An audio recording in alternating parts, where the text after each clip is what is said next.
Okay. Hello. I think we have everything set up and ready to go. Hello. Hello, how are you? It's nice to see you all again. Good Monday afternoon. Oh my goodness, I'm so happy to see you guys. It's been a while since I've streamed, honestly. But there's reason for that, and we're gonna talk about it in this stream. I'm so excited. This is gonna be a yapping stream, okay? I'm gonna be a certified yapper. But what have you guys been up to? How are you doing today? How have you been doing for a little bit? I am going to try to be have more consistent streams on YouTube from now on. So be on Twitter for the lookout for those. But we're also going to have a new Discord set up here that will be open to the public. I just was working on a different project and completely forgot about the Discord. So that will be set up next stream. But yeah, hello, welcome in Ginger, welcome in Shin, hi Gilby, it's nice to see you, hello, yeah, you're excited to hear about the adventures I went on. Yeah, I'm super excited, I'm not gonna lie, like, listen, I only got to talk about, I didn't get to talk about this trip in whole yet, so this is kind of like the first time where like I have like a visual aid, we're all set up, and like I'm gonna try not to go off track like I usually do, because I go off track a lot. Heaven knows I go off track a lot. But yeah, I'm really excited to do this stream and to finally be talking about it. Maybe one time like I show you some of the things I got along the way, because I got a whole lot of souvenirs. We'd have to do a hand cam stream for that. That's the thing, is like with technology, it's hard to figure out, and the way that like my desk is like oriented right now, I don't know if I can attach like a camera to it, but I really want to show you guys some of the things that I got. They were so cool. I went to so many places.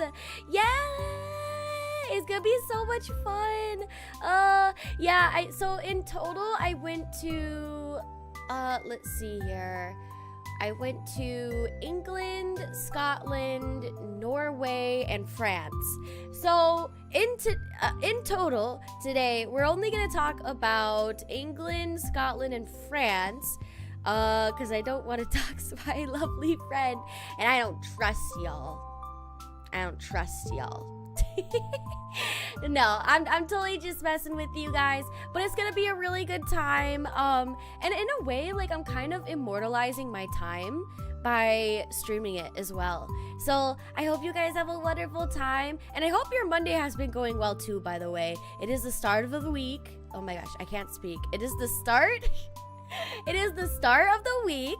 So it's gonna be a little tiring, but it's okay. I believe in you. We're gonna have energy and we're gonna do this. I've also been going to the gym a lot. I don't know like what started that, but like low key, I need gym. Like after Europe, it's so funny because like I went to Europe and like I realized how much exercise, like if I were to live there, like how much exercise I'd be doing just like on the daily, and I don't really get that when I'm back at home because I'm like a couch potato and I like don't leave the house a lot. So I've like been trying to go on walks and I've been trying to be active in any way that I possibly can. I don't know, man.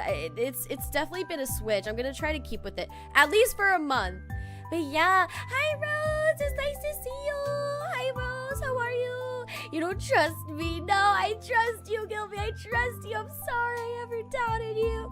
Did I ever doubt you though? I'm messing with you, Gilby. I'm messing, I promise. She the go to gym girly. Oh no, guys. It's actually kind of embarrassing. Like, okay, I have like a gym membership. And it's kind of cheap.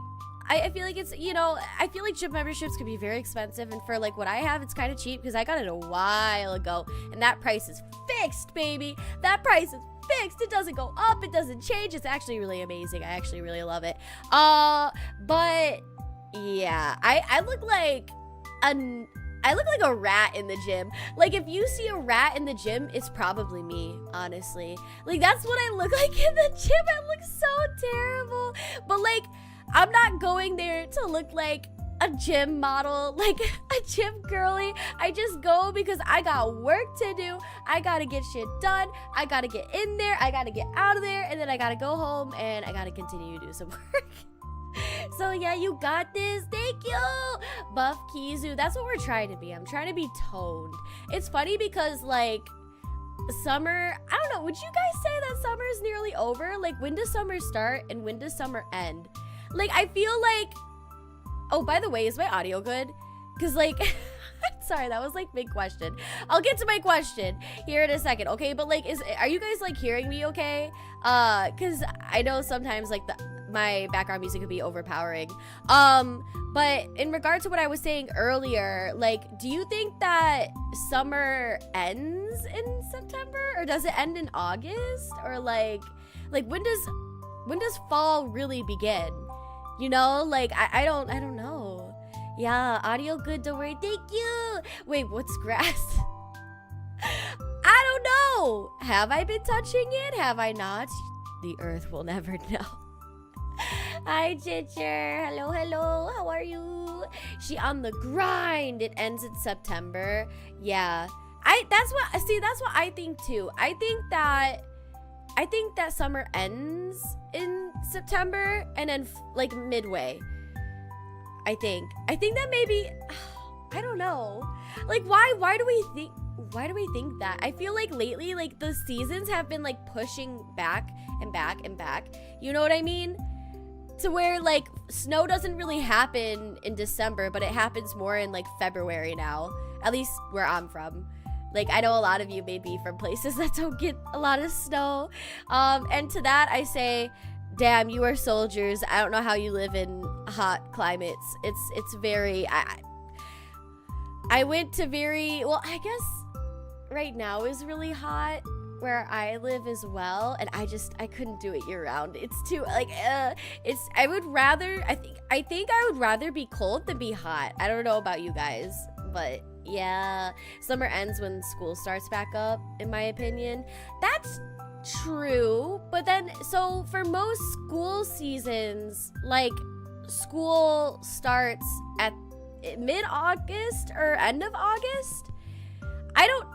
I haven't heard of, like, a school that starts, like, mid-September or something like that, right? Because, like, originally I was like, wait, like, where am I getting these pre-notions of, like, summer stopping mid-September? I don't know. We survive here in the wastelands. You call it the wastelands. It's not a wasteland. Oh, my God. That's actually really funny. I don't know, man. I just don't know how you guys do it. I think I would literally melt like a witch. Like, I would... I know I'm a magical girl, but listen, like, I would melt like a witch if I lived in, like, a hot zone. Like, my mother is always, like, saying, like, oh, I want to move to Florida, like, when I get older. And there's nothing wrong with Florida, okay? I love Florida, but, like, if she moves to Florida and I have to, like, visit her for a prolonged period of time, I'm going to be upset because Florida is not only hot, but it is humid AF and there are a lot of bugs. Like, and the sun, oh my God, the sun is just constantly blaring on you. Like, I don't know, it's just hot and I lived through it. God, so my school started at the end of last month? At the end of July? I've never heard of that. I've never heard of, like, school starting at the end of July. Wait, that's actually insane. And it's also Florida, yeah.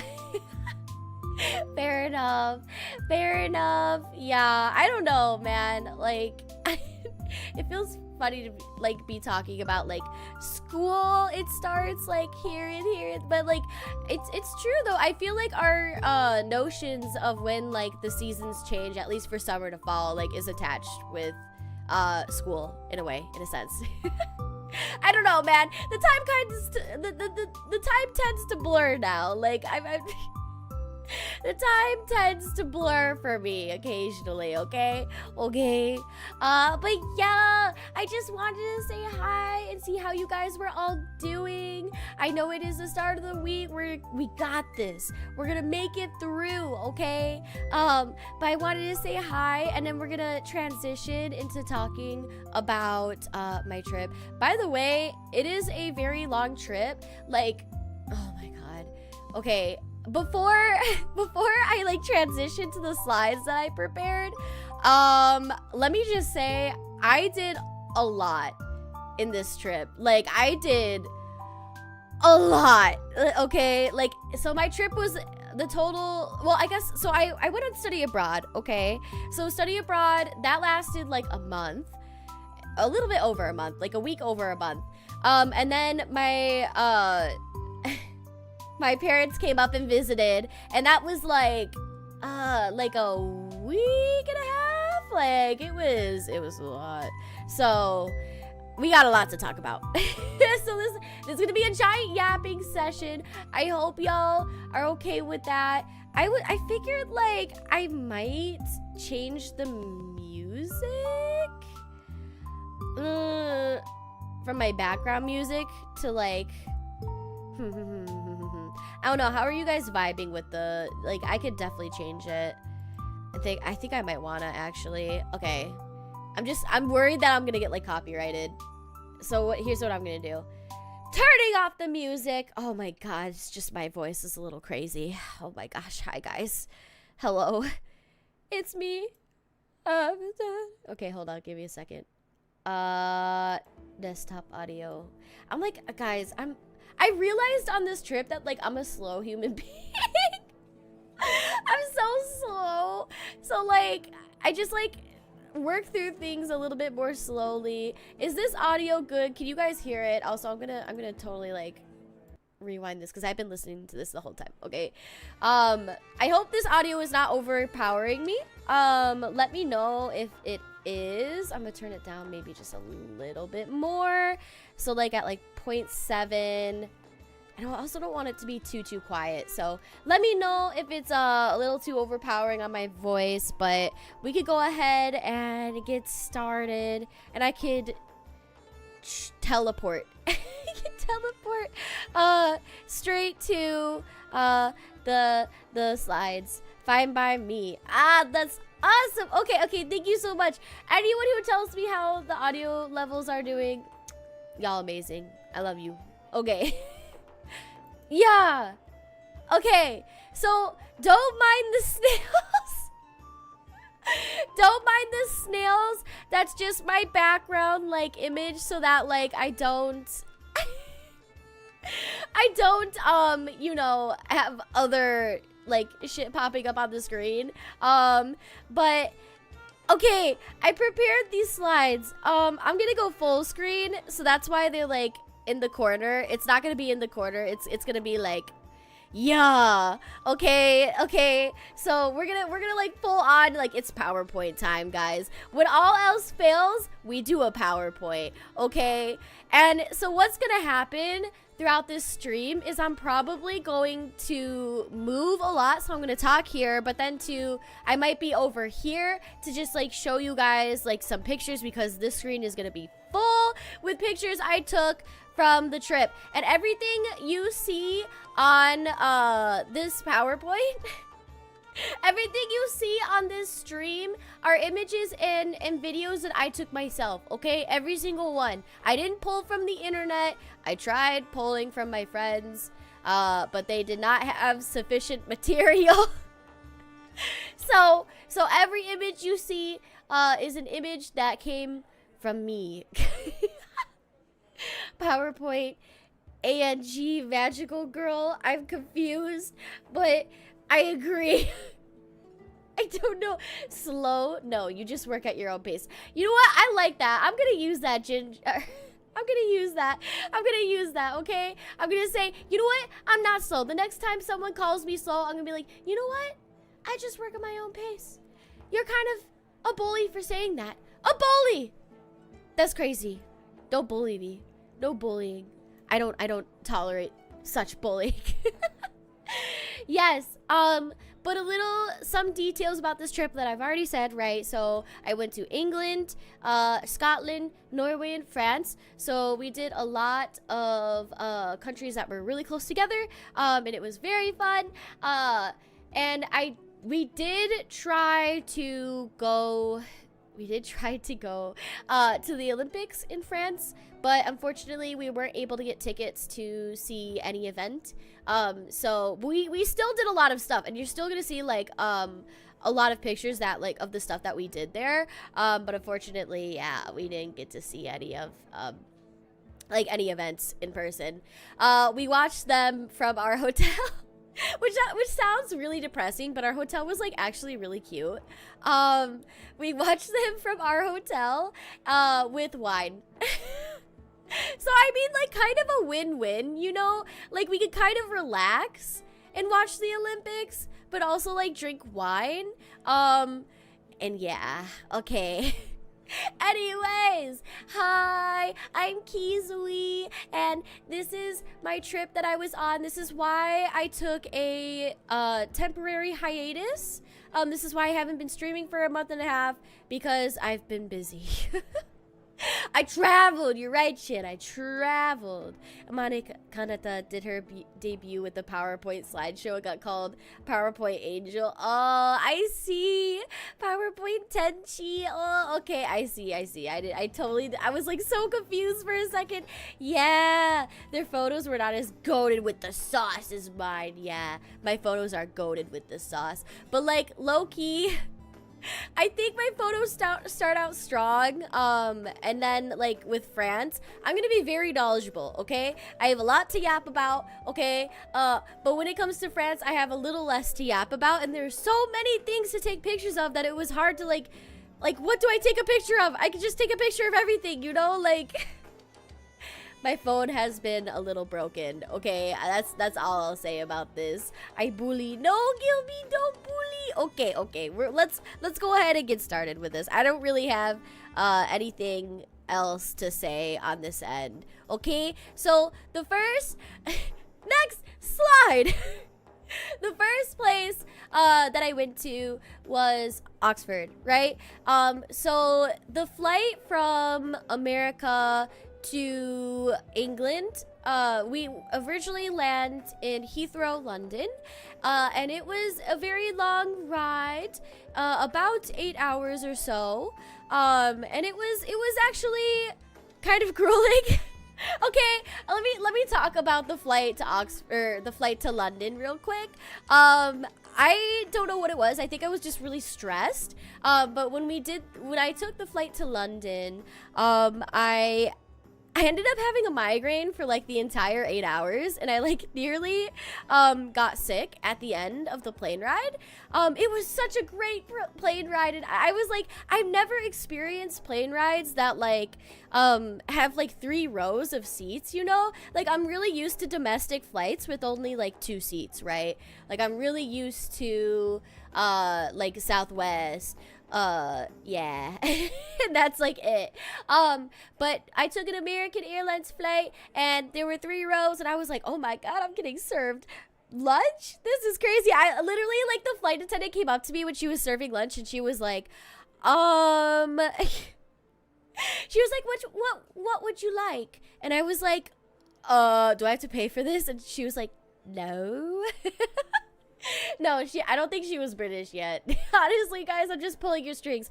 But yeah, no, I didn't know what to expect. It was a little rough, but hey, we got there and we went to Oxford. Oxford was where I basically was for the majority of my stay.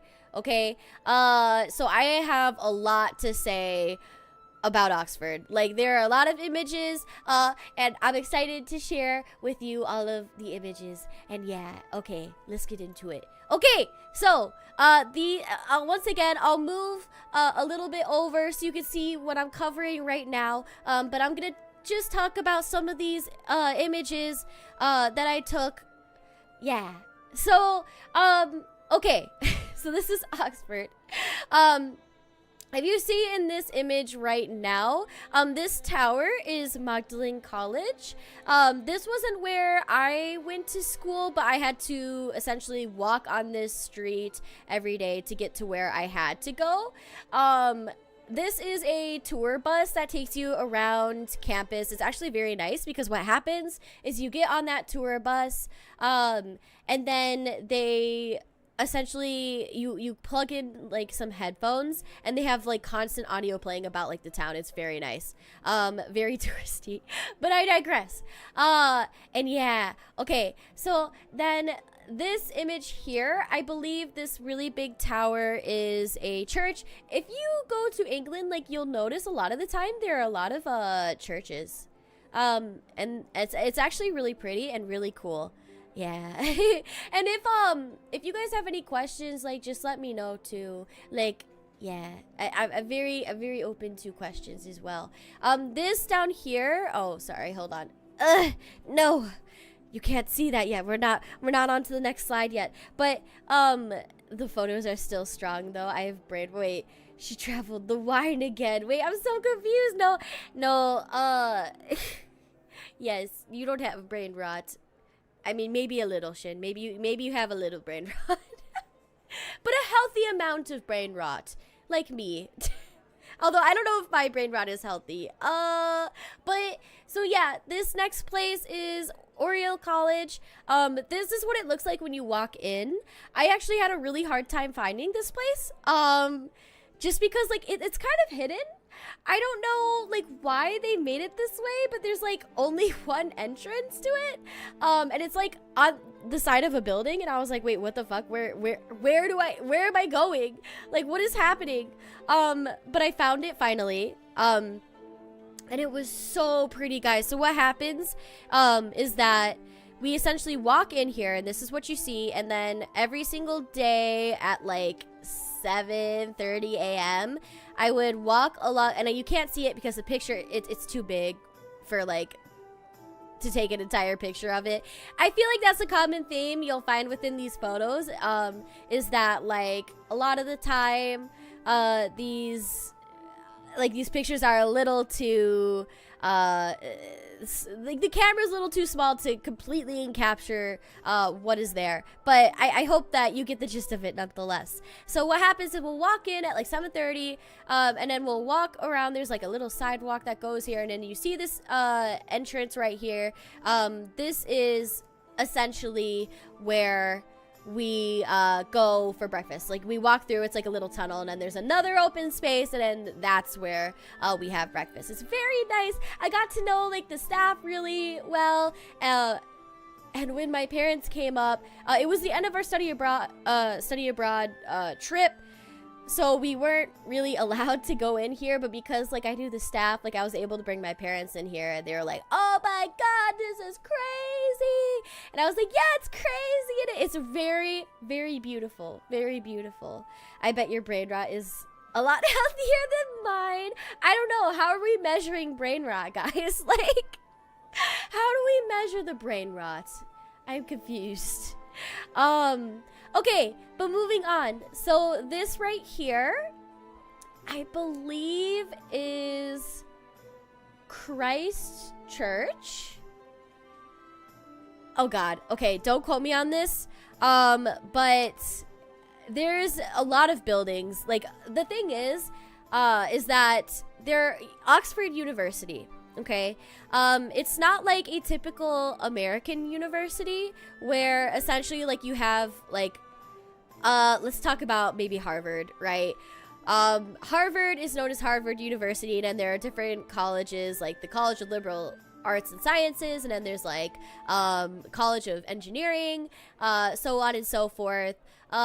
Oxford's a little different because there are a bunch of colleges that are under a huge Oxford University umbrella, but they're all different and they all have those programs of study. So like Merton College, for example, where J.R.R. Tolkien worked, that essentially is its own little tiny university where like they'll have like, you could study English there, you could study science there, you could study language. I think it's most known for language, like not languages, but like linguistics, that kind of stuff.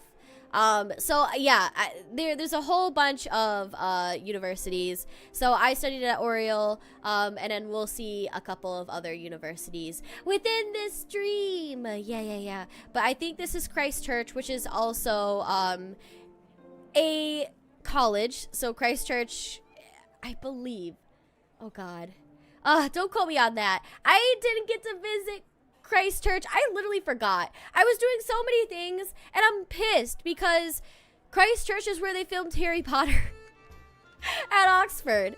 And I'm like, oh, I gotta do that. Like, as soon as I got here, we did a lot of sightseeing, and we saw this, and I was like, oh, Christ Church, that's where they filmed Harry Potter. OMG, like, I need to do that. I gotta make sure I put that on the list. And then I never did it, and I'm dumb. I forgot. I literally forgot. But as you'll see here in a second, like, I did a lot of stuff. So it's not like I was just like sitting in my room all the time. I did sit in my room a lot though, and I did nap, because I think you'll come to find out that if you don't take care of yourself here, you will get very sick. And I did end up getting sick. So shocker. I know. I don't know what's been happening, but I've been getting a lot more sick these days. We'll keep you updated. There's a lot of buildings. Yeah. There are, okay? Okay, are you gonna sue me, okay? But yes, and then, hold on, let me move over a little bit. Okay. If you'll see in, give me a second here.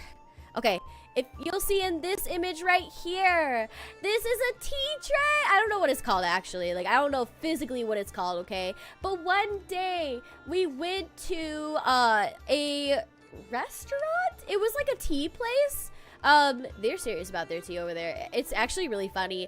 The dormitory where I was staying had a common room. And so before you go into the common room, on the doors, it says, I can't remember, like, the staff is gonna be away for like an hour or two because they're on a tea break. And I thought that was really funny. I should have gotten a picture of it. I didn't, unfortunately, but I'm at least here to tell you about it now. However, okay, so we went to this place called The Folly. It was actually extremely beautiful. It was right by the little river that they have running through Oxford. Don't know what the river is called at all whatsoever, but it was very beautiful. And as you'll see, Oxford has a lot of, like, I always tell people that Oxford has a big city feel, but is kind of like a small town in a way. So that's kind of like the general feel of Oxford. So then you'll get like a lot of places that are really city, that look like a city, and feel like a city. So like this, for example, I know chat's kind of covering it. Maybe if I move you guys a little bit over. Oh, that's not chat. Okay, JK, we're not gonna move you guys over. Actually, hold on. No, I think we're good. Okay. Yeah. I can't move you guys. No, I'm moving you. Okay. You're gonna come with me. I'm holding you at gunpoint, chat, okay? But you see that picture up in the top right corner. I really don't know what that bridge is called, honestly. It's just really pretty. It connects two buildings. But under that building, under that bridge and to the left, there's like a secret tunnel that goes to my favorite restaurant in all of Oxford, and then I'll show you that eventually later down the line. But remember, I told you about my secret favorite restaurant. Okay? But yes, the tea at the Folly. Okay, I'm putting you guys back. You're back. Okay. The Folly. Okay. This was so good, guys. I'm telling you. You're truly law-abiding British folk. It's really funny because I find it that, like, like, The sword, I hate to stereotype the British, okay? I really do. Especially as someone like who's American, like I have no right to say this. But I find it really funny how like a lot of people stereotype them with like swords instead of guns whenever they do crime, and I'm like, yeah. It's really funny, and then I can just like hear like, oh, get off your chair, you scallywag, like with a sword. It's, I don't know. Okay, I'm stereotyping. I'm sorry. I probably just insulted British everywhere. They're probably like shaking. They got a shiver from what I just said, but it's okay. It's okay. I sit in my room a lot. It's true, okay? I'm just gonna be honest. Like, I do. But I'm trying to get out more, okay? As you can see, I got out more, okay? Okay? I breathed the air. I touched the grass, I think. Holds gun back. We dumped their tea in a fucking ocean. I know. How dare we do that, honest? No, I'm just kidding. But the tea is really good over there, okay? I had chamomile a lot. Okay? And I know that's like the go-to tea drink for a lot of people. And it was just so good. Like every time I had it in England, I was like, I'm not a tea drinker, okay? But it was good AF. But at the folly here, okay? I know I keep like sidetracking. But you'll see you have these scones right here. This is the good shit, okay? So what you would do, right, is you take one of these scones and then you cut it in half, and then you put this cream over it. I don't know what this is or what it's called. I just didn't really ask questions, and I just was like, all right, bet. I don't have any allergies. Let's do it. So then you put the cream on, and then you put the jelly over it, and it's so good. It's so good. Especially, I believe this jelly was like imported. No, it wasn't imported. It was like a family owned kind of thing. Like it was very good. The finger sandwiches, for me, they were a miss. Okay, I definitely think they were better than in the States. Honestly, they were very good. But I don't know. It's weird, right? Like, how would you guys think you would feel about tasting a sandwich with cream cheese and cucumbers and bread, or like an egg and like cheese? No, it wasn't even cheese. It was like egg, and then like there was like a cream in it, and I don't know what it was. It was a weird texture for me, honestly. I think it was just the bread. Like, if it was cream cheese on cucumbers, I think that would be fine for me, but I think it was just the bread, so I tried every single one, okay? Like, I went all out on this. Unless it has fish in it, I won't eat it, but none of these had fish in it, so I think we're okay. Yeah, they were okay, but this was, like, fire. And, of course, you know, the treats. The treats are so good. And with tea, like, you don't think it's gonna be filling, and then you have it, and you're like, shit, like I just ate a full meal. Because like if you have all of this with tea, it's like, damn, I just ate lunch. Like I don't have to get lunch anymore. I just ate all this, you know? It's very good. Very, very good. Highly recommend. Wait, that's the opposite of imported. I know it's the opposite of imported, okay? I was trying to figure out where I was going, okay? I'm gonna move back over here. Ugh, I flew back over here. Okay, friends, let's move on to the next slide. We might be here for a while, but it's okay. Next slide. Okay, so as you see with Oxford, like it's very, there's a lot of things here, okay? So this is Christchurch Meadow. Oxford's kind of like, you think like when you're driving to it, or like if you're on a bus like to Oxford, because I took a bus from London to Oxford, like you think, oh shit, this is like in the middle of nowhere, right? It kind of is, but then you get there and it's like, damn, this is amazing, this is beautiful, oh my god, I love it so much. They have this in front of Christchurch, which we saw like so in front of this, literally opposite to this. So like this is one side, and then the other side is like this huge meadow with wild cattle, like wild cows. And that's insane to me. Like, it just goes on and on and on, guys. It's really gorgeous. And there's like a cute little walkway. Like, you could walk around it. It's really big. I don't know if you could walk fully around it because I think it's really big, and I don't know if they have that option. But you can definitely walk along it for quite some time. Very beautiful. Would do some walks here. I don't think I did nearly as much walking as I should have, but that's because I was walking in other places and I was exploring, which is what you need to do. Yeah. But that's Christchurch Meadow. We also have a few other things here. So one thing about Oxford is Oxford used to be like a, how do you say, kind of like a fenced in, like kind of like a castle with walls around it back in the day. This is a extremely old tower, okay? This is called Saxon Tower. This dates back to the thousands. Like, it's very, very old, okay? And that's one thing that I love about Oxford so much. My heart lies with Oxford because Oxford has a lot of history, okay? And so what happens is, to like defend their town, there used to be like a wall around this, and this would mark the city's edge here.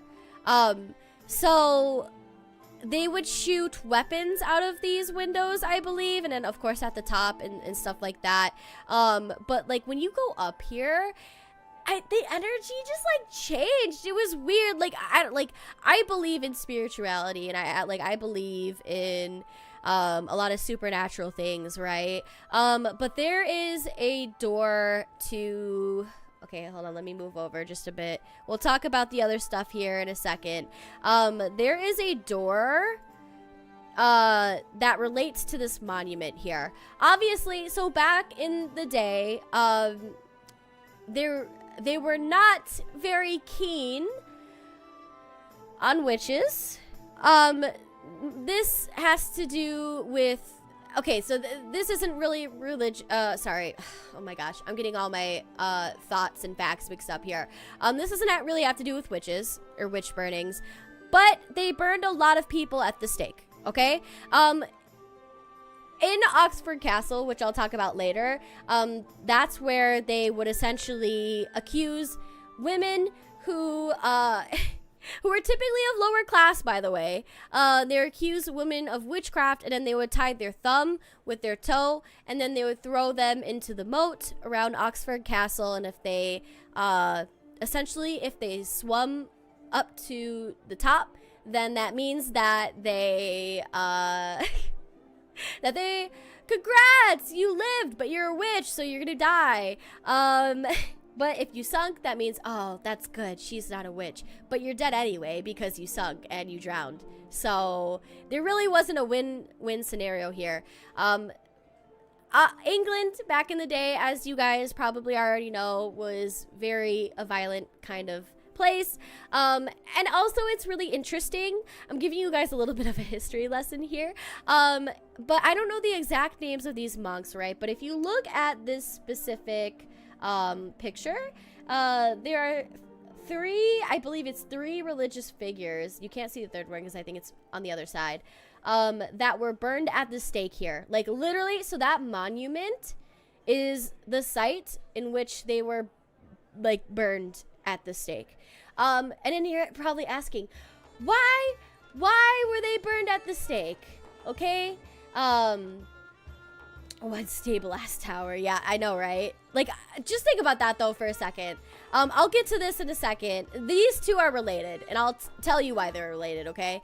But just think about that for a second. To have this tower last for basically what, like what, 1,000 years? Basically 1,000 years? Like, that's insane. Like, think of the architecture that had to go into this, because if you look at buildings now, like, 100 years goes by and it's already, like, falling apart. This is still standing, and you could walk, like, up it. I mean, mind you, like, I think they had to build some firm, you know, ground that you could walk on. But a lot of the things still like are in there. Like there's a lot of like there's bells in there, and there's a lot of stuff in here that is just old, and it still stands. Like that's insane, isn't it? It's insane to think we listening Slaps Tower. This tower will stand for a millennia to come. See, they didn't know the historical impact of this tower. Okay, it was very cool indeed. I think I visited it on the hottest day too. When I first took this picture was when we did like our sightseeing thing, but when I visited, it was hot AF. It was so hot. It was really hot for a couple days in England when I was there. Like, oh my god. I'm gonna take a sip of water, so give me a second. Yeah, I think that's a style of slapping it together with mud and stone, right? I can't tell you. I do not know. And I mean, it looks like that, right? I am not sure how it was constructed, but damn, it still stands. So yeah, it does look like that from the picture, doesn't it? But anyway, so the monument where the 3 religious figures were burned at the stake. Anyway, the monument where 3 people were burned at the stake. These were Protestant people, I believe. So everything I say, take it with a grain of salt, because I could be getting my history wrong, but I digress. So these were Protestants, and back in the day, it was hard to live in England, right? Because you know, England is a monarchy. They're still a monarchy. They were a monarchy in the past. And within the span of like 100 years, they swapped monarchs back and forth. And the monarchs believed different things, right? So, did I miss the frog arc already? No, you didn't, kiddo. Welcome in. How are you? It's nice to see you. I'm talking about my trip at my study abroad trip in Europe. But yeah, I hope you're doing well. And Lettuce too. How are you? It's nice to see you. But yeah, so essentially, when I'm talking about my trip, by the way, all of these are photos that I took. I didn't pull any photos from the internet. I took every single photo that you see. Okay, so as we go along further, I guess the only video that I like took from the internet was like of like Pokemon heroes, but we'll talk about that once we cross that line, okay? But yeah, what I was talking about. So this monument, in case you weren't here, this monument is a literal site. So this is, I took a picture of the monument above, but this is a bus right here, and it obviously goes down to the ground. That ground is where, back in the day, 3 Protestant monks were burned at the stake.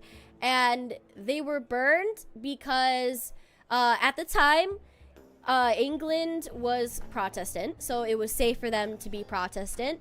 And then I forgot who changed, but essentially a Catholic ruler came into power, and so they had to, like, people were forced to switch religions. Like, people like had to actively go and serve at, like, if they were Protestant, they would have to go to a Catholic church, and just say that, oh yes, I'm Catholic now. You know, everything I believe in, fuck that, I'm Catholic now. Like, that is how it was. And so these Protestant monks did not renounce their faith. They said, nope, I'm Protestant. I don't give a fuck if our new monarch is Catholic now. I don't give a fuck. I'm Protestant. I will be Protestant till the day I die and thereafter. And so what happened is that they got thrown into a cellar, and it's actually really interesting because this tower, Saxon Tower, which has been here since the year 1000, but yeah, since that's how old it is. It's from like the thousands. There's a door in here from that cellar, and I tell you, when I touched that door, man, oh my god, like, it felt weird. Like, it felt like I felt like I shouldn't touch it. You know what I mean? Like, it felt kind of cursed in a way, but it wasn't cursed, but like, oh my god. Could you imagine? And the door was so small too. I think it shrunk probably due to the ages, but that's the kind of like energy that was within this tower. But yeah, so then the monks were taken from their cellar and were burned at the stake here. And that's what this monument is. Anyways! And yeah, good to be here. I'm listening. Sounds good. Yeah, I do apologize if this stream is a little bit low-key. I have a lot to say. This is not, like, there are a lot of slides here, guys. Like, I spent a very long time collecting all my images. I have, like, over probably 200 images within this slide, but it's okay because it's gonna be amazing. And yeah, I appreciate you guys just hanging around. Yeah, wait, did I hear Pokemon? Yes. There are a lot of things, interestingly, a lot of things that I saw in Europe looked like Pokemon Heroes. Like, it was insane. Like, I was like, wait, that was like in Pokemon Heroes. Oh my god, that's crazy. Even though, like, once I move here, give me a second, because we're done talking about this monument. Okay. Even though, like, hold on. Even though this place here, this is another side. If you keep walking, so the last slide before, right? This is Christ Church. If you keep walking in this direction, you will find this right here. And this is Christ Church. Like, this is also Christ Church. Take it with a grain of salt. I didn't physically go to Christ Church. I know I should have. But this is, I believe, where they filmed Harry Potter. And I didn't go. So, yeah. You're so excited. I know. I'm excited too. But yeah. So, these other two images here. This is just a really nice image. I thought it was really cool. I told myself I was going to go into this, and I never did. And I'm sad because there are a lot of things. There were so... Guys, literally, I could have just stayed a month in Oxford, and I still probably wouldn't have seen everything. Ignore my thumb. That will be a common theme, I think, throughout this slide is like, oops, I accidentally took a picture of my thumb in it as well. But yeah, I'm lurking. It's nice listening to while I work. Of course, yeah, no worries. Thank you for the lurk. Thank you. I hope you get your work done in a very efficient manner. But yeah, so this building here, it's called the Eagle and Child, as you see. So the people who, as you guys know, I'm still in school. I'm getting my master's degree in literature, and the literary history in Oxford is insane, okay? So the people who lived, studied, and worked here, most famously, are Lewis Carroll, who wrote... is Lewis Carroll, who wrote Alice in Wonderland. So there's a lot of Alice in Wonderland themed stuff. And then also J.R.R. Tolkien and C.S. Lewis, right? So back in the day, J.R.R. Tolkien and C.S. Lewis, they were friends for a time, and then they had a falling out. And scholars aren't really sure why they had a falling out, but there's a lot of evidence to talk about why they had a falling out, which I could talk about later. But talking about the time when they were friends, okay? They formed this group called the Inklings. It was an informal group of Oxford where essentially they would go to a whole bunch of different pubs within Oxford and just hang out, but then also they would go to places, different pubs, to read what they've written and discuss ideas, right? Tis I. Hello, Sniper, welcome in. I'm giving a brief history lesson. While also talking about my trip. Once again, every single photo and video that you see here, I have taken myself, okay? Just want to let you know. I hope you're doing well, though. I hope your Monday is going well. We're talking about J.R.R. I'm just gonna say Tolkien. I cannot, tongue twister, okay? Tolkien and Lewis, okay? C.S. Lewis and Tolkien, okay? So they formed a group called the Inklings, and they'll go to different pubs, and essentially, they would go there and read what they've written, get ideas from other writers and scholars at the time. It was really cool. And so the Eagle and Child was a huge pub in which like they would go to and they would read their works, right? And so I was like, oh my god, because when I sweet nerd time, yes, I am nerding out, yes. But when I was in undergrad, I took a course called the Inklings. And we often talked about the Eagle and Child a lot. And I was like, OMG, I'm in the place where that is. Like, that's so cool. You know what I mean? I never thought in a million years that I would ever be here. And so I went and visited, and it was closed down. Like, it was closed down. Like, it wasn't just closed for a day. It was closed down. And I was very, very upset.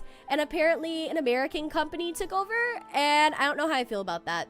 Like, honestly, I'm like, us Americans, hoorah, yeehaw, right? But keep our yeehawness out of Britain. Don't keep it out of Britain, but like, I don't know. Don't take the Eagle and Child, man. Like, that's just history. Like, why are you taking it? But I'm very sad because I wasn't able to go inside, but I did get a picture of the Eagle and Child, and I thought that was very cool because you're like walking in the footsteps of Tolkien and Lewis and a lot of other, and I think Owen Barfield, like, who went in here, and like that's where essentially, like, if Lewis like didn't urge Tolkien to write The Lord of the Rings to finish it, then we probably wouldn't have it, you know? Like, if they didn't meet here, then we probably wouldn't even have The Lord of the Rings. Like, that's crazy. Anyways, okay. Moving on from General Oxford, okay?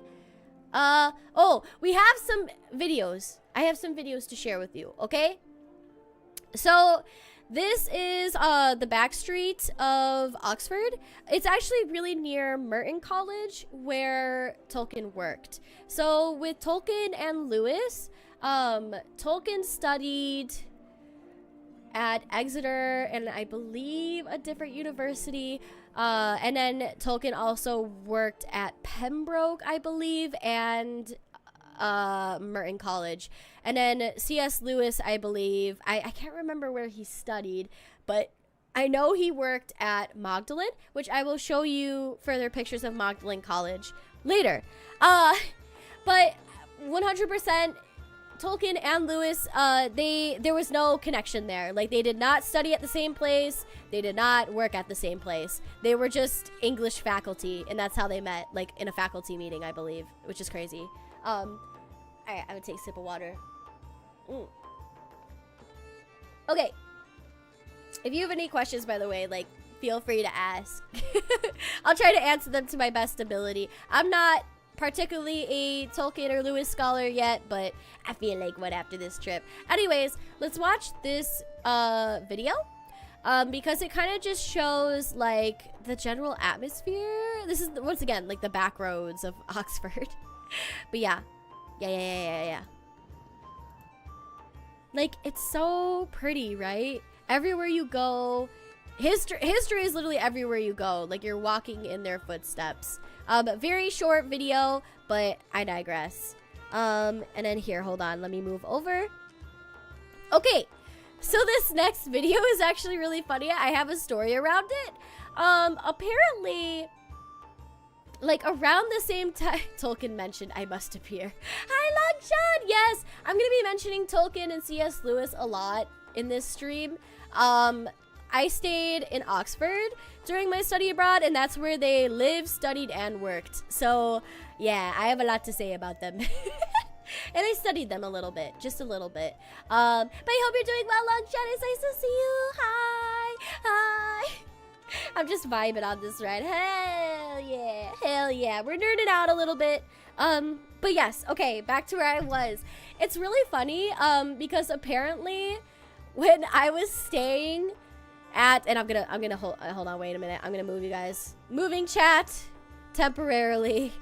When I was staying at Oxford, apparently the Emperor of Japan was visiting.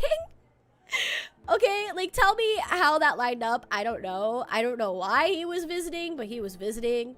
And he stayed at Oxford. I believe.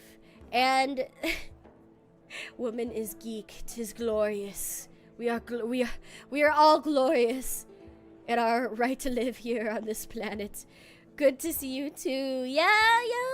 But so sorry. Back to what I was saying. My friend realized that this was happening, and she stood outside of this gate for 2 hours. For 2 hours waiting for them. So naturally, like, they're gonna appear, right? And they have to be protected and stuff like that. But there was a huge crowd that formed. And I guess this wasn't a video that I took, okay? Okay, I lied. I did tell a little bit of a lie. I did not take this video. My friend took this video and then she gave it to me, okay? So my friend did take this video. But this is the Emperor of Japan. Just waving, saying hi. I thought that was a little crazy, okay? I've heard their garden in Japan is beautiful. Oh my god, I can't even imagine. Like, I'm gonna move chat back. I'm gonna stop holding you at gunpoint. Okay, hold on. Let me move back as well. Okay. I flew across the street. Yeah, I'm doing alright, Saber. Yeah, let's go. But yeah, I just thought it was really interesting that, like, oh wow, that's crazy. Like, the Emperor of Japan. How much of a coincidence is that while I'm staying here, the Emperor of Japan is here? Insane. Yes, a regifted video. They are both really short, but I hope they're to your liking. Okay, speaking of gardens, I'm gonna show you the Oxford Botanical Garden. But before we do that, I want you guys to watch this. So I'm gonna turn off my desktop, or I'm gonna turn off, not my desktop, I'm not gonna turn off my desktop. I'm gonna turn off my music real quick so then you guys could hear this. This is from Pokemon, okay? I want you guys to see this because then we'll discuss how Oxford Botanical Garden low-key looks like this, okay? This is from the movie Pokemon Heroes, if it plays. I think 10 seconds in. Yeah, so that's really all I'm gonna show you of this. But I wanted you guys to have this in your minds before I move on to the next slide. I'm gonna put my music back on. Okay, cool. Okay, let me go ahead and switch back, and then we'll go to the next slide. Okay. Oh, okay. So, I forgot I did this. Okay, I took a video. I need to rewatch this movie. Yes, it's Pokemon Heroes. It's amazing. It's my favorite Pokemon movie. Latios is up there for one of my favorite Pokemon. But yeah. What's your favorite Pokemon? I'm curious. But this is Oxford Botanical Garden. Okay. I did take a video. Someone does cough. But I think I'm just gonna mute it, honestly. Okay. So, this is me walking into the garden, and as you can kind of see, like, it kind of looks like Pokemon Heroes, right? Like the sections, and it just keeps going, guys. Like, it's so pretty, especially, like, so you can't see in the distance here. Okay, we're gonna go a little bit over and look at Magdalene. But in the distance there's a fountain right here. I didn't get a picture or a video of that fountain, so unfortunately I don't have that, but I just wanted to show, like, how similar it was. Like, it's so similar, guys. I literally just read a Pokemon Adventures saga that featured Latios and Latias in it. That's a crazy coincidence. There are no coincidences. Oxford is nice, but I prefer Couchivy. I guess I've never been there, so I don't know. Maybe a place to visit next time.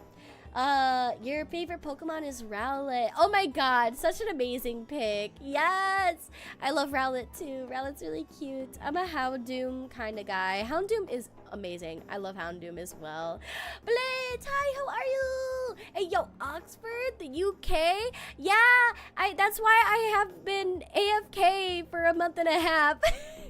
I'm sharing, pictures from my trip, my study abroad trip. So low-key, I'm giving an excuse as to why, like, I haven't been here for a while, but I hope you've been doing well, Blizz. It's nice to see you. Yeah. Anyways, okay, so now you got a video of that. Here are some pictures from the Oxford Botanical Garden.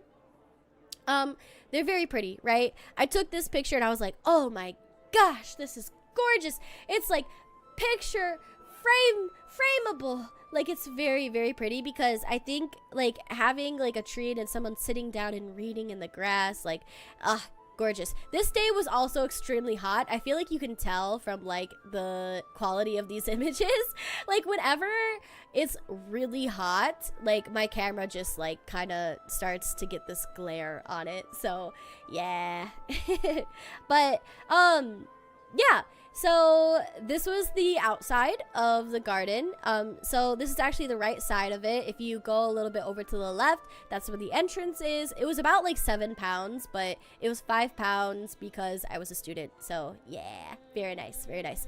I actually ended up reading a lot of Shakespeare at the Oxford Botanical Garden, because the 2 study abroad classes I were taking, one was themed on witchcraft, and then the other was a Shakespearean class. So I read, I think, 4 Shakespeare plays.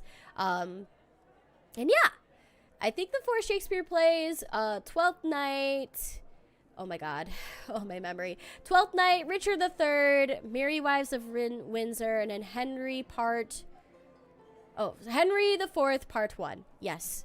Hey, Kizui, shit, it already been a month. That is crazy. Does time really do exist? For real. I'm not a witch. Actually, I'm a magical girl. Like, that's pretty similar, but I digress. Anyways, so these are images from Oxford Botanical Garden. They had a lot of greenhouses. This image right here was like when you walked in and there was like a walkway. It was very gorgeous. You would actually enter in various rooms on this side. I believe if you walked like at the very end, this was like the cactus room. So there are a lot of like desert themed plants on this side. I went into the carnivorous plant room. I do have pictures of like the desert room as well, but I don't really, I didn't feel like I should include that. I thought the carnivorous plants were really interesting, because like, just look at these guys. Like, can you imagine being a little fly? Like, if you get trapped in there, then you're fucked. If you stick your finger in there for an hour, then your finger is dissolved, okay? Their acid is very strong indeed. Shakespeare, the memories. I actually really like Shakespeare. I'm thinking about what I want to specialize in. And Shakespeare is up there. Like, I think Shakespeare, to me, it's really funny. Like, oh, I'm so pissed. Actually, guys, let me tell you about this, though. I was really mad. Let me take a drink of water, though, before I do. She turned me into a newt. No, I didn't. These are false accusations. Don't throw me into the moat. I don't want to drown today. Anyways, what was I talking about? Oh, I was pissed because, so before I got to this trip, I had to read a lot of books, and one of the books that I read I mostly read it before this trip, was Richard III. And if you know, Richard III is one of Shakespeare's like histories.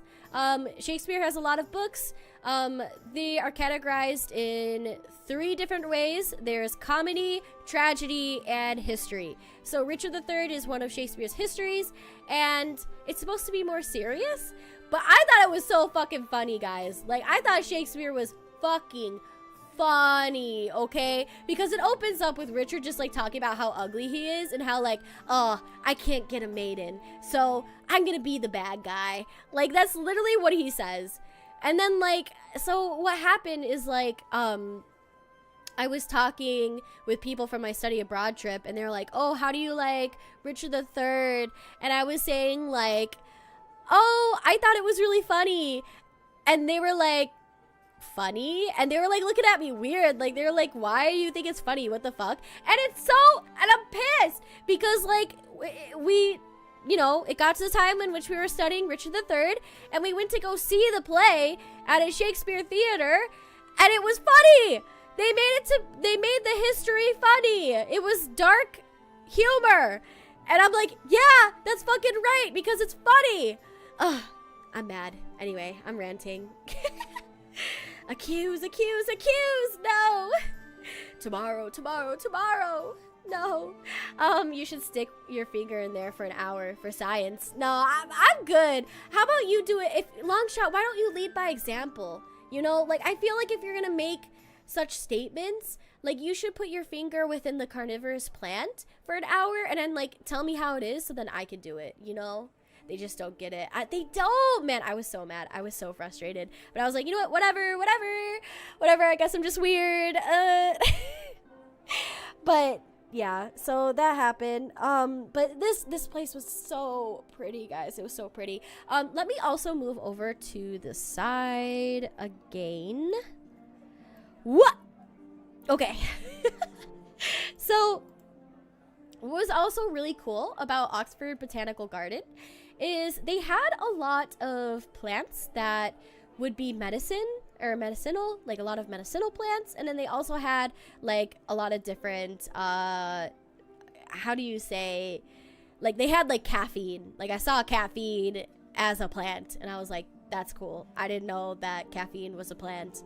I mean, I did know caffeine was a plant, but like I didn't know it would look like that. I unfortunately didn't get a picture of caffeine. I should have. I know. I'm sorry. But I did get a picture of aspirin.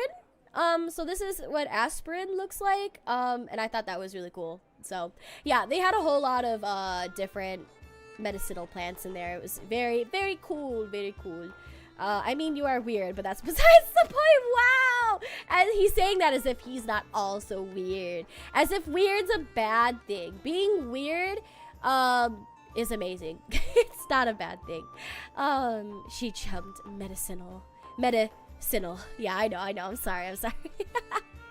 Anyways, okay, this is Oxford Botanical Garden. They also had like a lily pond in one of the greenhouses, and I was like, I gotta take a picture of that. That's so pretty. Oh my god. Very pretty.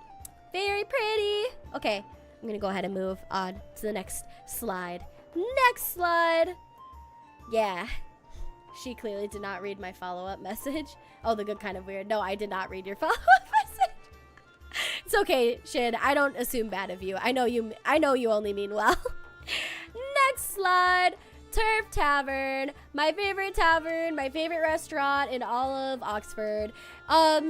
Usually, this place is really chill, okay? Usually there's not a lot of people at this place, but unfortunately, the last 2 weeks of my study abroad trip, everyone was graduating from Oxford. Everyone was graduating. So they were like, literally like for consistently like 2 weeks, like it was pandemonium. It was insane. Everyone and anyone was here. Like it was insane. But I got a lot of really good pictures before it got really busy, so that was really fun. This meal, oh, it's so good. It's my favorite meal ever. This restaurant, I believe, is owned by Green King, and I feel like Green King, they have the same menu everywhere, but their food is good, and I really like it, okay? The mac and cheese, I know the ADHD selective reading strikes again. I know, I'm so bad with that, but I'll try to be better. But Turf Tavern is so pretty. The pubs here are really cool. For all you tall folk, y'all tall folk are out of luck, okay? The pubs have really short ceilings, and it feels really cozy that way, but a lot of tall friends had to duck down a little bit. But I didn't. I'm not too short, but I'm not tall enough to where I have to do that. So this is the one scenario in which being short is a good thing. So get fucked, I guess. Anyways, Turf Tavern, this mac and cheese was phenomenal. It's, I believe, called not vintage mac and cheese, but I can't remember what it was called, honestly. Garlic bread, 10 out of 10.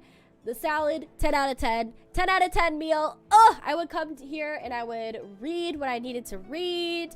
I would write. Like I would come here because I'm trying to write stories a little bit more. I'm trying to get back into creative writing. Like I used to. So I would come here and I would storyboard and I would do a whole lot of stuff. It was very fun. Very pretty, beautiful. Whenever, remember, hold on, let me go back. Oh God. Okay. Oh god. Okay, remember this bridge, right? So when you go on the left side, there's like a secret tunnel that like you go in, and then Turf Tavern is like back here. It's like a little secret tunnel. If you see this dark line right here, it's really small, I know, but if you go in, it's in between two buildings. It's really cool. I love it. Dang, I'm out of luck. Vintage mac and cheese is a new one, LOL. I don't know. It's very good. It's that's all I know. It's very good. The London Bridge, guys. This is where the London Bridge is. I'm gonna tell my kids this is the London Bridge. Anyways. Okay. Okay. Cool. Next slide. Magdalen College, my love. Okay, Magdalen College. I'm pretty sure I'm mispronouncing it. But this is where C.S. Lewis, the author of The Lion, the Witch, and the Wardrobe, and many other things as well, worked and lived, I think, for a little time too. But like what I said, a lot of the colleges in Oxford, like, they have their own dorms.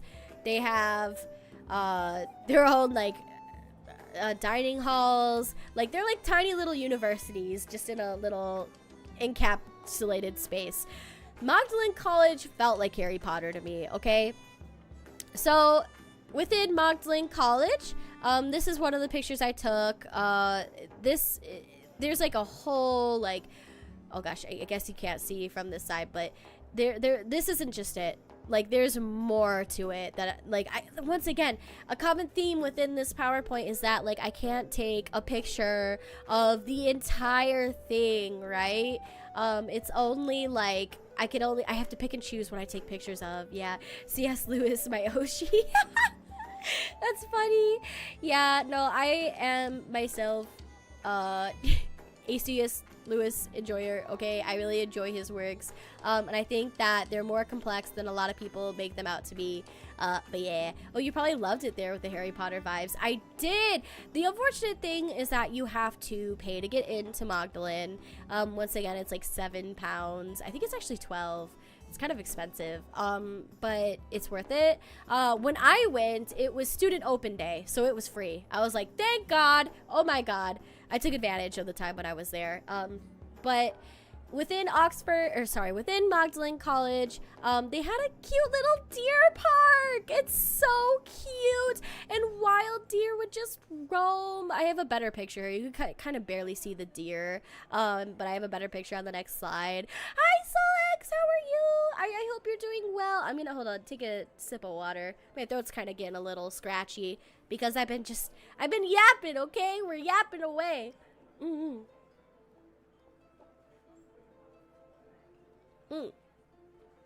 I love how whenever I drink water, my eye just goes like, it gets all derpy. My bottle gets super derpy. But yes, Magdalen, this really beautiful, like, hallway. I believe at the end of this hallway was where you would, like, go up steps to get to the dining hall. But I wanted to take a picture of it because it, like, reminded me of Harry Potter. I don't know why. The windows here, like, I took a picture of it. Very reminiscent of, like, the windows in, like, Hogwarts Castle to me.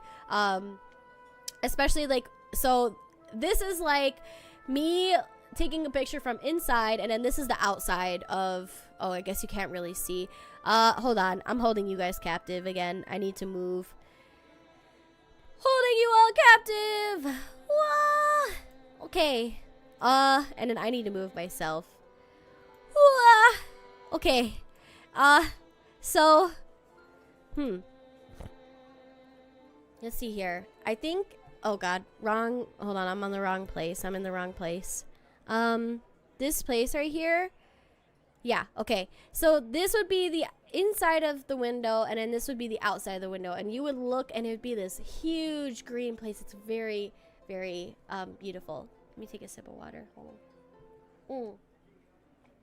I'm tired and working. Just got off an hour-long phone call and hate life. No!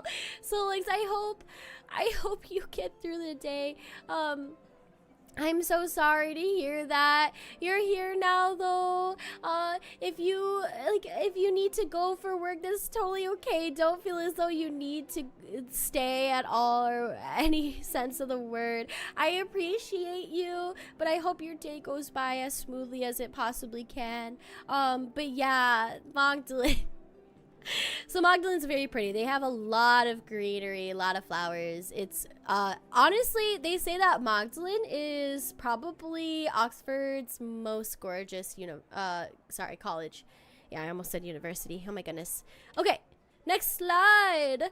So here's a little better image of the deer when they were there. When my parents were visiting, we accidentally traveled a little further in than we should have, than we were allowed, and the deer weren't there, and we were like, no, but then we got yelled at, so we had to leave. But we didn't get kicked out. It was just like, oh, you're not supposed to be in this section, you need to move. So yeah, deer park, very cute. And this window right here is one of the windows from the inside of the dormitories. Guys, it was crazy because when I went to see Magdalen for the first time, they were doing a lot of like student guided tours. So like a lot of students who live at Magdalen, who study at Magdalen, were guiding a lot of other like potential students who might go to Oxford in the future. They were doing like a campus tour, and I just like hopped in on that. Like I was like, yo, I'm just gonna, I don't even know you. I don't know if I had to pay for this, but like I'm gonna hop in on that. And so like I got to see one of the dorms, and they're huge. Like they're so big. It's like fit for a king. I'm like, Jesus Christ. I wish I had that. Yeah. There's no way my dad just sent me a YouTube video of that One Piece sushi place I was telling you. That's amazing. I need to go. Crazy. She was crazy once. I still am crazy. I honestly still am. You just haven't seen it as much. Now that I know you like deer, I know where to post all the wild deer pics nearby. Yeah. Oh, I'm fine. I'm on break. LOL. Oh, got you. Friday was 2 different hour-long calls. Oh my god. Oh my god. I can't even imagine, man. I'm so sorry. I've been there. Fit for the Kizui. Fit for a queen. I wish, man. No, I wish I studied at Magdalen. Like, that would be amazing. But I digress. This picture right here is a picture of the dining hall. Once again, looks a lot like Harry Potter. And then outside of Magdalen, they have like a little Magdalen, I forgot what it's called. It's called something.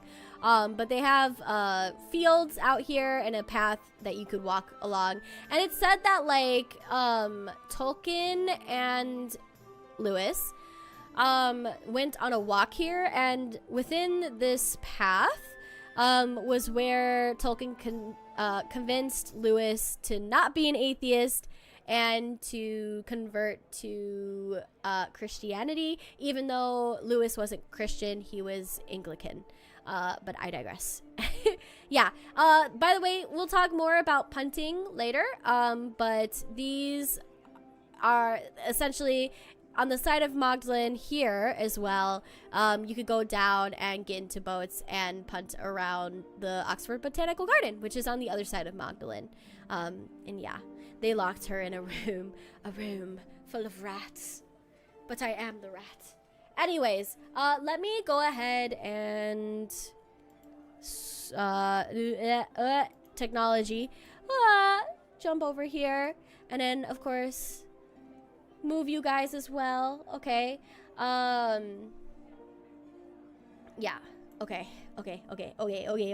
And then I could go back to this. So this is the building where C.S. Lewis worked. If you see the red roses on the windows, those were his offices. Or that was his office. He had a really big office. I didn't go in there. I think on Wednesdays for Magdalen, they have tours in which you could actually go up in there. but I couldn't just naturally go in there on any random day. So there you go. There you have it. That's where C.S. Lewis worked. Very cool. And then this is also just a very pretty picture that I took of Magdalene. Yeah, I digress. Ogie! Tolkien was Catholic and Lewis was Anglican. Yes. Or Church of England. Yes. Tolkien was Catholic. Sorry, my bad. Not Christian. Yeah. He was very, very Catholic, actually. And he was very angry with Lewis when Lewis was like, actually, I'm not Catholic. And he was like, okay. I literally convinced you to, like, take up religion again. And you're not Catholic. Okay, I see how it is. I can talk about C.S. Lewis and Tolkien for a very long time. But I mean, I could probably talk about them right now if you'd like. Let me take a sip of water. And just like briefly mention, I mean, both are Christian, just different denominations. Yeah, I'm not very familiar with how the Christian religion works.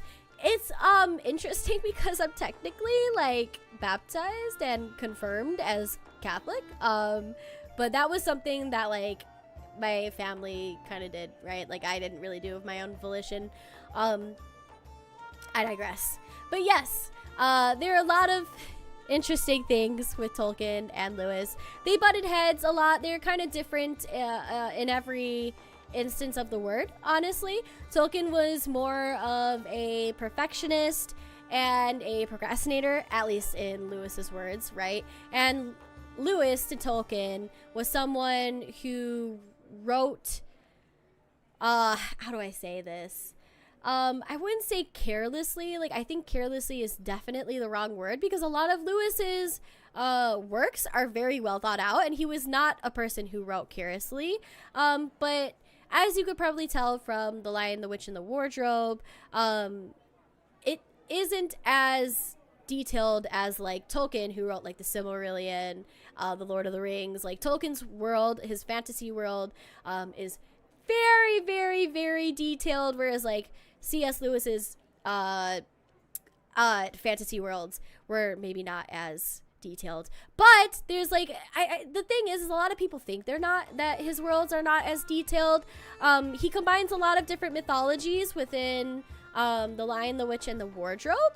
For example, you get like Father Christmas, you get the White Witch, who apparently is descended from Lilith, and then also is a jinn, which is Islamic mythology. And then you get like Aslan, who is like allegory for like Jesus Christ. It's very interesting, all the mythology he combines in there. And Tolkien was pissed. Like, he was so mad. Like, he was like, why are you doing all this? Tolkien, as you could probably see from his works, really likes sticking to the original definitions for myth, right? So like in C.S. Lewis's work, a faun or Tumnus he doesn't act like how a typical like Roman mythological faun would act, right? Roman mythological faun is very flirtatious, yeah, and that is not Tumnus, right? And so Tolkien had an issue with that. Tolkien was like, why are you doing this? And then C.S. Lewis essentially believed, well, it matters, like the atmosphere matters, like the accuracy doesn't really matter, you know? So I digress. But yeah, more about them, please. I want to learn more. Yes, I hope that I was able to give you a little bit more context with how they disagreed, but they still respected their writing. They still respected each other's writing throughout, like, the Inklings. Okay, hold on. I'll say this. Tolkien was very harsh on Lewis, like a extremely harsh critic. In fact, I don't think he finished the Narnian Chronicles. I think he did read The Lion, the Witch, and the Wardrobe, but he did not finish like I think they're like 4 or 5 books. I can't remember exactly the number.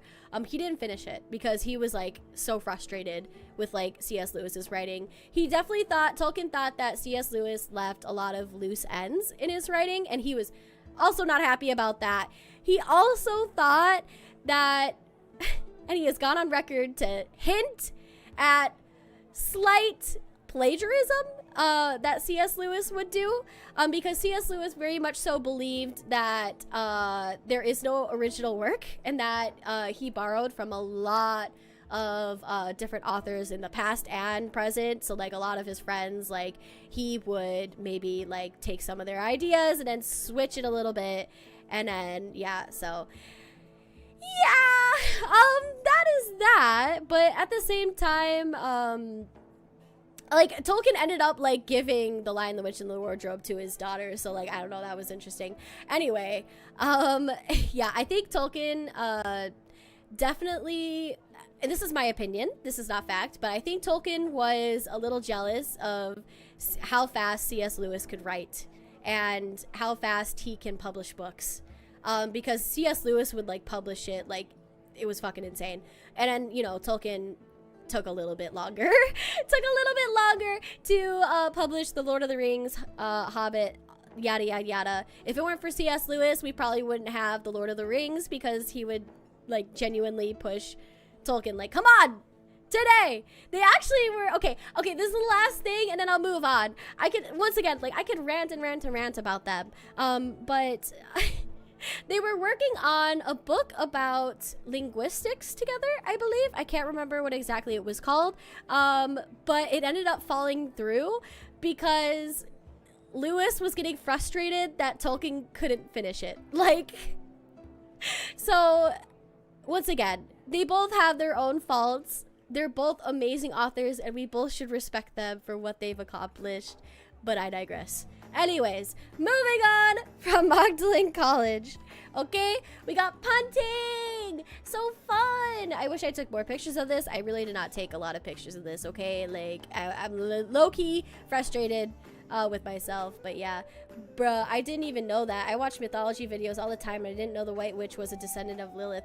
Yeah, so apparently it's mentioned within The Lion, the Witch, and the Wardrobe that the White Witch is the daughter of Lilith. Which is interesting because a lot of people are like, well, isn't she like, if Aslan, I don't know. If Aslan is supposed to be like Jesus Christ, then isn't she supposed to be like a satanic figure? Which I mean, oh God, and don't quote me on this, okay? The White Witch, like Lilith was punished to be Satan's wife, I think. I haven't done a whole lot of research on it.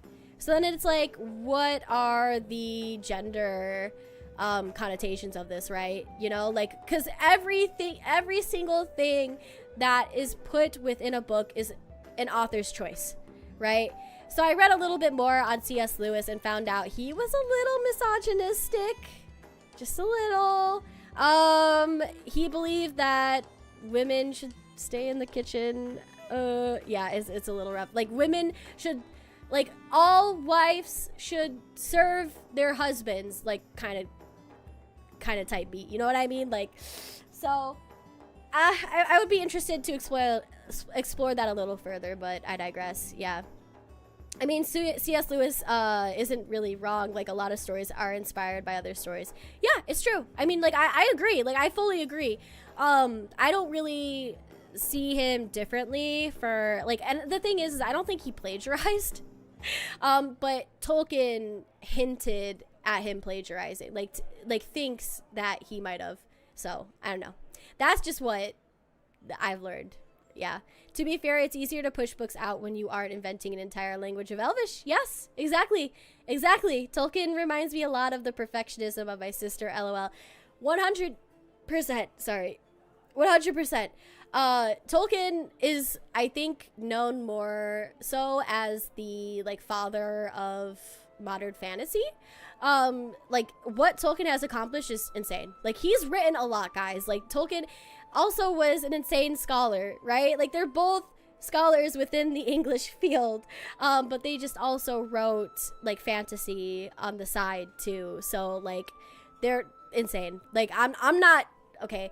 I feel like it seems as though, like, I'm denouncing Tolkien. I'm not denouncing Tolkien. I think he's fantastic. Like, seriously, I love The Hobbit so much. I have read, I think, the first book of The Lord of the Rings, but I was still finishing the second. I love his work. Like, I really do. I'm obsessed with his work, quite frankly. But I digress. Yeah.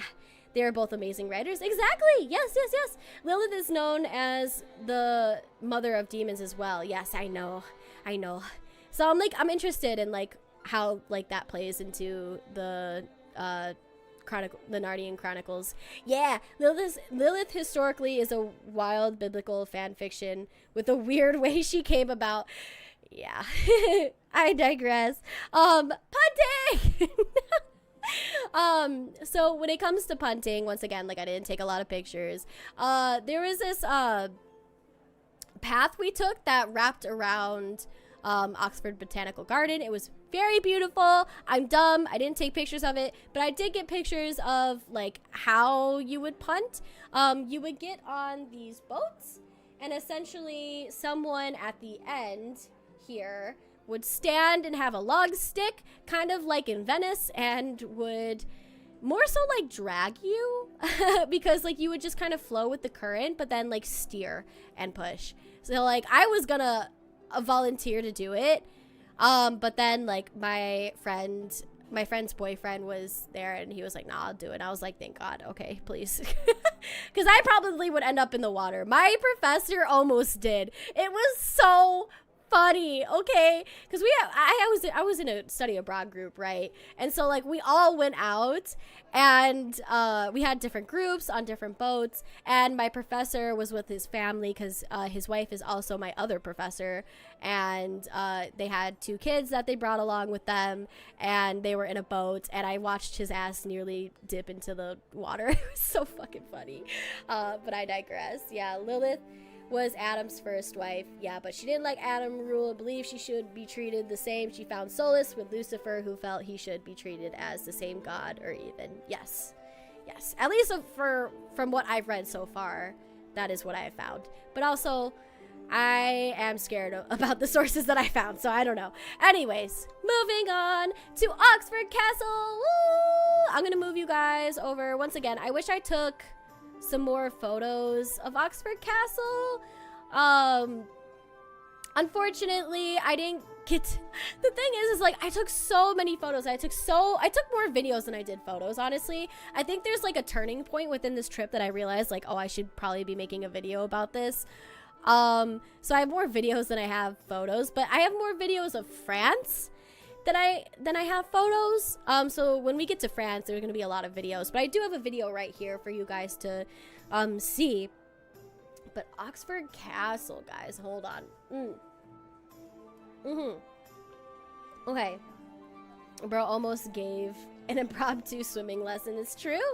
Talking about punting outside of sports is weird. Yeah, I mean, is there, like, a sport called punting? I did not know that.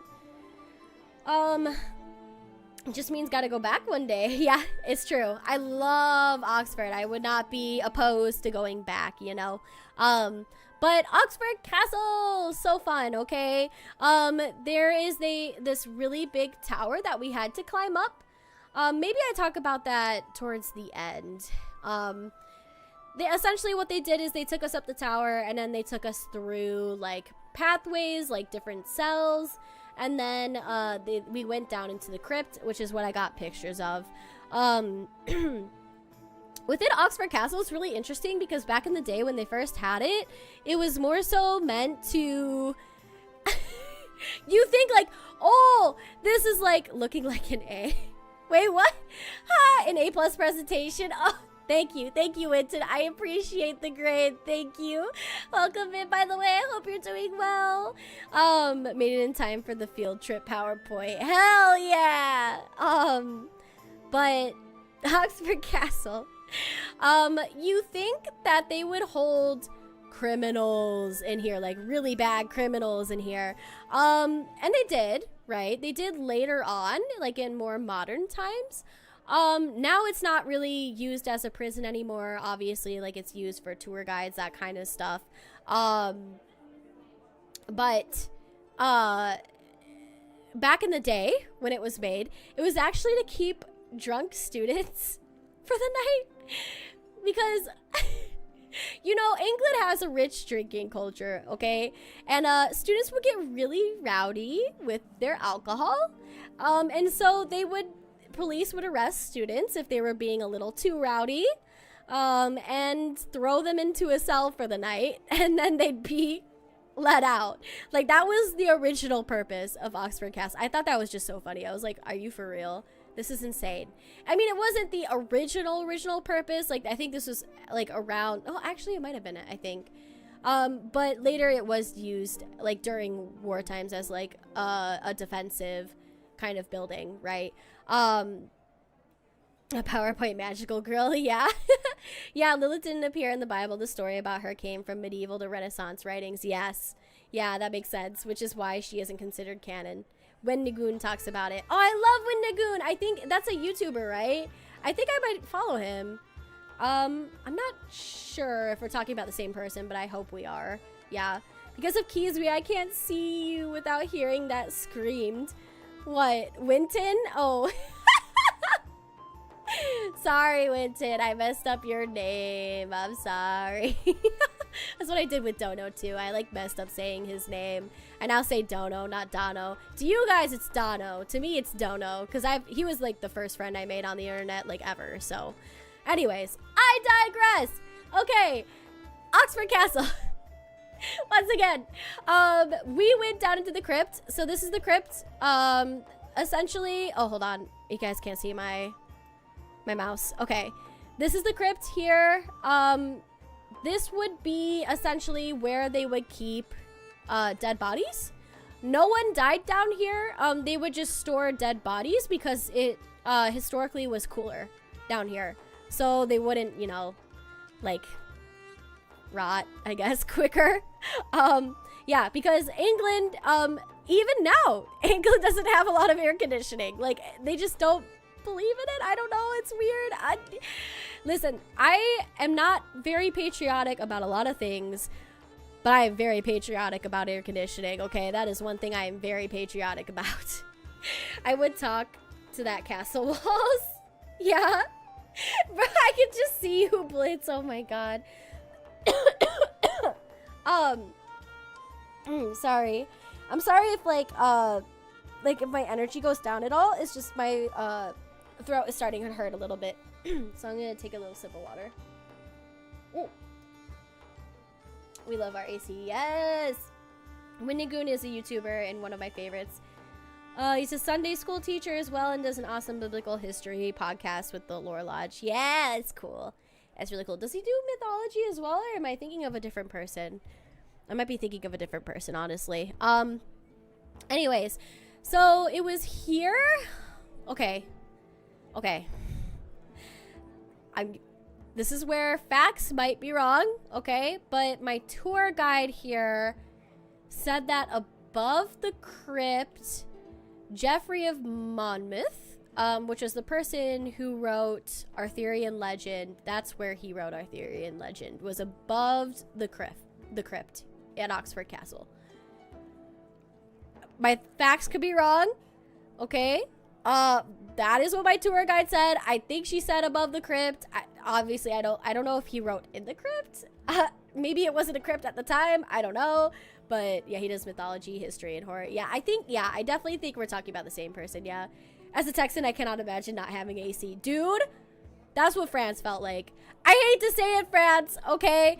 But like, y'all, that was so hot, so humid, and there wasn't AC no matter where you went, not even in the restaurants. It was crazy. Anyways. I'm gonna drink a little bit more water. Maybe I should get a cough drop or something. I just get really excited about this, guys. I'm sorry.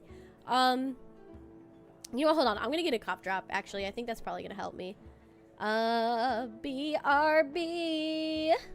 Okay. It's gonna be 2 seconds. Just give it 2 seconds.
Okay, I'm back.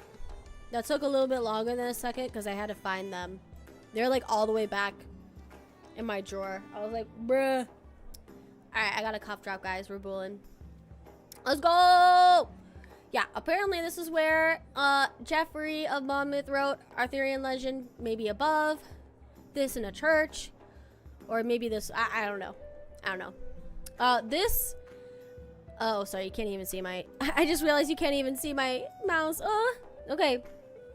Y'all just be made of paper as you're both terrible. Unfortunately, but this, I think right here is an actual, like, I think this was rebuilt, but this still stands of the actual crypt. They say that the crypt is very haunted, and that this corner right here, it apparently is the most haunted place in the crypt. Even though no one died here, I mean, Oxford Castle, I think, probably is haunted in itself, right? I think that they say that this corner is the most haunted. Don't know why, but I digress. Have you heard the theory that Lancelot was based on a Hungarian king? I have not. That is interesting. I am really interested in Arthurian legend. I know some things about it, but I want to read more. I haven't read up on it, quite frankly. But yeah, I digress. I'm watching Merlin right now, actually. The BBC Merlin, just going through it. I used to watch it like when I was younger, but it's so good. It's actually like, at times it's really not good, but I like it, okay? I think it's neat. Anyways, so they had us climb up a very big tower. It wasn't the hugest, but it was very large. And I believe that, I think there were like 140 steps that I had to climb. And the steps, okay? Hold on, let me move again. I need to move. I have a video of the steps, okay? And they said that the steps at the time were made to be all different sizes, and they were meant to kill you, so that when, like, for example, if you were a knight that was running up the steps, they were meant to kill you so that a knight would trip and fall on his own sword. So going up the steps was low-key rough, okay? Low-key was a little tough because we did stop halfway through, thank God. But like, I was, oh my God, guys, I was tweaking, okay? Cause it's a spiral staircase and it goes up and up and up and up, and like, I am slow and my depth perception is really bad, as you'll probably hear in the video. Was there a dragon guarding the tower? Unfortunately not. I did not see a dragon this time, but maybe if I go again, I might see another dragon. How are you? I might see a dragon, actually. How are you? Jordan, how are you? It's nice to see you. I'm just talking about my trip, why I've been AFK for like a month and a half. And we're talking about Oxford Castle. Yeah. But let me show you guys a video of me going down the steps. It might get a little dizzying, but I'm gonna mute it. But I just want you guys, I want to let you guys know that I did this like tour like first thing in the morning, right? And so there were like literally the only other two people on this tour with me were like a couple, and they were like an old couple, old married couple, and they were walking down the steps faster than I was, and I was like, y'all, please give me some time. Like, I was first, and they were like on my heels, bro. They were on my heels, and they were like, y'all going down this tower or not? Like, damn. It's also designed so that it makes it more difficult for a knight attacking up the stairs to use his sword. Yeah, hindering his sight while making it easier for a knight defending from the top. Exactly. Like, as you could see within this video, you can see down a little bit more easily, but then as you're going up, it's easier to get surprised. I think that's kind of the nature of the spiral staircase. Relationship goals. It was relationship goals. I'm not gonna lie. Like, I was like, damn, I would love to visit Oxford Castle with a special someone. It's okay though. I am perfectly content spinster. I digress. Grandpa still got it in his old age. Yeah. That's too many stairs for the early morning. I know. I was low-key sweating because there also wasn't any air conditioning, and actually it was a little colder. It was a little bit of a more cold morning. A colder morning. So yeah. I don't know. Let me show you this video. I just have bad depth. See, I was saying I just have bad depth perception because they were like on my heels, bro. They're like, get your ass down the steps. You see here? You see like... Literally, and it was so like claustrophobic in there, guys. Like, it was so claustrophobic. I think I recorded kind of just the end of it. I have a longer video. Like, I took a clip from the video I took. Because I have a video of it going for like probably a minute or two. But yeah, that was the end as well. And then my tour guide is in the red dress. But yeah. Anyways. Yeah, I wanted to show you guys the stairs because I thought that was really cool just to see it in Oxford Castle. So that was Oxford Castle. And I was really sad because not a lot of people on the study abroad trip went to see it because it was kind of pricey. It was like 17 pounds for a tour. But I think that if you're in Oxford for like a study abroad thing, it's like a one-time thing. Like, you gotta do it, you know? You're there, you gotta, you know? It was really great. It was really amazing. And I digress. I also saw a Shakespearean play here called Twelfth Night. It's a comedy, very fun, love triangle, very funny, love Festy. Festy is my bestie. But I digress. Next slide. I'm leaving you guys. Oh, okay. So this is the old Ashmolean Museum, okay? I'm going to move you guys over. Oh, that was not what I wanted to do. No. Oh, shit. Okay, I need the chat box. Here we go. Okay. There you go. I'm going to move you guys over just a bit so I can talk about these images here. The old Ashmolean Museum. Doesn't everyone weigh more than 17 pounds, though? No, it was 17 pounds to pay, Jordan. 17 pounds to pay. I know you're just joking. But, This is an old Ashmolean museum within Oxford, and it dealt mainly with natural science history and a lot of clockwork, honestly, like a lot of timepieces, which I love. Like, I'm a huge, like, I love time. I love studying time. So I'm like, yes, let's do it. But this old Ashmolean museum here, I got a picture of this here astrolabe. It is from the ancient city of Mesopotamia, which was, I believe, humanity's first human city, and it's an astrolabe, and I thought it was very cool, and so I took a picture of it, because, like, having something from Mesopotamia was like, oh my god, and then putting it on display, like, that's insane.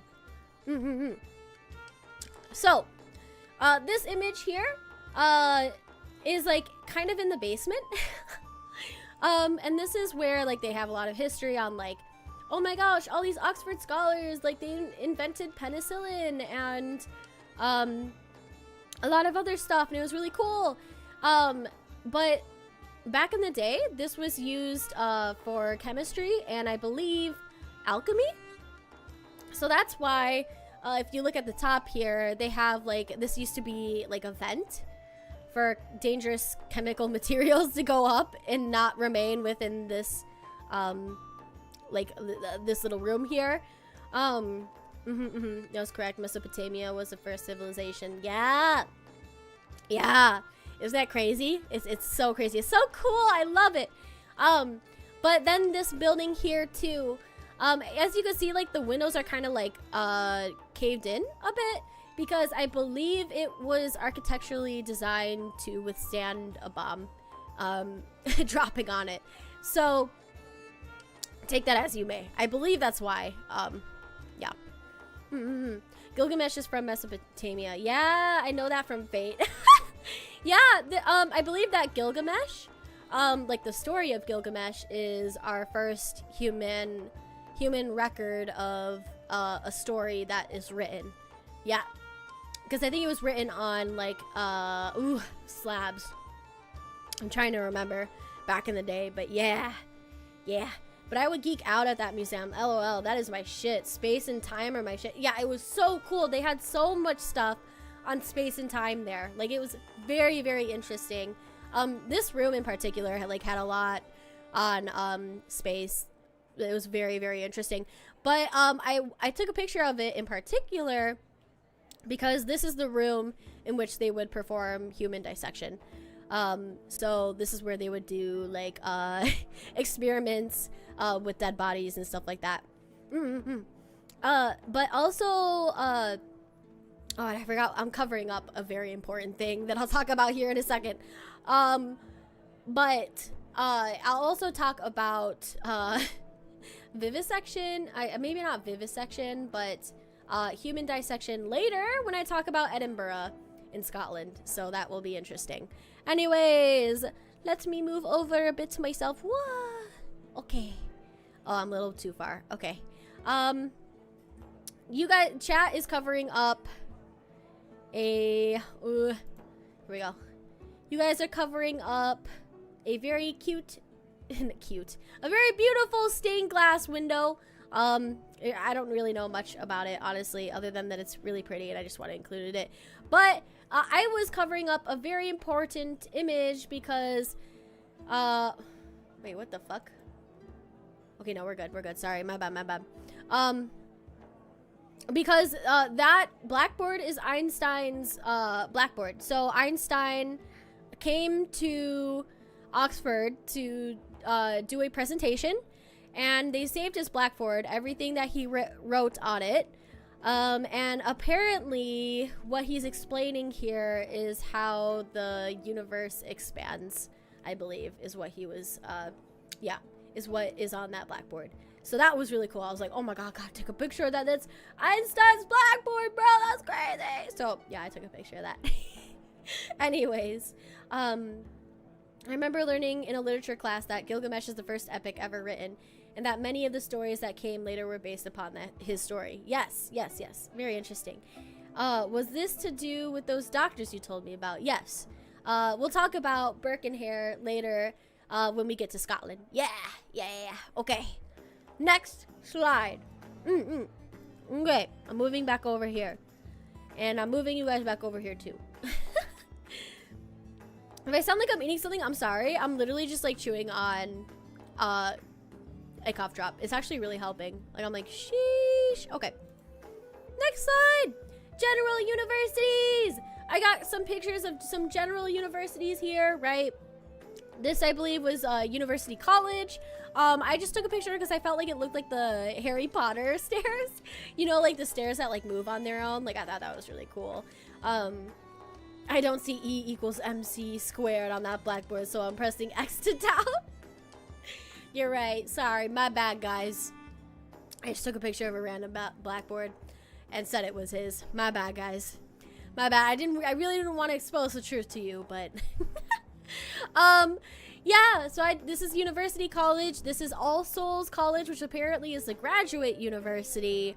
And apparently to like a lot of students who live and study here, it's like the creme de la creme. Like, it's amazing.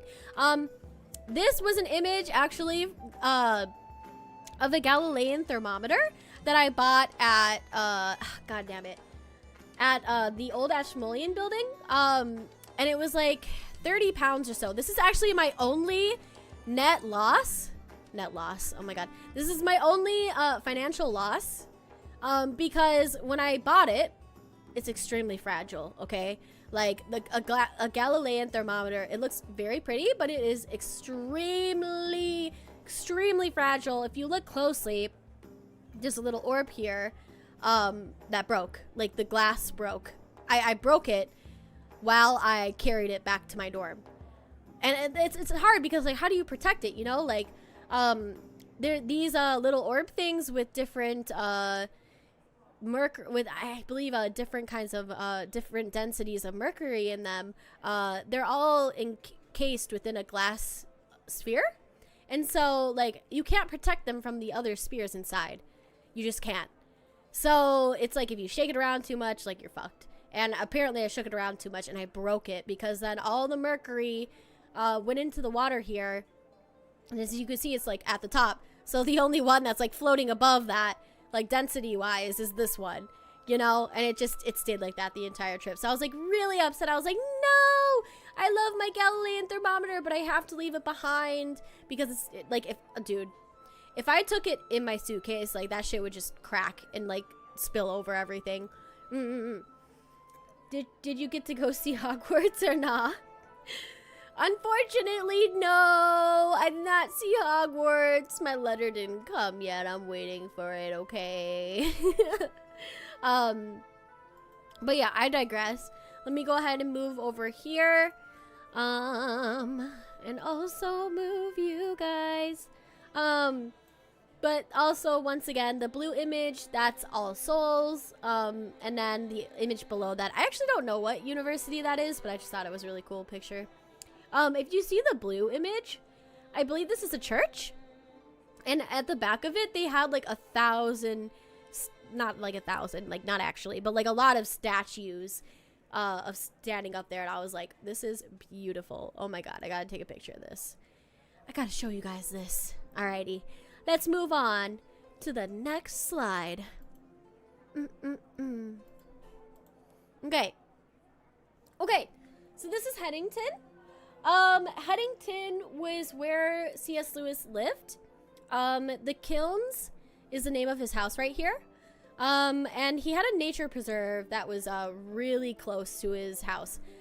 So what happened is you would walk along this hedge right here, and then you would walk into the nature reserve, and it was huge. And there was a snail. It was so cute. I got a picture of a snail there. There are a lot of tiny frogs that like we had to be careful not to step on. They're like froglets. They weren't tadpoles, but they were like really, really small and young frogs. So, I did go see Trinity Church, in which he worshipped at. And I also saw his grave. I did not include his grave on this PowerPoint because I just felt it was disrespectful to do that. I did take a picture of it. I have it. It was actually hard to find his grave. I went with a group of people, and it wasn't a very large group. It was only like 5 people or so. But we went to this cemetery. It's very beautiful, as you can see. Some of the headstones are so old that it's like I don't even know how old this this headstone is. But we walked around making sure not to walk on the headstones. Did you get to go see Narnia or no? No, actually, there was this I forgot, I think it's called the Story Museum, in which you could, I think, walk through the wardrobe, but I wasn't able to go do that. I'm very upset. So, you know, next time, I gotta do it next time. But when we did finally find his headstone, it was very white. It was just a slab on the ground, and he was buried with his brother, so it was very cute. And yeah, like, once again, like, the spirituality, like, walking through this cemetery, like, I don't know why, but I just felt an overwhelming sense of sadness. I didn't question it, and I left, you know? Let me go ahead and move myself so I can show you Holy Trinity Church. That is the church in which he worshipped. Once again, it looks really old, right? We also went on the nature reserve, and I got this really beautiful picture here. If you can't see, there's a image of a white horse all the way in the back. I just thought nature's cool, guys. See, you should go out and touch grass every now and again, okay? You got cursed. No, but I actually found something that would make you think that I got cursed a little bit later after this. So, about that, yeah. You could probably say that. But I digress. Next slide. All right, we're moving out from Oxford. Finally, there were a lot of slides of Oxford because that's where I stayed for like a month and a half. Okay, so out of Oxford and into Warwick. It's pronounced Warwick, apparently, not Warwick. That's what my professor said. I'm just gonna go with that. So if you hear me saying Warwick, then yeah. Anyways, okay. Warwick. I low-key was a little disappointed with Warwick, okay? So the thing with Warwick, right? And once again, I'm gonna move you guys over here. Is that it looks like a beautiful castle, right? With the pictures that I took. And it has a lot of deep history, right? Especially with like the War of Roses, like, within England, like there's a lot of history regarding this castle. But they kidized it. Like, they made it like, and there's nothing wrong with Ren fairs. I like Ren fairs, but like they made it like not very historical. They made it like so that like kids could like run around and like, I don't know, buy food from a food stall. And like, you know, it was very, very frustrating when I got there because I was expecting like a lot of deep history and like learning about that kind of stuff. But then I was like, oh my god, like all these kids are here, like so many kids, guys, like so many kids. The League of hold on, I cannot pronounce stuff. The League of Legends castle. Oh no, are you saying that a lot of kids play League of Legends? I've never played League of Legends, so I cannot tell you. I do not know. I'm just concerned for them if they do. Because I've heard things about League of Legends. The War of Roses is legendary. They made a whole Yu-Gi-Oh game based on it. Is Yu-Gi-Oh based on the War of the Roses? Are you messing with me? Are you messing with me, Jordan? I don't know anything about Yu-Gi-Oh. I just know, it's time to duel. That's all I know. And that could not even be Yu-Gi-Oh. I don't know. Don't ever play League, please, Kizui. Oh, no, I won't. You guys don't have to worry about that, honestly. Well, okay. Well, I just don't... Okay, I'm not a fan of MOBA games, but, you know, I would try it out, you know?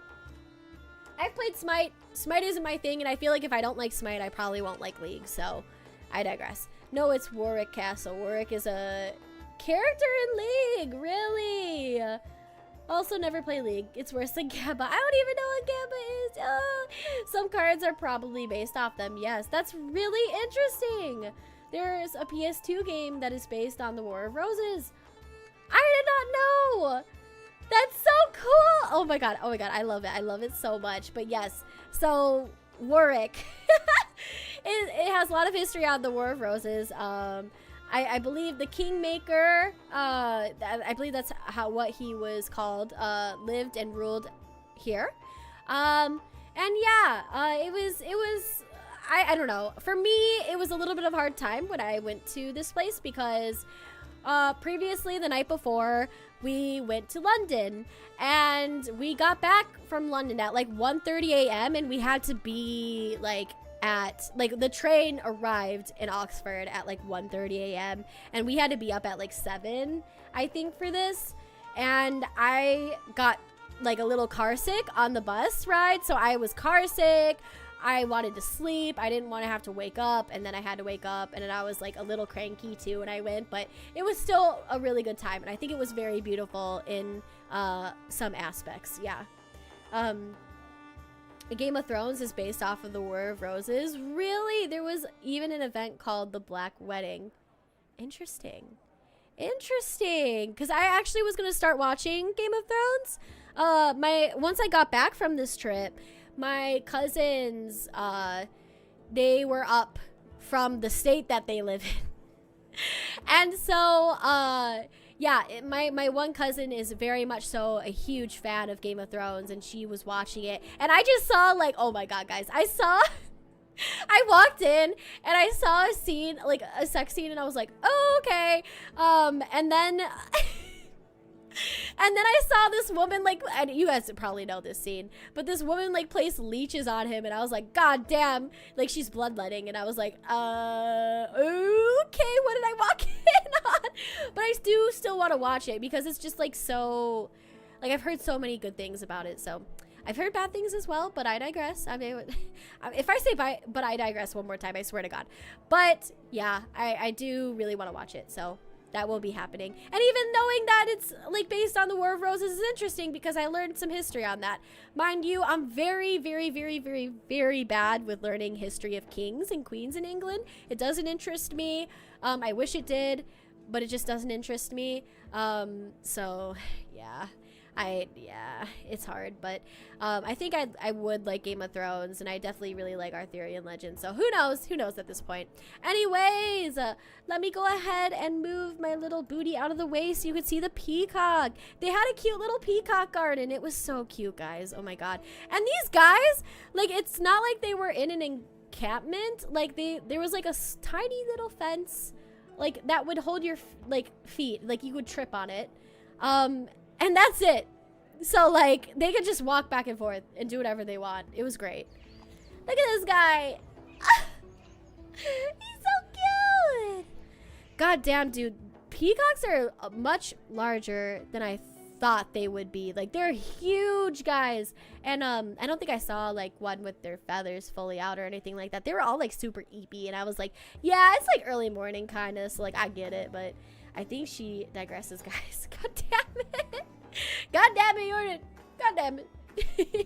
It's not like it's not a thing to watch with the folks. Yeah, I have figured that out. Well, to be fair, like I think everyone was just like gone, and it was just my cousin watching something, and then, like, you know, I'm a homebody, so I stay home a lot. So I think like that's what ultimately happened, is she was just like watching her thing, and then I just stepped in on it, you know. So, but I do want to watch it, so who knows, especially when the plume is up. It looks big. Yes. Okay, my bad. I didn't know what you were talking about at first, but I do. Okay, yes. Yeah, they're huge, guys, and they're so cute too. They had a really nice bird show here, in which they showed like a snowy owl, some very large birds as well, and they would literally, like, they trained these birds to fly like on our heads, dude. Like, they would fly so low, and they literally, like, when they started the show, they were like, guys, don't touch the birds, don't reach for the birds, I swear to God, leave the birds alone. Just let them do their thing. Yeah, I mean, they were flying like really slow too, so like they were flying low and slow, especially yeah, today is not a spelling day. No, you're good. No. Today is not a big thoughts day, I think, for me, so I get it. Anyways, London. London Bridge is falling. Anyway, London was a lot of fun. Big Ben was a lot larger than I thought Big Ben would be, honestly. A lot more ominous. And gilded too. It was very pretty. I thought it would be like a little bit older, like some of the buildings in Oxford, but yeah, I don't know. It was gilded. It was very pretty.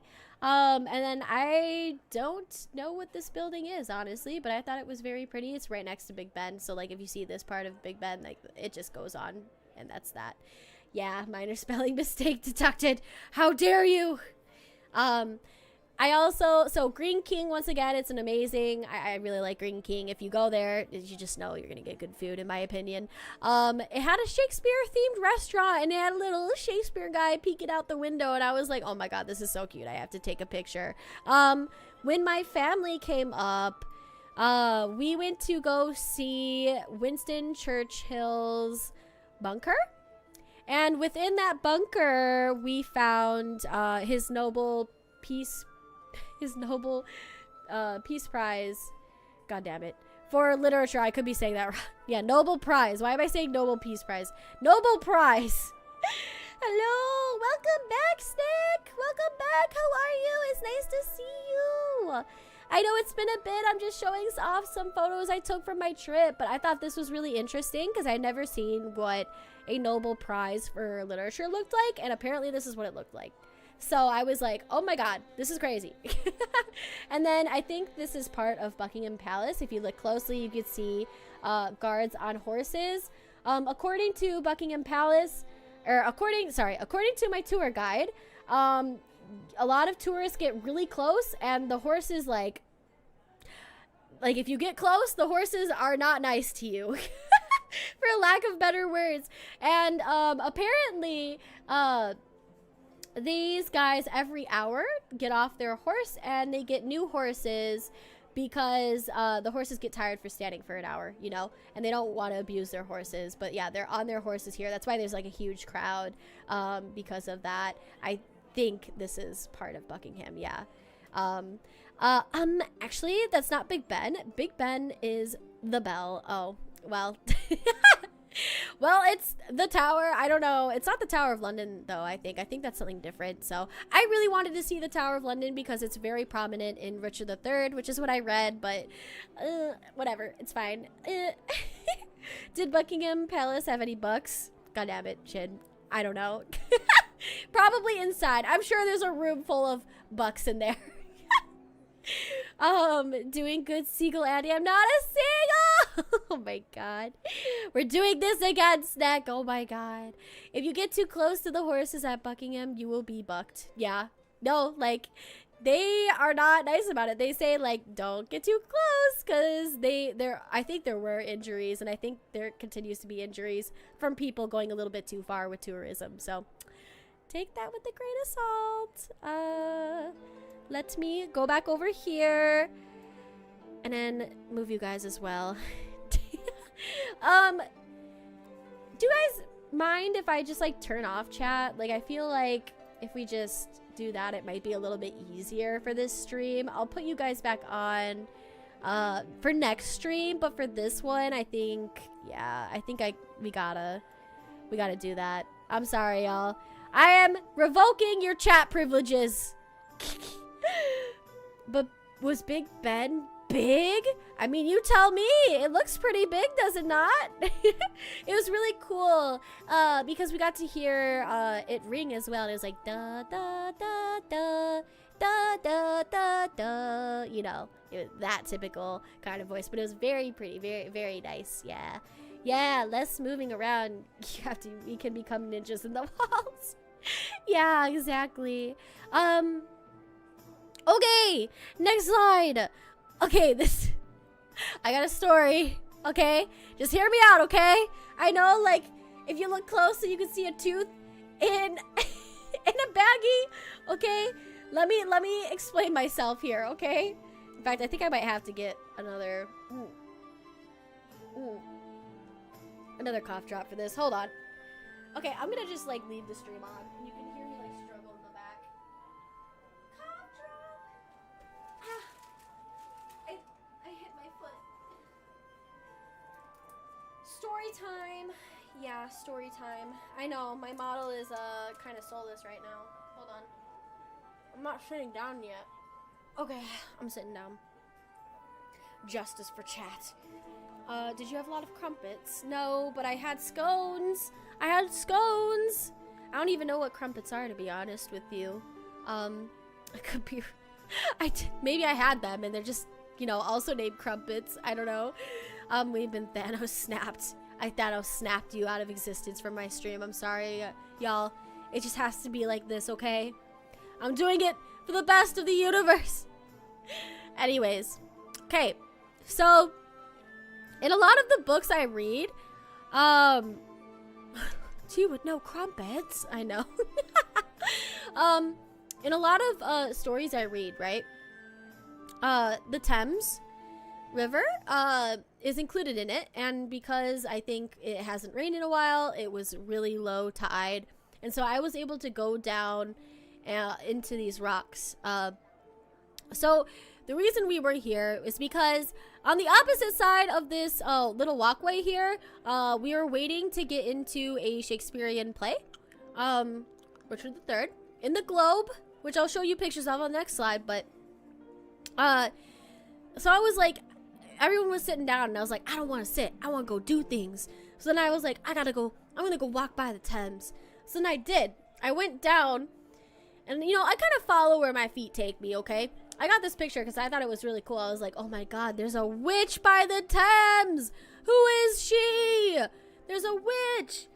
Witch. So, but I wanted to take a picture of what it looked like when I went down there, because when my family visited, like, pretty much a month later, this was fully, like, it was up. Like, you could not walk along it. It was high tide, man. It was... there was a lot of water in there. I could not walk along the Thames no more. Yeah. You prefer the elephants? I'm confused. But looks like crumpets are small griddle bread. Oh, I did not know. But so I walked down here, right? I was like determined to get a rock. And I did. Let me go ahead and move myself. Whoa. So, okay. So, within these two images, right? I was walking along the Thames and I came across this guy and he was digging through the rocks. And I was like, hey guy, what you doing? What you doing there? And he was like, I have a license. I can search through the Thames, or I could search through and look for treasure. And I was like, oh really? He was like, you want this tooth? And I was like, yeah, I want that tooth. Give me that tooth. And so this is, if you see, it's a tooth right here. And he gave me a tooth that he found off of the bank of the River Thames. And I was like, fuck yeah, give me that tooth.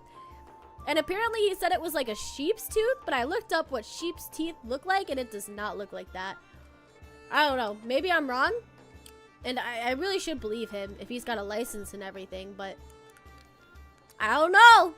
I don't know. And I also don't know how old it is, by the way, so I don't know. It was coming from the bottom of the Thames. Very interesting. He also was like, you want this like 1700s pipe? And I was like, yeah, sure, I'll have that. And so like, if you see this hole here, this is like a remain of like a pipe.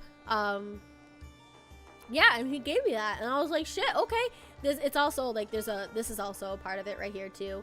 But I think from, if you remember the Blitz back in the day, when Nazi Germany spent a lot of time bombing London during World War II, a lot of things got blown into the Thames. So it was very interesting what he found there. He also was like, hey, look at what I found. And he found like what it looked like to be a piece of a sunken ship. And I was like, what is that? He was like, I think it's from a sunken ship. And I was like, do you know like what it is? And he was like, no, I'm gonna go give it to a museum and have it like assessed. And I was like, you do that, sir. And then we were like, good day. And he was like, cheers. And then I went back to them and I was like, look what I found, guys. I found a tooth and a pipe. And then I also took a rock that looked like a bone. It's not a bone, but like it looked like a bone. So I was like, yeah. So I still have them with me here. If I had like a camera that like showed my IRL hands and stuff like that, like I would show you. Like maybe I do that in another stream when I do figure out how to show my hands on stream. But yeah, that's what I found in on the embankment of the River Thames. Time to bring a bit of Salem to London. Oh God, Thames Riverman would never lie. yeah. Kizui going up to random guys collecting teeth isn't a good idea. No, but like, you know what? I don't. I think it's okay. I think it was okay. But what I did,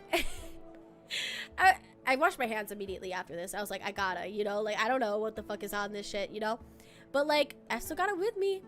Maybe it's like lucky, you know? You never know. Leaving you unsupervised sounds like it could bring wild results. Yeah. Once again, like, I just went where my feet took me. So yeah, that was really fun. That was a crazy occurrence. I was like, holy shit. You know, if you just like leave yourself open to the world, then the world will bring things to you, is my belief. So yeah. Yeah. A way to show oh my god, a way to show your hands could come in handy. Yeah, I see what you did there, but yeah. No, I definitely want to do that, maybe for like some ASMR streams, that kind of stuff, but yeah. Anyways, next slide. In London, we also saw the Sigmund Freud house. This was his actual house. So he did live here. He actually, I believe, was in Austria with his family. But then, you know, things were getting bad with Nazi Germany. He was Jewish. I did not know that. And he fled to London. And he has this really beautiful house. His family was actually poor. And he believed, he was like, shit, man, like, we're living like kings now. Like, this house is absolutely beautiful. And it was very gorgeous. This is actually the backside of the house. If you like, how do you say, like, if you walk around the side of the house, which is what this image is here, that I'm so conveniently covering up, then you go, and this is where you enter. You enter through the backside. Yeah. Things that include a random tooth and a broken pipe, or maybe you brought back some cursed relics from ancient times. Who knows? I don't know, but I liked it. We need to find a caretaker for you, Kizui. She's too wandering. No, it's a good thing to be a wanderer. Okay. You need to be a wanderer sometimes. And before Kizui visits Paris and takes catacomb bones. No, but what was really funny is, like, when I did my tour of the Palace of Versailles, what was I gonna say? The people that we were with on that tour said that they went down into the Paris catacombs, and I was like, y'all are crazy. Y'all, people die there. Like, what do you mean? And then, like, my tour guide would not stop making fun of me. Like, he was like, oh, people die there. And I was like, oh my God, shut up, please. But yeah, anyway, this is Sigmund Freud's house. This is his actual chair. This is Freud's actual chair. As it was. We are not allowed to sit in it at all. They have an exact replica in the floor above it. But it is, like, railed off. Like, no one can go and sit on that. That is actually Freud's chair. And so, I also want to show you this video. This is of his office. Sigmund Freud, like, I'm not a huge person who knows a lot of... I'm not a huge person. I'm not a person who knows a lot about psychology. But... I don't know. I thought it was interesting to learn. And he collected a lot of relics too, by the way. I'm not the only one. Like, look how all these, like, historical, like, artifacts he collected. This was his office, okay, guys? Like, he had a lot of shit on the desk. And, like, once again, there you go. There you see the chair that I took an image of. I think it keeps going. Every psychology teacher's favorite person. I know. Yeah. He's huge in psychology. His daughter also lived with him. I can't remember her name, but she was the one who made his house into a museum, and this was her desk that she wrote at. She was very sad when her father died. Yeah. Okay. Next slide. The Sherlock Holmes Museum! Woo! Okay. This is one of my favorite places in London. I'm gonna just dip down like this. I hope this is okay. Freud, so many fun conversations occur with his name being involved. Yeah. Very true. Very true. Oh, sorry, my bad. I accidentally took my glasses off there for a second. This was the Sherlock Holmes Museum. It was amazing. Okay. This is what it looked like. But next door, they had his actual, like, apartment. Like, this is 221B Baker Street. This is actually, like, on Baker Street. We had to take the Bakerloo line on the subway to get to it. It was amazing. But so they actually had the door. They couldn't close the door, so we couldn't take a picture, like, close with the door, but we took a picture with the door. And then you go up and the stairs look exactly like how it would look like. It's so amazing. And then we walk in and this is, like, the first room you see, you know, Sherlock's chair and Watson's chair as well. You see, Sherlock's violin in the back, and it just looks like it, you know? Good old Baker Street. Yeah, it was absolutely amazing. Okay, hold on. The image that my head is covering up right now is actually the opposite of, or I guess the wall. If you look out, like, this way, then it's that wall, and it's where he shot the wall. So they have it framed. Sherlock Holmes wasn't a real person either, right? It was the result of Sir Arthur Conan Doyle's works, but they recreated an entire apartment. So that was really cool. I also took a little bit more of a close-up here with, like, Sherlock's desk, because he was into chemistry, I believe, into science. So he's a lot of different science devices here. And also his violin with Beethoven sheet music. And this is Watson's desk, okay? I thought it was really interesting as well. But yeah, that's the Sherlock Holmes Museum. Very cool, very cool. Very nice. And this is the Globe Theater. Woo! Okay, so. And I know I'm yapping, guys. And I do apologize, but this is a very big yapping stream, okay? A very, very big yapping stream where I'm just going through all of my pictures and photos. It reminds me, if anyone ever says, no shit, Sherlock, the response, if will fuck you, Watson, is well, fuck you, Watson. Oh, the response is, well, fuck you, Watson. I did not know. Only Sherlock story I remember is the one with the journalist who had realized he made more money being a beggar than being a journalist when he was working on a story about the homeless. Interesting. I need to read Sherlock. I haven't read. I think I tried reading Sherlock Holmes by Conan Arthur Doyle a while ago, but I haven't finished it. Yeah, I need to do it. The Globe is beautiful. I know, and I will talk about it here in a second. I love the Globe. But let me go ahead and see what Snack has to say here. I just realized last month one of my sisters was going exploring in Europe and was in the UK for a time. Y'all could have encountered each other by accident. Oh my god. It could have been me! Would it be Kizui with no yapping? True. Okay.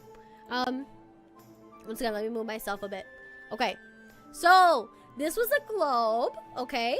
The Globe Theater is a direct replica of the theater that Shakespearean plays would have been performed at. The Shakespeare Globe. Back then it wasn't called the Globe. I think it was called the Rose, but then it burnt down and then they built this one and they do a lot of Shakespeare plays here. The one we saw was Richard III. As you can see, the Flower of Lancaster here at the start of the play. They show the War of the Roses just briefly, and then they tear down the House of Lancaster rose, and then they put the House of York rose on there, the white rose. So yeah, very, very interesting, very cool. As you can see, it's very beautiful. I went twice. I saw the play twice. So the first time I saw the play, I was standing for 3 hours. It was a lot. Even with the Brooks that I had really good running shoes, really good walking shoes. It was a lot. So we actually got, so this image I took was of me shoving my phone up on stage, because this is the barrel right here, and that's the barrel. And so I had a really fucking good spot. Like, I could lean on the stage basically, and the only thing was that we were on our feet for 3 hours. But it was really cool because Shakespearean plays, what they tend to do is they tend to really they tend to do a lot of audience interaction. So like, my friend like got an autograph like during the play when Richard III was doing a soliloquy. Like, he went up and took, because we had to take notes because we were going to write a paper on the play. And so my friend Richard went up and scribbled in her notebook, and that was really cool. Yeah, so that was really, really fun. And the second time, I took my parents and we had seats so they could sit down. And this is our view of the play. It was really amazing. This is the end of the play. Let me go ahead and move myself over back again. In this image, you can see Richard III is on there. This is at the end of the play. It was at night. It was 3 hours. Yeah. Sorry. Oh, a really good Sherlock joke is I love the name Shit Sherlock. First name, no. The name's Shit Sherlock. First name, no. I'm confused. I'm sorry, I'm dumb. Did you liberate the British Museum? I don't know what you mean by liberate, but I did not visit. No, I'm sorry. That was one thing, we passed by it on our way to the airport to France.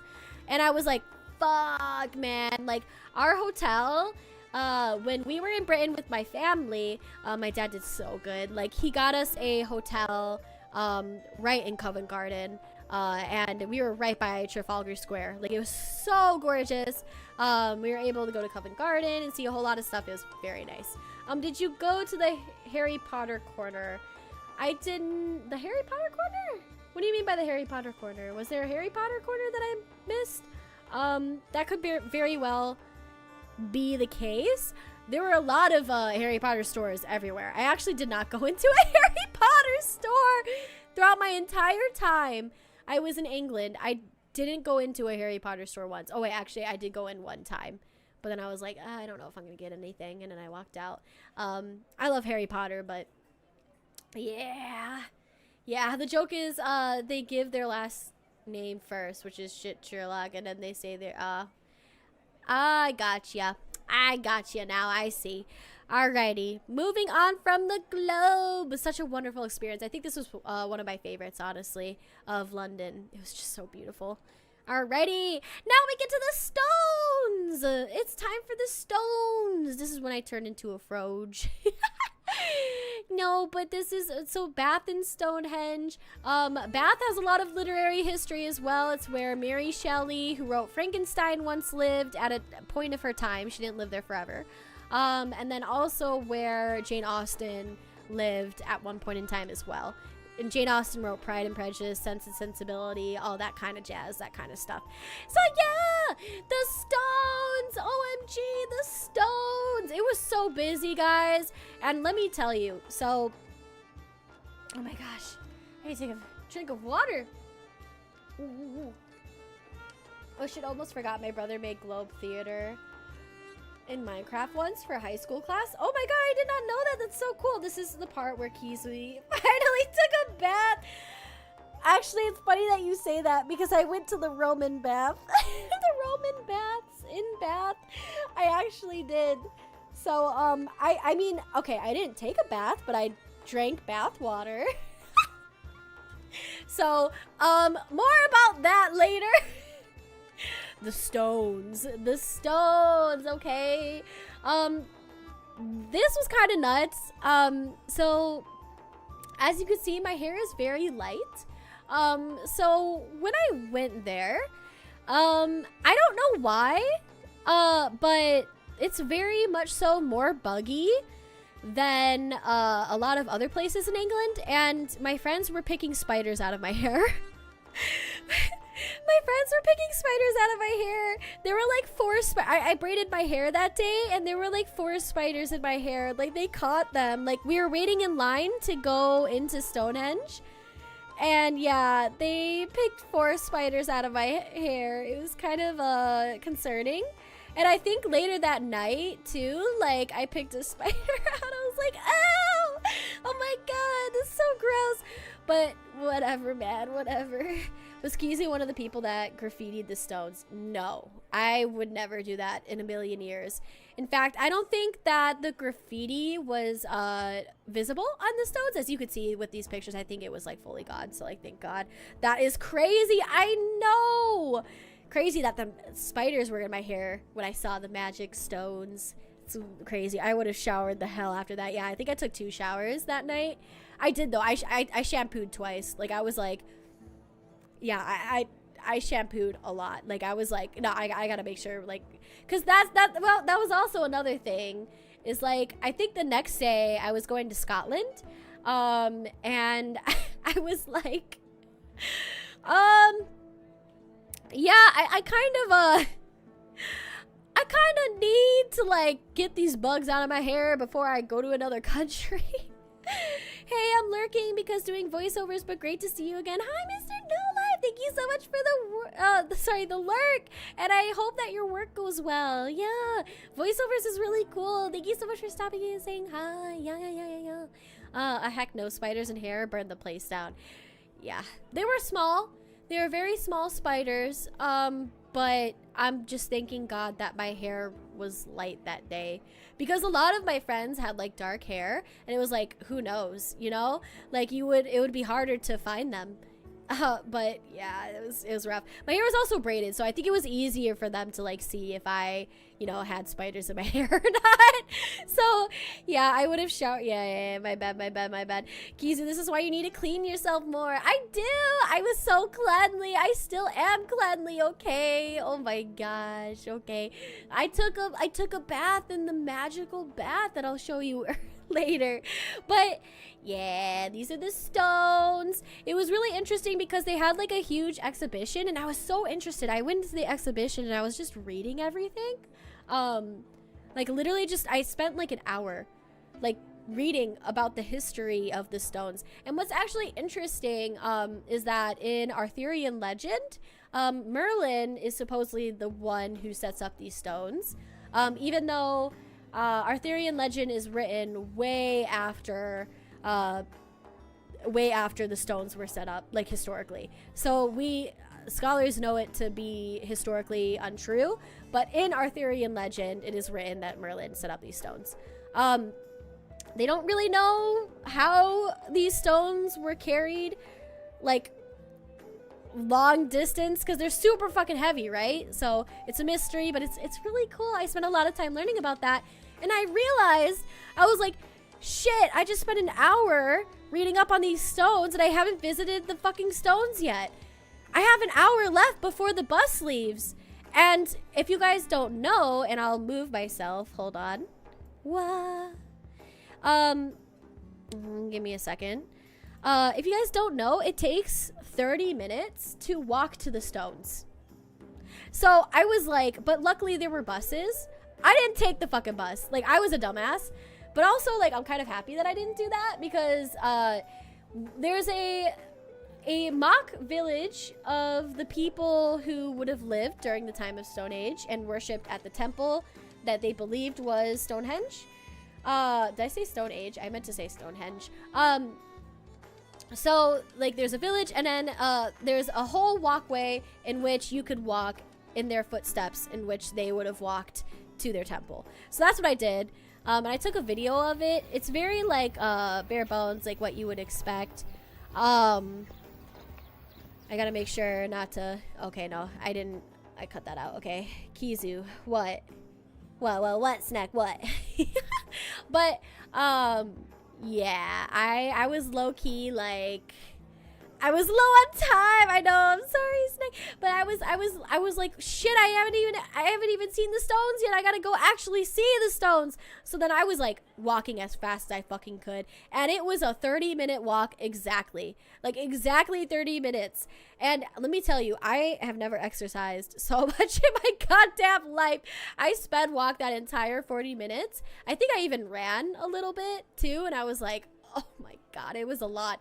It was a lot. But then I finally made it to the stones, as you can see here, and there they are.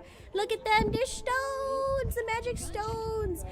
It's really cool because when you got to the stones, you could walk around it, and it was a huge circle. And within the walkway, when you get there, there's like a ring around Stonehenge in which there were a whole bunch of other stones, but they've since been moved, I think.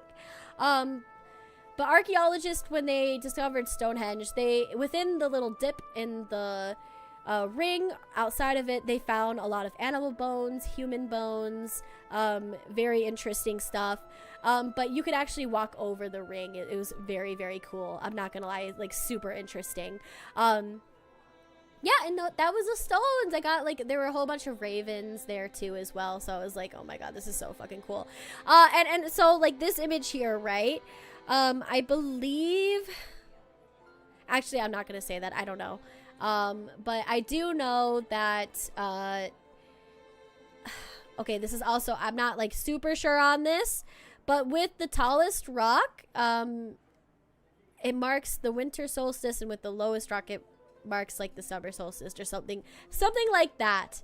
It's very interesting, and once again, take my words with a grain of salt because I'm not like 100% certain on this kind of stuff. But yeah. Okay. Next slide. Moving on from the stones.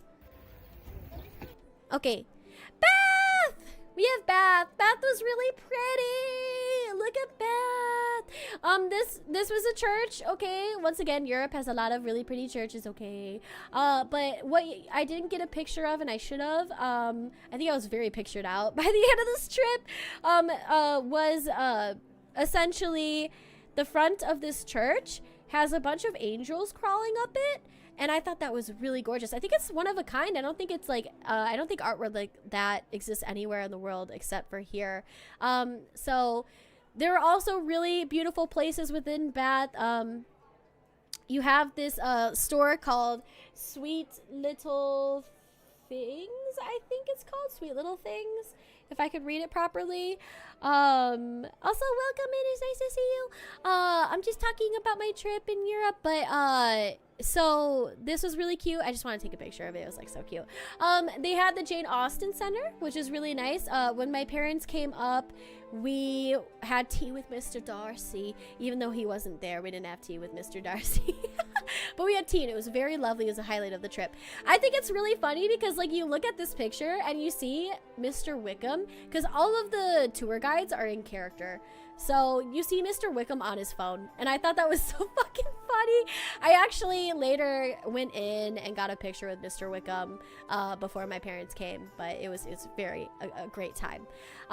Next door, like literally next door, like you walk 2 steps and you go and you see like the House of Frankenstein, and that was so fucking cool because this was more where like I studied a lot about Mary Shelley and her life, and it's actually quite tragic. And oh damn it, I have like they have like a huge hyper realistic model of what Frankenstein would have looked like, or not Frankenstein, sorry, the monster, what the monster would have looked like within Frankenstein, within the book, not like modern depictions of like green and like nails in his head. Like no, like, and it was scary. Like it was scary. I like took a step back for a second because like you go in and it's like, ooh, okay, that is a 8-foot tall man, and I mean it's all wax, right? But I mean like shit, it's hyper realistic. His eyes move and shit, and it was very, very cool. Yes, with no crumpets. I did not have tea with crumpets, no. I'm so sorry. I can't really read your name. I do apologize, but welcome in. Welcome in. My Japanese is really bad right now. I do apologize. But ohayo, or like any, I don't know what time zone, or I don't know what time it is in your time zone right now, so I do apologize. But back to Bath.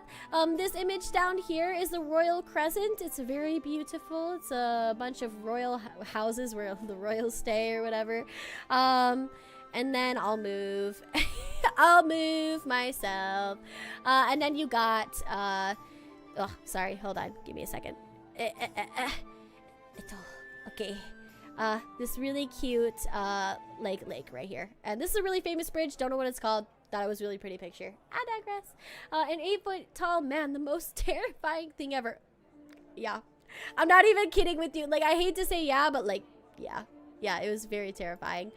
Anyways, the Roman bath, guys. This is where I took a bath. Okay, I finally took a bath. But here, so this is actual Roman ruins that they have from the temple. They used to worship Minerva. I believe this is Minerva.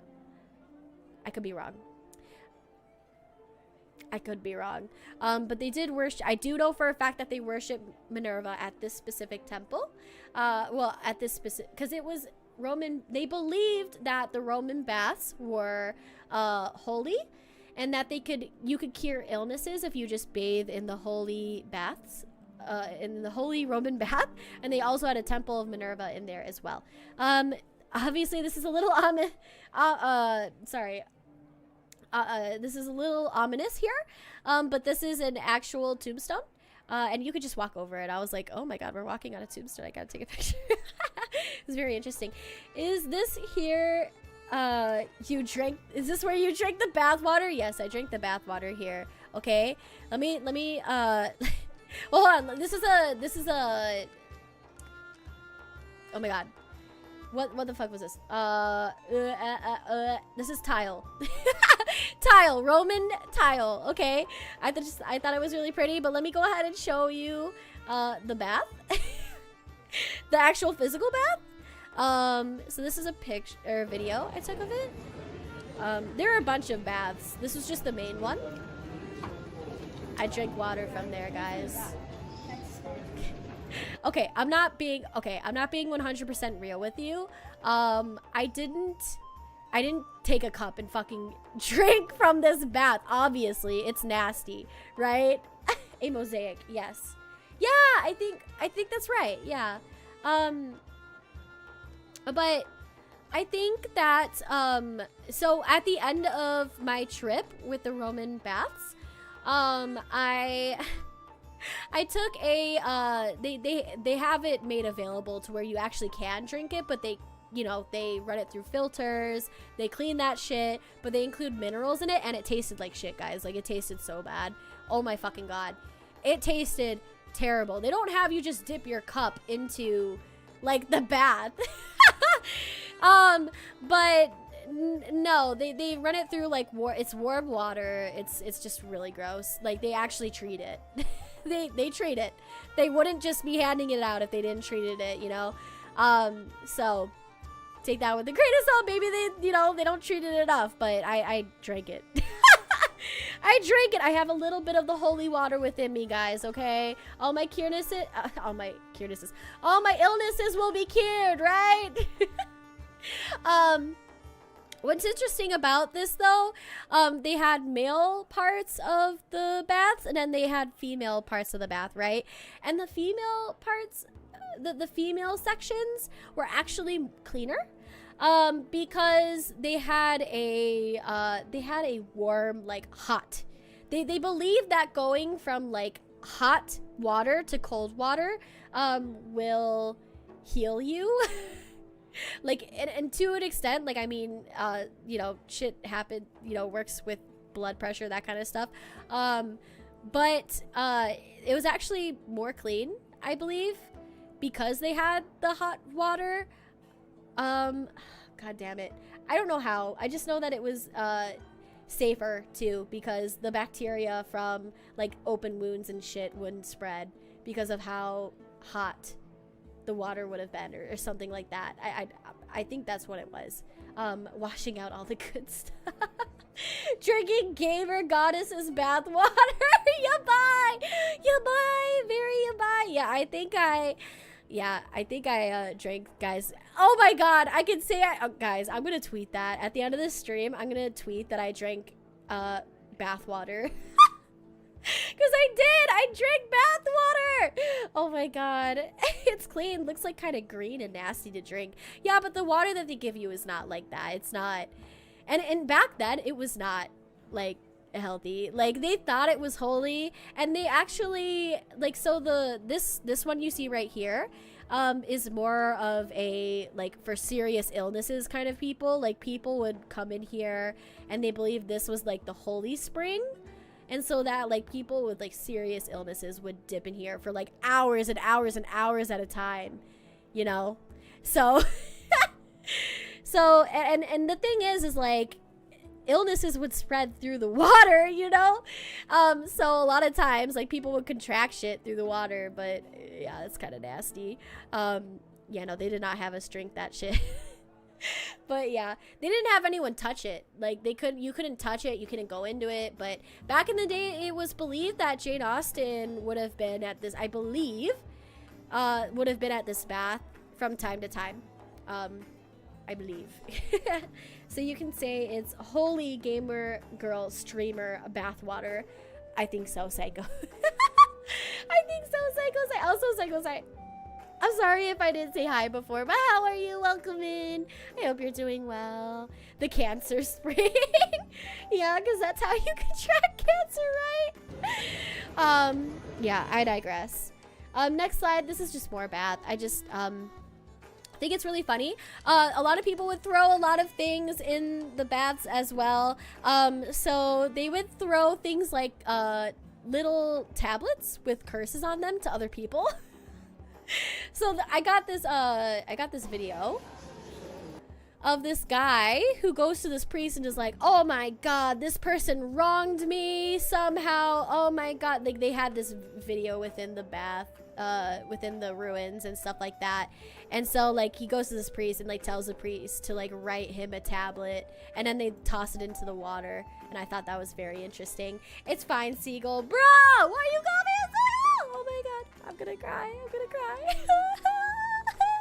No, it's okay. It's okay. I forgive you.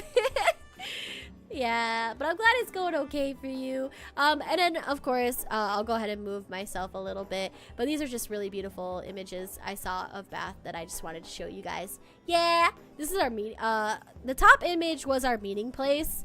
Because we had a lot of time to spend on our own in Bath. So, yeah. Anyways, that was Bath and Stonehenge. Now we have Stratford. Woo! Okay, hold on. I'm going to take a sip of water.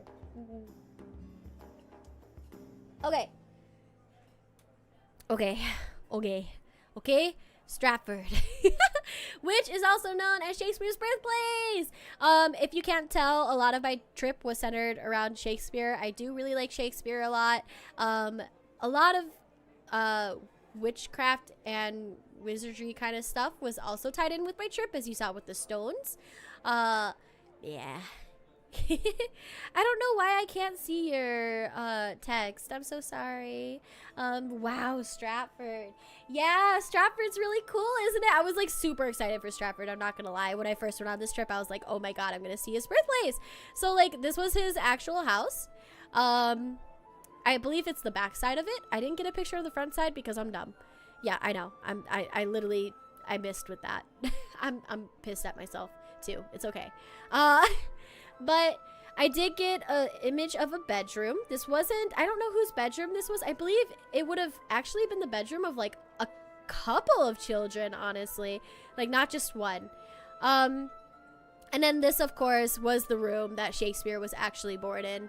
It's a little like uncanny valley to see that, I feel like.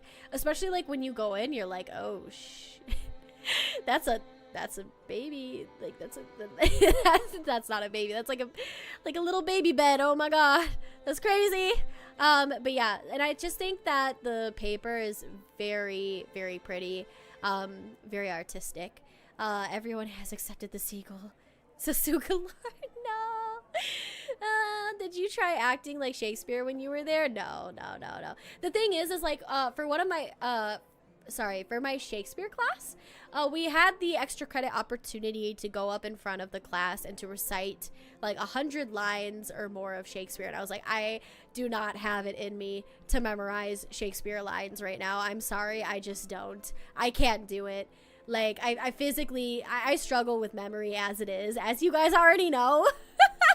So, like, it was very hard. I wanted to do it, but I just couldn't, you know? Yeah, fancy room. I know, right? So fancy, so fancy. And then, of course, let me move myself again. There was a very pretty garden outside of his house as well. I did get a picture of the back of the house, like, directly on. And there's a pathway leading up to it, but I didn't want to dox some of my friends, so I chose to leave it out. But yeah, that was Shakespeare's birthplace. The next thing we went to was actually a new place, but I'll show that after this one. But we went to Anne Hathaway's cottage, and I know what you're thinking. You're like, the Anne Hathaway? Oh my gosh, you went to her she has a cottage? No, this is not Anne Hathaway, the actress. I mean, she might have been an actress back in the day, but like, this was Shakespeare's wife. Shakespeare's wife's name was Anne Hathaway, coincidentally. It's actually really funny because Anne Hathaway's husband now kind of looks a little like Shakespeare. So it's interesting. But yeah, so it was very pretty. I was actually kind of a little disappointed because I had thought that I had taken a lot of photos at this, and I took a lot less than I thought I did. And then the photos that I took had pictures of me in it, and I don't want to show you that. So these are the pictures that I took that didn't have me in them. Oh shit, no, not that one. This was her bed. She had a really pretty garden, as you could see outside. It had a lot of pathways in it and stuff like that. The windows were really fancy, and then also, hold on, let me move. Well, that, you know, back then they didn't have washers and dryers, and they hung their clothes up. Honestly, I think that's the best way fucking dry your clothes. Like, I hate using a dryer because all my clothes just like shrink, and I'm like, what even was the purpose? Like, they fit me perfectly before. Why don't I just hang them? Like, I could just hang them. So I might be buying a hanger in the future. Honestly, I'm not gonna lie. You should have just gone there and recited the B movie script. No, but you know what's really funny? It's actually funny that you say that, Snek, because so within my witchcraft class, we also had the same opportunity, and we studied Harry Potter, and we studied the first Harry Potter book. We studied The Hobbit, Macbeth, and then what else did we study? We studied The Lion, Witch, and the Wardrobe as well. But we also, at the end of the class, for a week, we discussed Harry Potter and the Philosopher's Stone. And I really wanted to so badly go up there and be like, when I make my move, you'll be free to check the king. Run! No, run! What is it? You know what I mean? I wanted to recite the Harry Potter like lines that's been like going around the internet, like the meme of like Harry Potter. But I didn't, because like my professor would not have liked that, I don't think. But it was just, oh my god, I wanted to so badly, because I know that from memory, but I also don't think it's a lot of lines. It's not enough. I would have gotten points for it, but just an aside, I guess. Yeah, this is Shakespeare's new place. So when Shakespeare got rich, essentially, he built like a new mansion. It doesn't stand today, I don't think, but the same place exists, and they built like kind of like a historical site around it. Let me move myself, but let me first just talk about this. I thought this looked really interesting. It looked like I don't know what it's called, but the vines wrapping around it and everything look also like Pokemon Heroes. If you ever watched it again, I didn't get footage from Pokemon Heroes in specific. Maybe I show you guys next time. It's really hard to find on the internet. Like, the Mystery Girl again is called the song. That one, if you know that. It's really hard to find that on the internet. Like, you can find the song, like the physical song, but footage from the movie is like, yeah, like really hard to find. So yeah, but this is like footage of Shakespeare's new place, and so this is like the garden. I think this is probably where the house would have been. And that kind of stuff, but it's been torn down and made into a garden. They had a lot of monuments. If you see the ship, my hyper fixation is ships, shipwrecks, tsunamis, and everything to do with the ocean, honestly. So I had to fucking take a picture of this. This was of the ship within the Tempest, I believe. So it was a direct model of what the ship would have looked like in the Tempest. I thought that was very cool. Tempest is on my list to read. I haven't read it yet, but yeah. Yeah, only place I know to find it for sure, I think, is on Amazon, but I think it's like buy/rent the movie kind of thing. Yeah, I think for sure that's what it is. Yeah, also I did look up, and Pokemon Heroes is based on somewhere in Italy. Oh, I know for sure. Yeah, it's based on Venice. Like, but it just looks a lot like Pokemon Heroes. Like, what I'm essentially saying is England looks a lot like Venice in a lot of aspects, but yeah. I digress.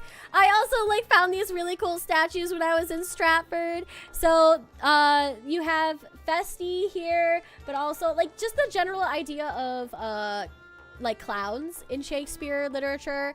It's very prominent. This one, for example, is portraying the clown in As You Like It. I haven't read that one, but I also think that this is like Festi within within 12th Night. So there is, I think they have a quote of 12th Night on this side, but I just didn't get that angle. And then let me move myself. Wow. And then they had this guy. I have statue in quotation marks because like this guy wasn't a statue. He painted himself white. It was very creepy. Yeah, and he called himself Shakespeare's ghost, and he had tips right here. And I was like, I want a picture with that guy. And my friends were like, you're crazy. You want a picture?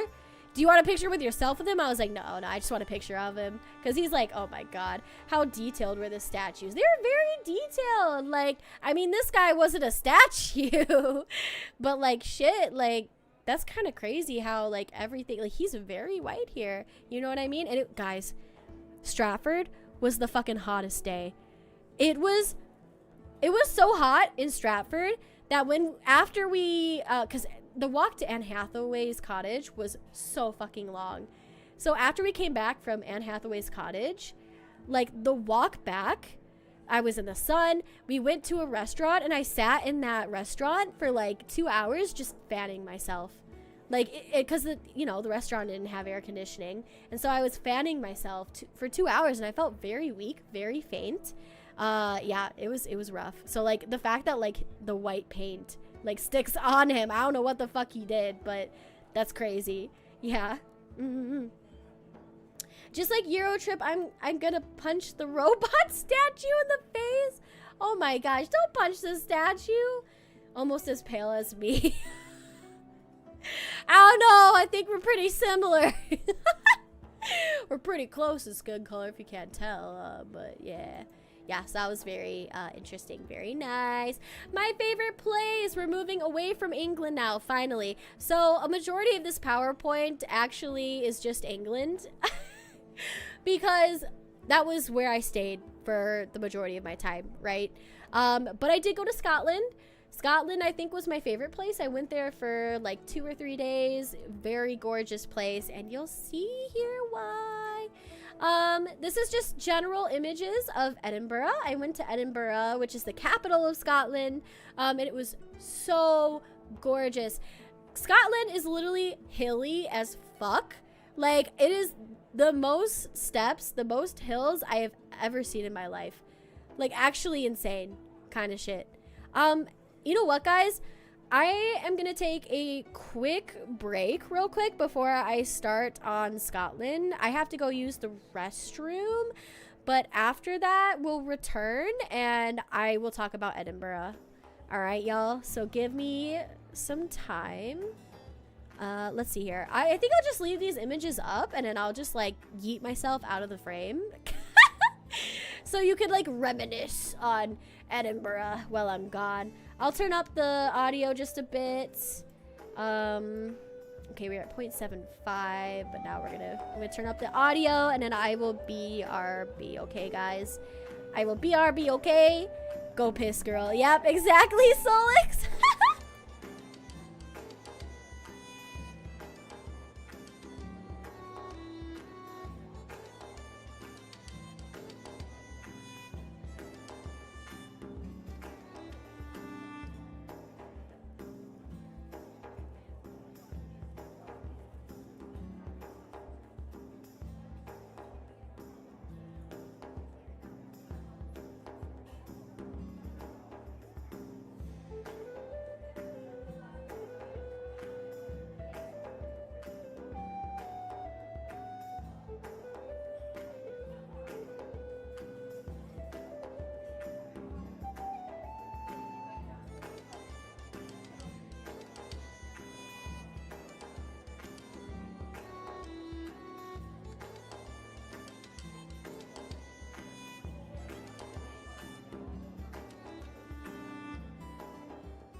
Okay, I'm back. Oh boy, you guys didn't do any. You guys weren't up to any shenanigans when I was gone, were you? Whoa. Okay, hello. Hello again.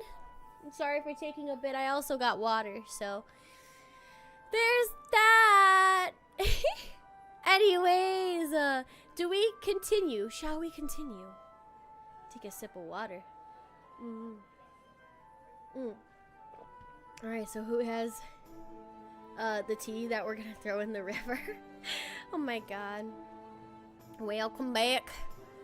Welcome back. Thank you, thank you. But yeah, let's continue with Scotland, my favorite place. This is Edinburgh. I'm sure you guys are very well acquainted with all these photos by now because I was gone. These are just some general photos. Don't really have much to say here except for the fact that smoothie was so good. It was so good, like straight berries in it. I think it was like a wild berry kind of mix. Oh my god, made my day. I was starting to feel a little sick.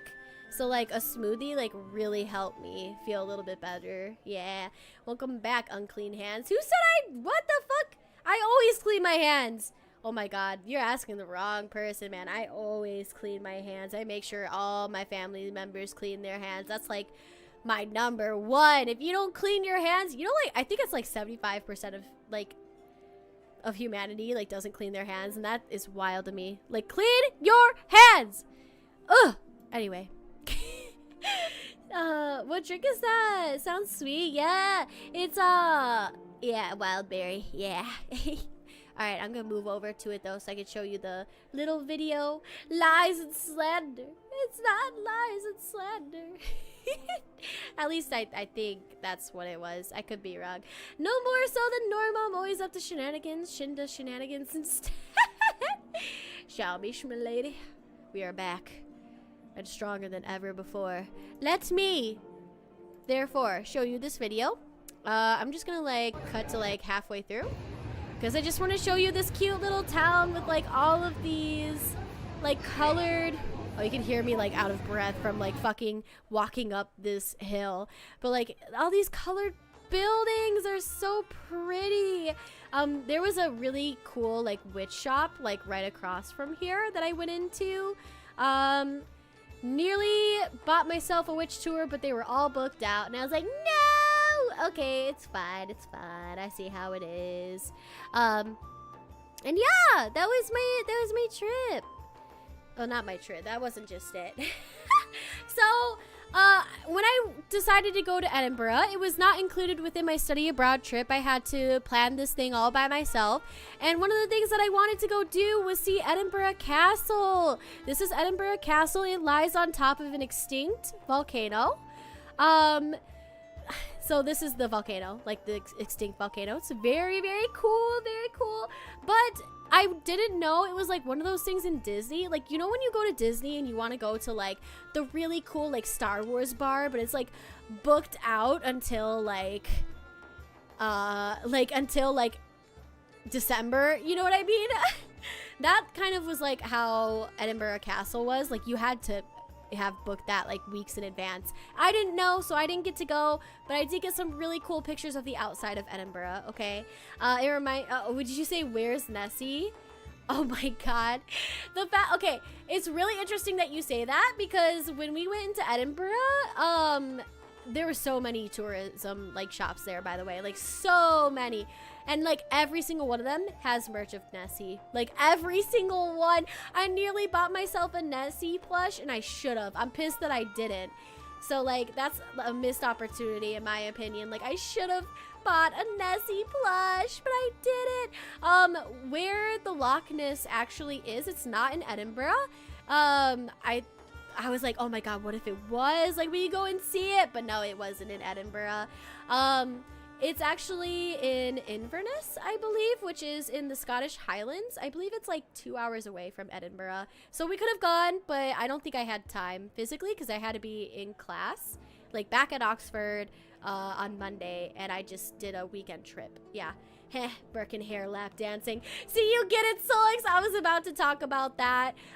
Very nice transition. If you see Birkin hair lap dancing, I really wanted to highlight this because like before I went on this trip, right, in my undergrad, I took a course on diabolical doctors, right? So within Edinburgh, I can't remember what time period this was. This is around the time in which people were starting to do dissections on humans for the first time. And within this time period, getting human bodies to dissect was very difficult, right? So these infamous doctors called Burke and Hare,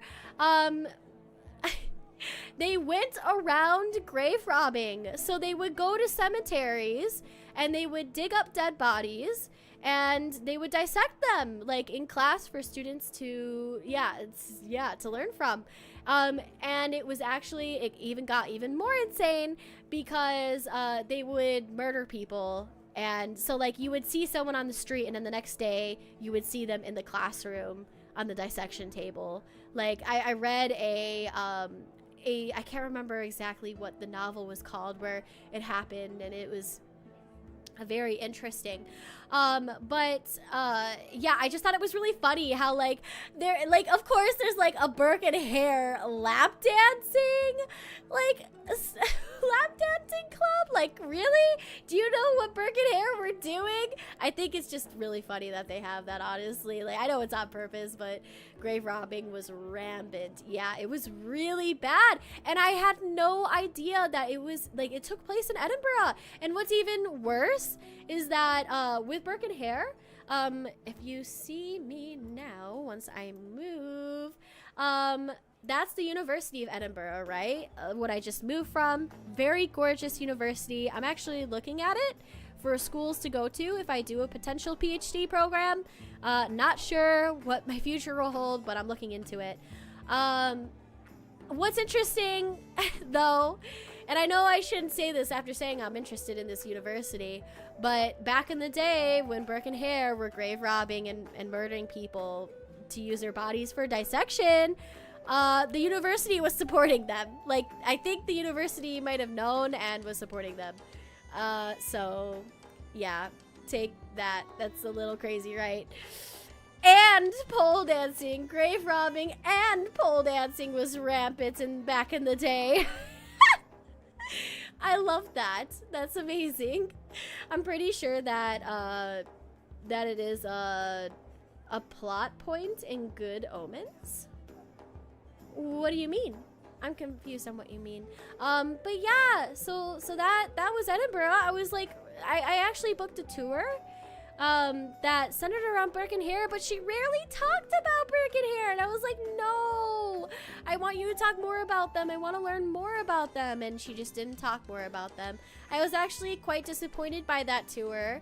I felt really bad too because like she ended the tour and was like, haha, I'm getting my license to be a tour guide, like rate me well on this website. And I was like, I don't think you want me to rate you on this website, honey. Like, I'm sorry, I can't even be nice about it, but you were just not good. Like, but she was kind of a nice person. So anyways, yeah, the thing about Edinburgh, like I said before, is it's very hilly, as you could see.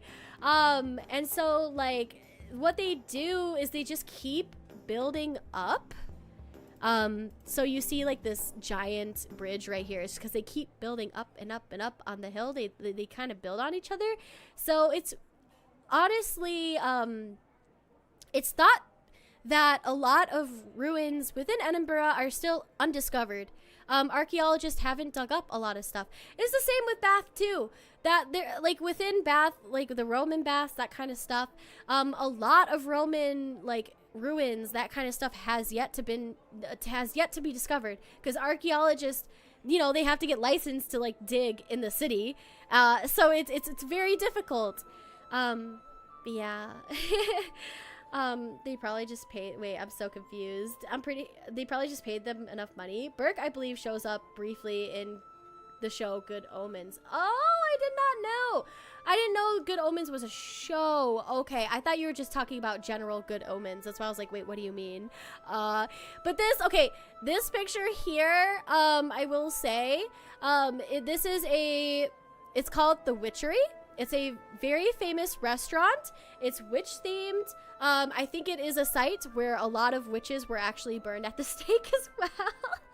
I don't know for sure, but I think that's probably why it was built there.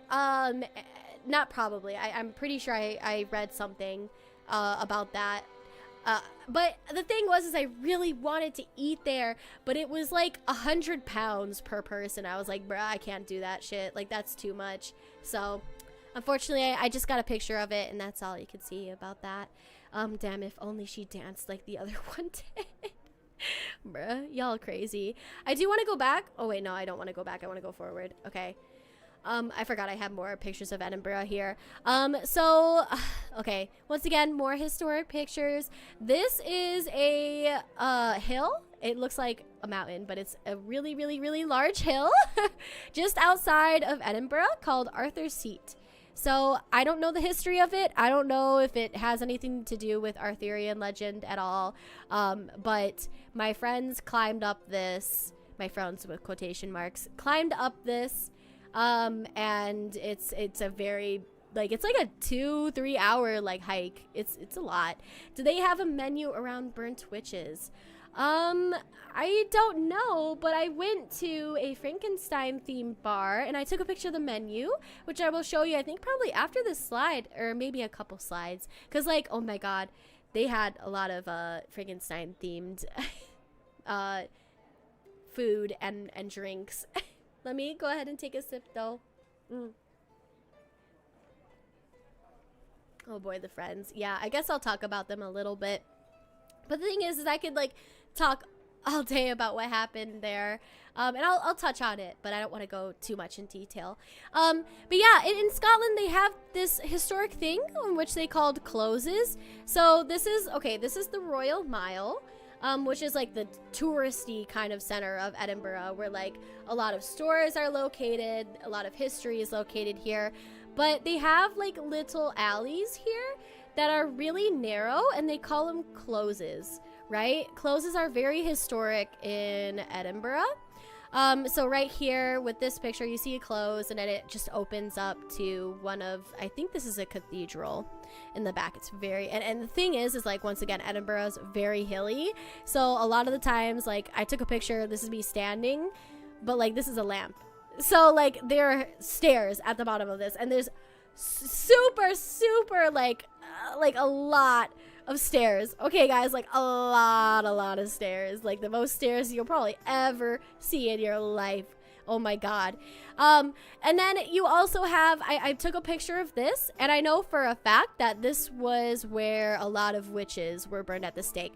The thing is, historically, that when it comes to witchcraft, this is what I learned within my witchcraft course, is that King James VI of Scotland and then the 1st of England, King James VI of Scotland, he was very much so he was terrified of witches. He did not like witches at all. He wrote demonology, which kind of like condemned witches, condemned a specific girl, in which he blamed like his marriage not going right because of witchcraft on this one girl, and they ended up torturing her, and it just it was a mess. But he brought his ideas about witchcraft to England when he became King James I of England. So yeah, that's rough, buddy. There were a lot of witch burnings back in the day in Edinburgh. So not only were there murders and body snatching, but there were also witch burnings. Lots of things in Edinburgh, huh? So I'll also move out of the way for this one too. But while I was there were Edinburgh was holding the Orienteering Championship, I think. And this was very interesting because I was like, in Edinburgh? Like, damn, that for sure is like the championship, because like just walking around Edinburgh is a fucking workout. Like, you will stay fit if you live in Edinburgh and just walk around. Like, it felt like I was climbing like six flights of steps everywhere that I went. Like, it's that hilly. It's that insane. And so for these people, and I'll show you the video right now, to be doing this is insane. So what they do here is they put checkpoints all throughout the city that you have to navigate to.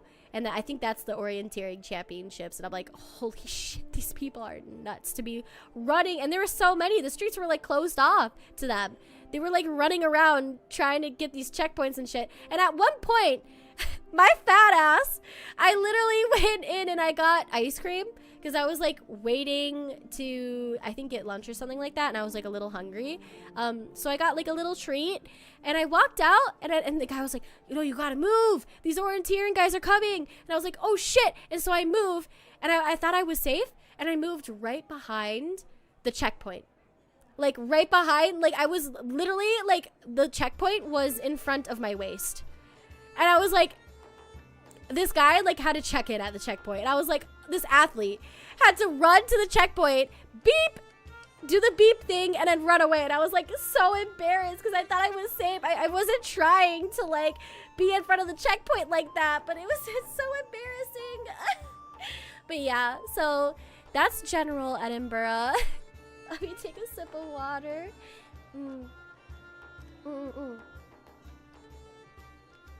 Wait, did you get a pick of the ice cream? No, I didn't.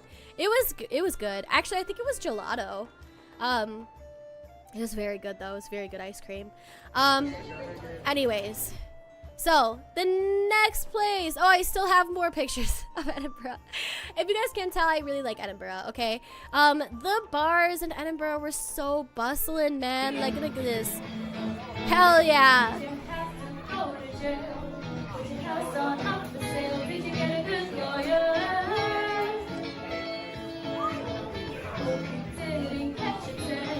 It's so beautiful, and I love how like they had all the countries' flags right here. It's very cool, very cool.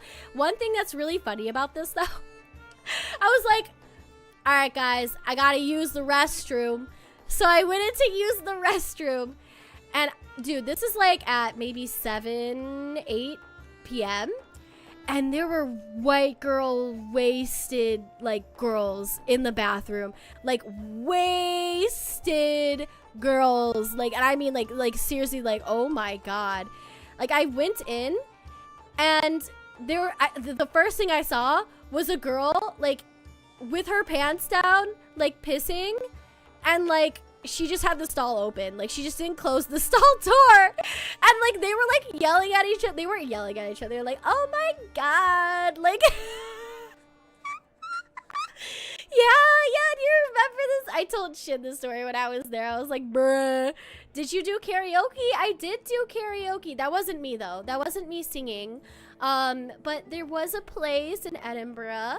I'll probably talk about it later, but I did sing one song. You know, the UK is crazy about ABBA, and rightfully so. ABBA is amazing. So I did sing Honey Honey by ABBA. If you haven't heard me sing Honey Honey, I have a short out on my YouTube. So yeah, go check it out. You're already here at YouTube anyway. Might as well. Anyway. Yeah, so I sung Honey Honey at a karaoke place, but that wasn't this place. This was a different bar. And dude, the girls there were so wasted. Like I was like low-key concerned. But like when I was leaving this bar too, like they kept trying to like pull me back in. They're like, no, come on, come hang out with us. I was like, no, I gotta go.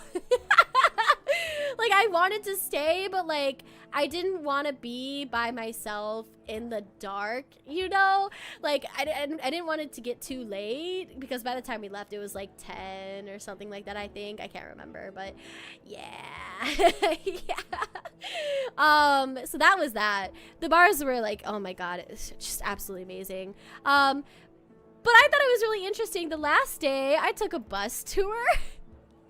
And I saw, okay, the first image here is of the King's Gallery, and apparently, because, you know, Scotland, oh, thank you, Shin. Yeah, if you want to see me singing Honey Honey, I have a little snippet of it there. It's not the full song, but it's a little snippet, and yeah, So please go check that out. But within so the UK has an agreement, so England has an agreement with Scotland, and the King of England, I believe, has to stay in Scotland for a week. And so I believe that this is where he stays for a week, and I literally missed him. Like, he was there. Mind you, this is just the front of it. Like, you walk in and then it's like back here. I just couldn't get a picture of it because I was on a bus. I didn't have time. Like, I did so much in Edinburgh, I didn't have time to go do this.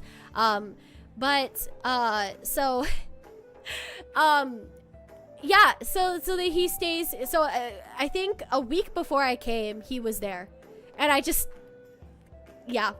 missed him, I guess. But yeah, that's interesting.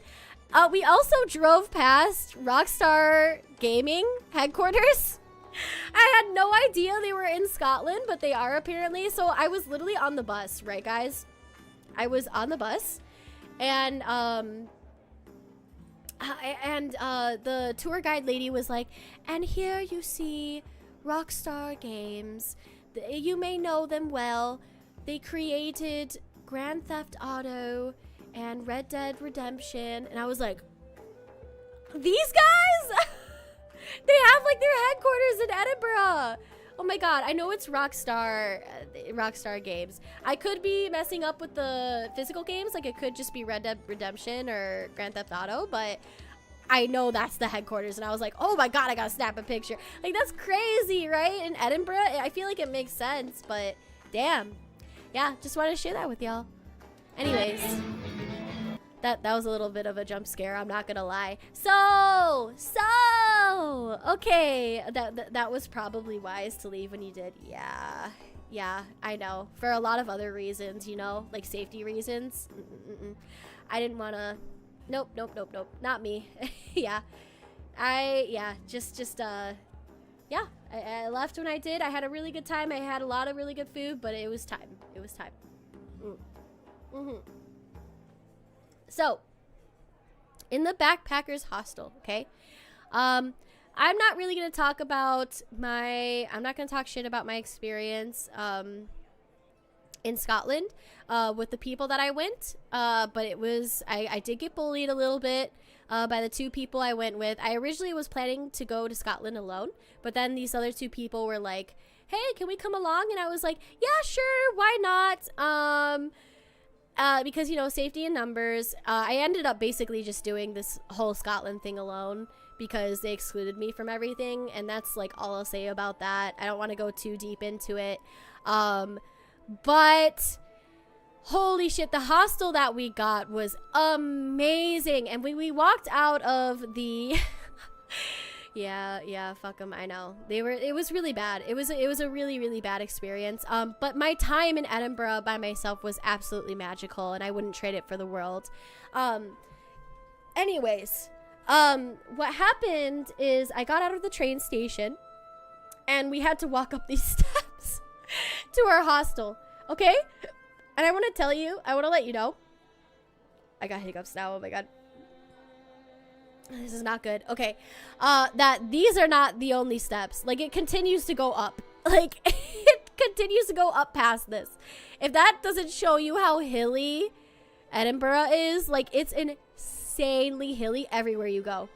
So that was that, right? And then we open up to essentially, let me move. I'll move myself down here so you can still see the video when I show the video. We open up to this image, and essentially my hostel is right next to this cafe. This is the cafe, and then the hostel was right next to it. So it was amazing. Our hostel was literally just like right in front of it's right in front of all of the stuff. You're saying that it's just as hilly as your city? Are you talking about Kansas? Oh man, I'm telling you, this is the most hilly shit. I've been to Kansas. This is the most hilly shit I've seen in my goddamn life, man. Like, this is nuts, dude. Like, it's literally built on a hill, like a giant hill. Anyway, so The backpackers hostel that we stayed in was also crazy, and I'll show you why. Because we were like at the top of the stairs, right? We had to travel up so many flights of stairs. You're saying Kansas is as flat as hell. Okay, I was just making sure. I was like, because the thing is like, I've been to Lawrence and I've seen some hills in Lawrence. But yeah. I didn't know if you were being silly or not. But yeah, I just wanted to be like, bruh. Had a university teacher from Florida that loves biking. They said our city was very hilly. LOL. I see. Yeah, Florida, I'd imagine probably isn't too hilly, but anyways, this is the hostel. It's fucking insane. Yep, stairs, spiral staircase, and we were like at the top. So every single time we needed to go into our room. A hostel is like a hotel, except a hostel, you share a room with like 14 other people. It's just like 14 beds and then like 14 lockers, you know? And so like if we wanted to walk into our hostel room, we had to walk up like 4 flights of spiral stairs. It was insane. I got the workout of my life here. I also did get a little sick here because I overexerted myself. But that is a conversation for another day. Yeah. Only place in Kansas that has hills is on the east side. I would not know. I haven't explored all of Kansas, but I will take your word for it. Anyways, moving on to the Frankenstein bar. Ugh. See, there's so much. I took so many pictures. I had to include it all. I wasn't sure how long this stream was gonna go, to be honest with you. I was thinking like it was gonna last maybe 2 hours, and I'm realizing now it's going a little past that, just a little. But I appreciate y'all for sticking with me and lurking and hanging out and vibing. But this place was really cool. Okay, this place was called It was just the world famous Frankenstein. But it was a Frankenstein bar, and it was so amazing. Like, this was the outside of it. Okay, hold on. I'll show that here soon. This was the outside of the bar. You walk in and there's like a giant Frankenstein just like looming over you, and you'll see an image of it, I think, on the next slide. But then this is like what it looked like on the inside. There were 2 levels. It had like equations up here, and you would get bars and you would get drinks here. It was so amazing. And then I took a video of what it looked like on the inside, and I'll show you. I'll turn this down just a little bit.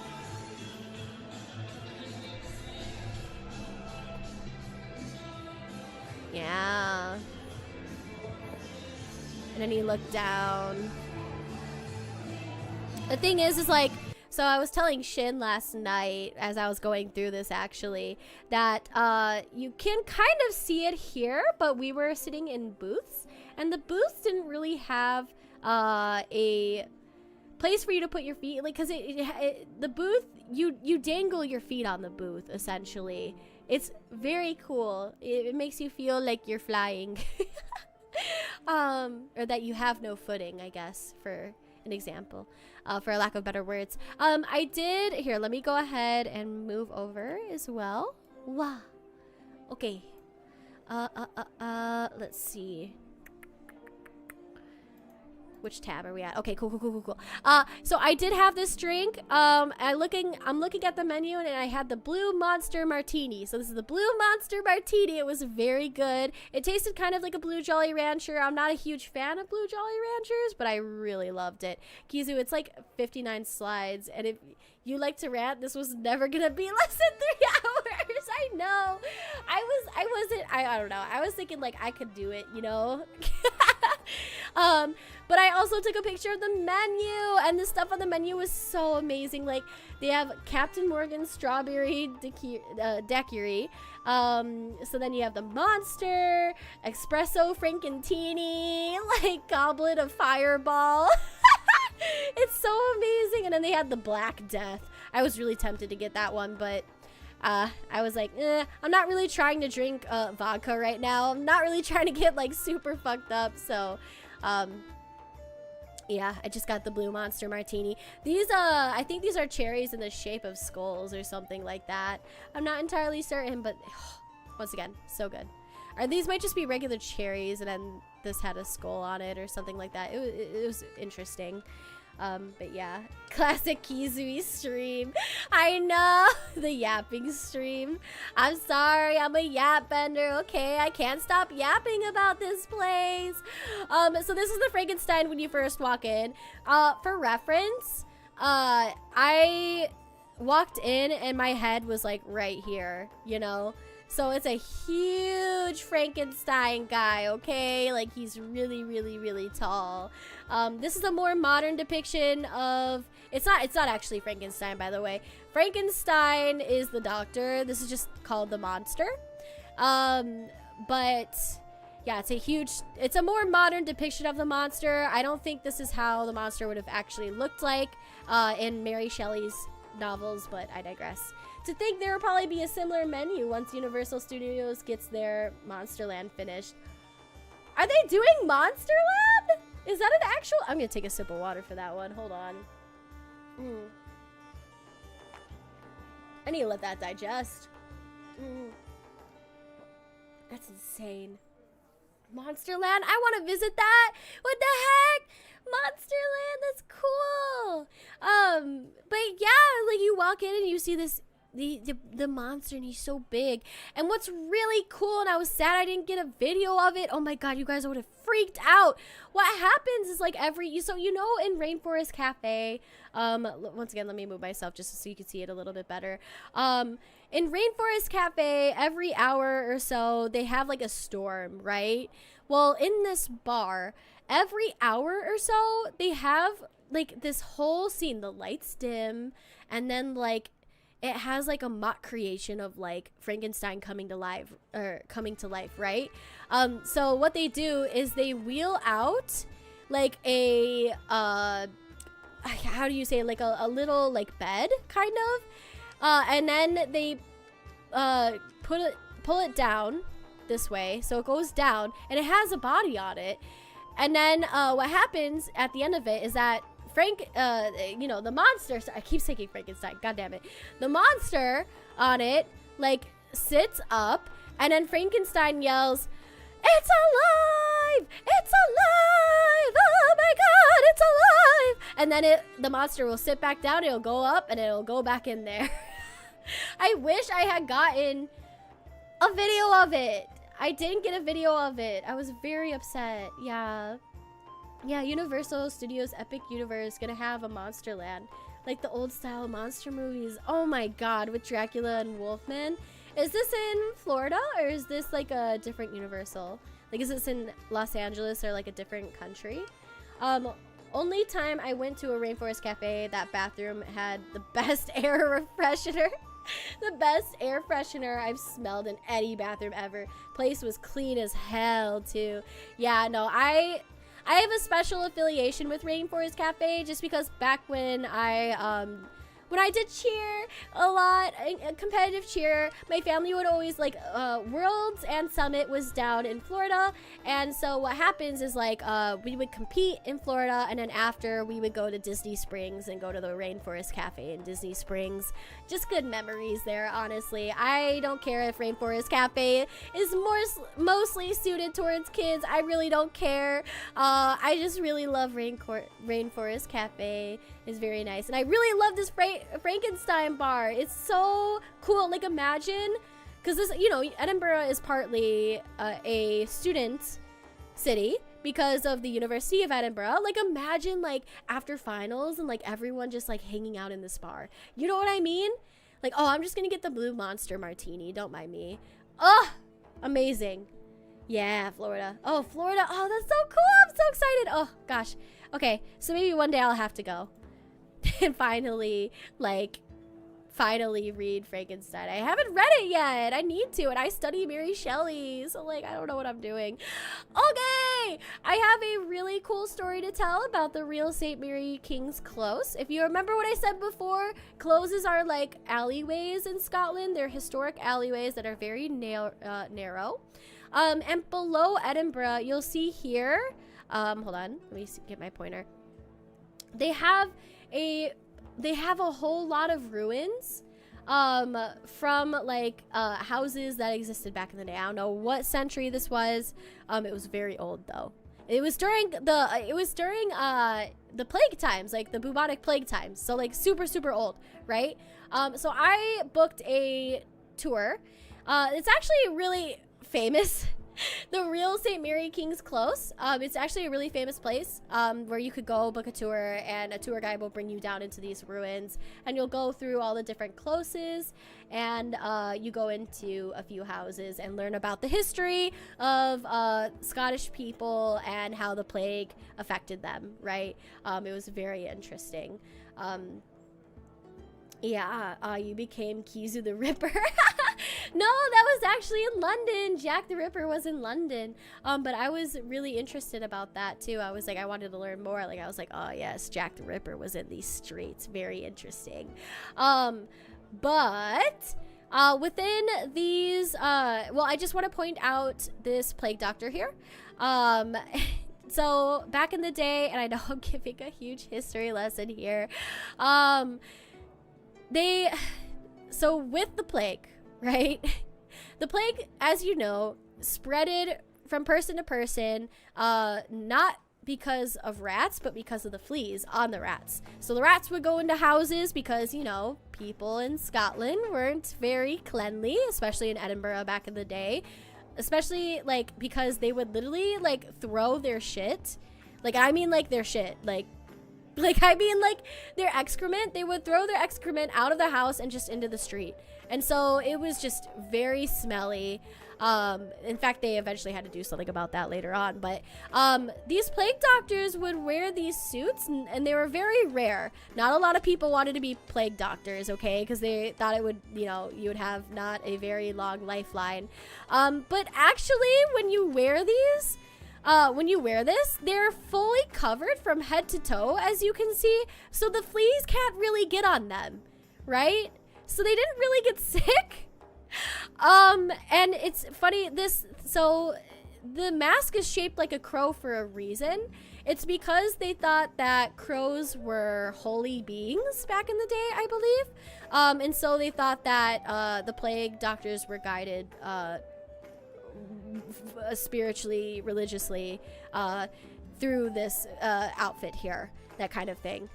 So that was very interesting. I also thought, like, the gift shop at the end had, like, little plague ductors, and I was like, I nearly bought one. I didn't buy one. I bought one for my friend because she wanted it, and I was like, yeah, I'll buy one for you. She wasn't in Edinburgh, but I was like, oh my god, she would love this. So I bought this for her, but I didn't buy one for myself. Anyways, the story, I have a ghost story for you guys.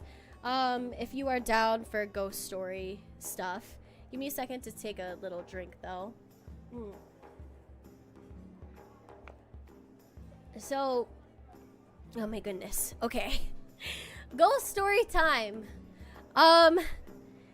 So there's this place. So these ruins essentially down here, hold on. These ruins down here are essentially all underneath this area. So it's all underneath this area here. When we went down into the ruins, we weren't allowed to take any pictures. So unfortunately, I don't have any pictures of the ruins. But at one point, we went into a house, right?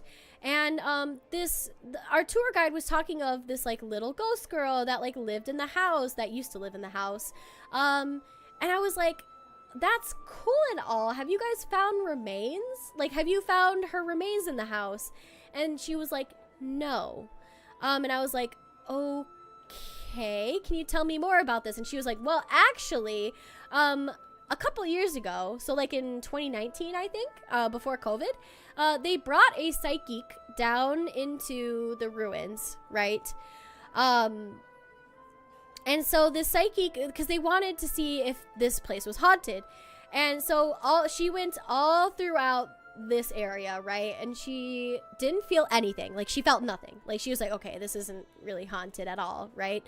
And then she went into the 1700s, I think, or I don't even know how, no, it wasn't the 1700s, but it was a very old house. The one house they had left standing. She went into that, and all of a sudden she felt an overwhelming amount of sadness.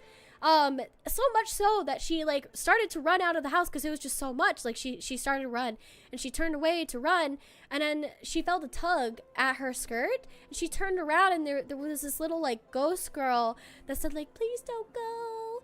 I think her name was Annie, she said.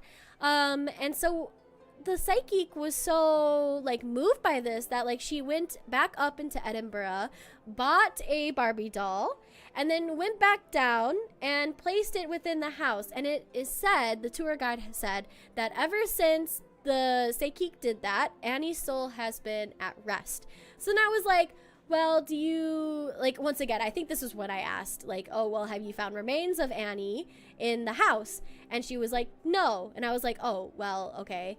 But then she was like, well, here's the thing, though. So we did find records that there was a little girl that lived in this house, and that she had the plague, like the bubonic plague, and that she got sick, and her family left her to die in the house.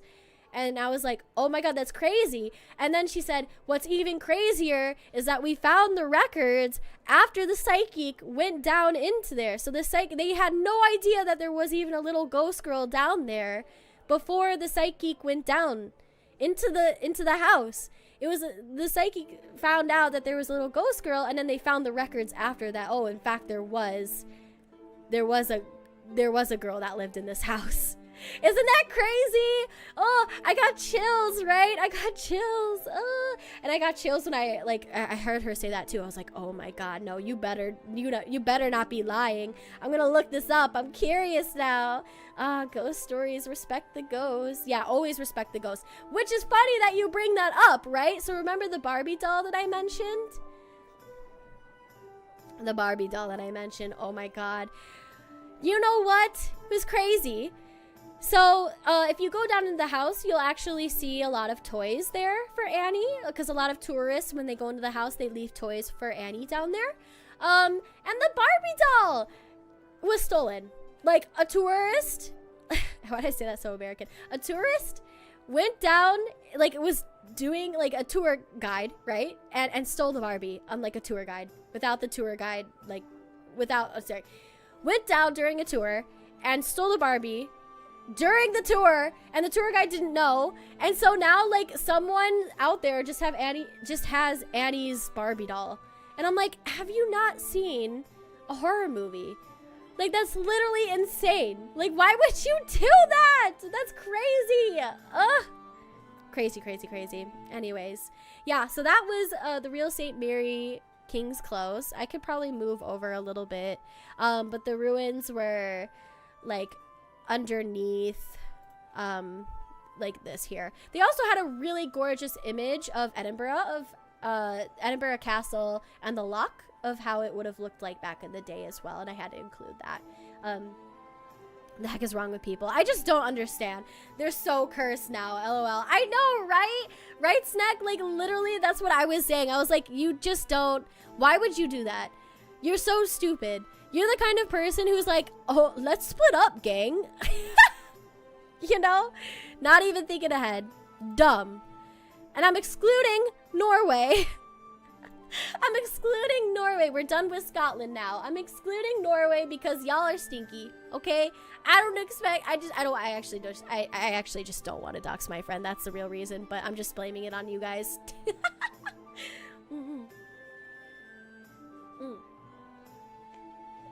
Haunted dolls are terrifying. Like, if you ever read up on the Annabelle doll, I want to read up on that, but not before I take a nap or go to bed. So, yeah. Anyways, let's go to France. It's France time. Woo!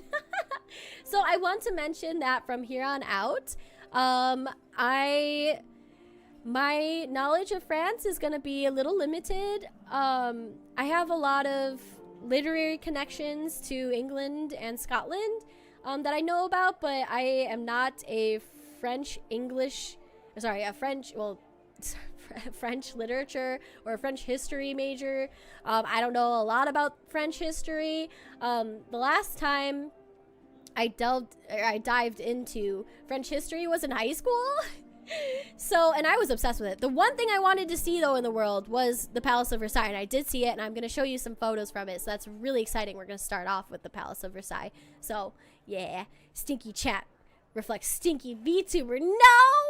No, you guys are just stinky. It's not me. I showered, especially in France when it was so hot every day. I showered like every day, man. Every day. Anyways, France. So this, oh God. Okay, hold on.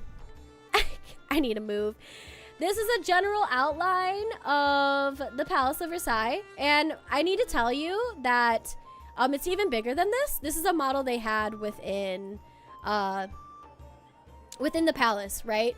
I took a picture of this. This is the front gate in which you go in, and then there's another gate, a golden gate right here, and then this is the entrance, right? So this is absolutely huge, right? I'm showering later after I treadmill. There you go. So, okay, maybe Shin isn't as stinky.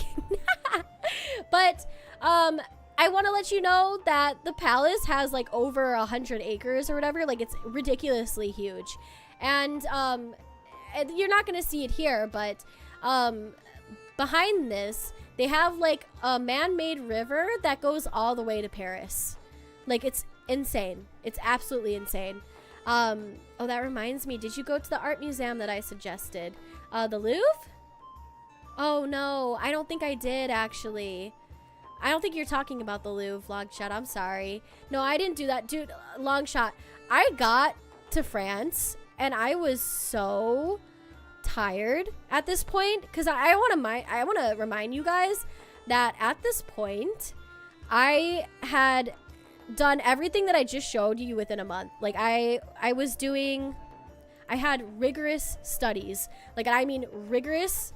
Like, we read 8 books in this month, and I had like 7 assignments, and they were all like really long papers, except for my other class. It wasn't like super long, but the Shakespeare class, like, oh yeah, super rigorous. I had to do research.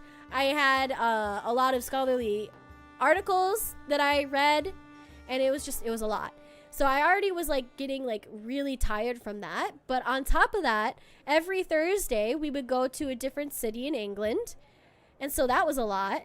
And then the day after, I would go to Scotland or Norway. Like, I was always traveling, always studying. Like, it was great. It was fantastic, but it was a lot.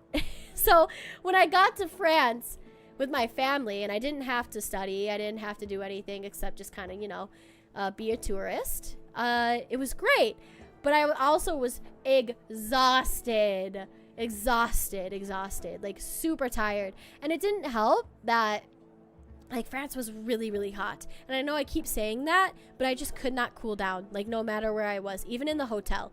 Like, it just didn't happen. Like, it was hard.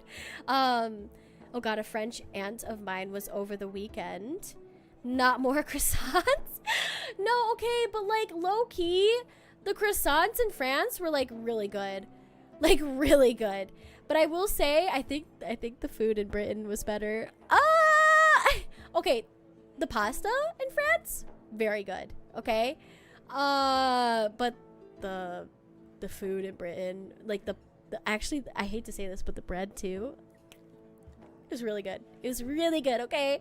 I feel bad saying that, but some of the bread that I had in France was a little stale. I don't know. Maybe it's because, like, you know, they're working really hard. It's the Olympics. I don't want to say anything, but I'm just saying. Just saying. France, do bet. No, I'm just kidding. I'm kidding. Yeah, it was the Orsay. Oh, yeah, I didn't do that. I'm sorry. But I completely understand the being tired. Just one research paper without the travel fries my brain. Oh, yeah, dude. Oh, my God.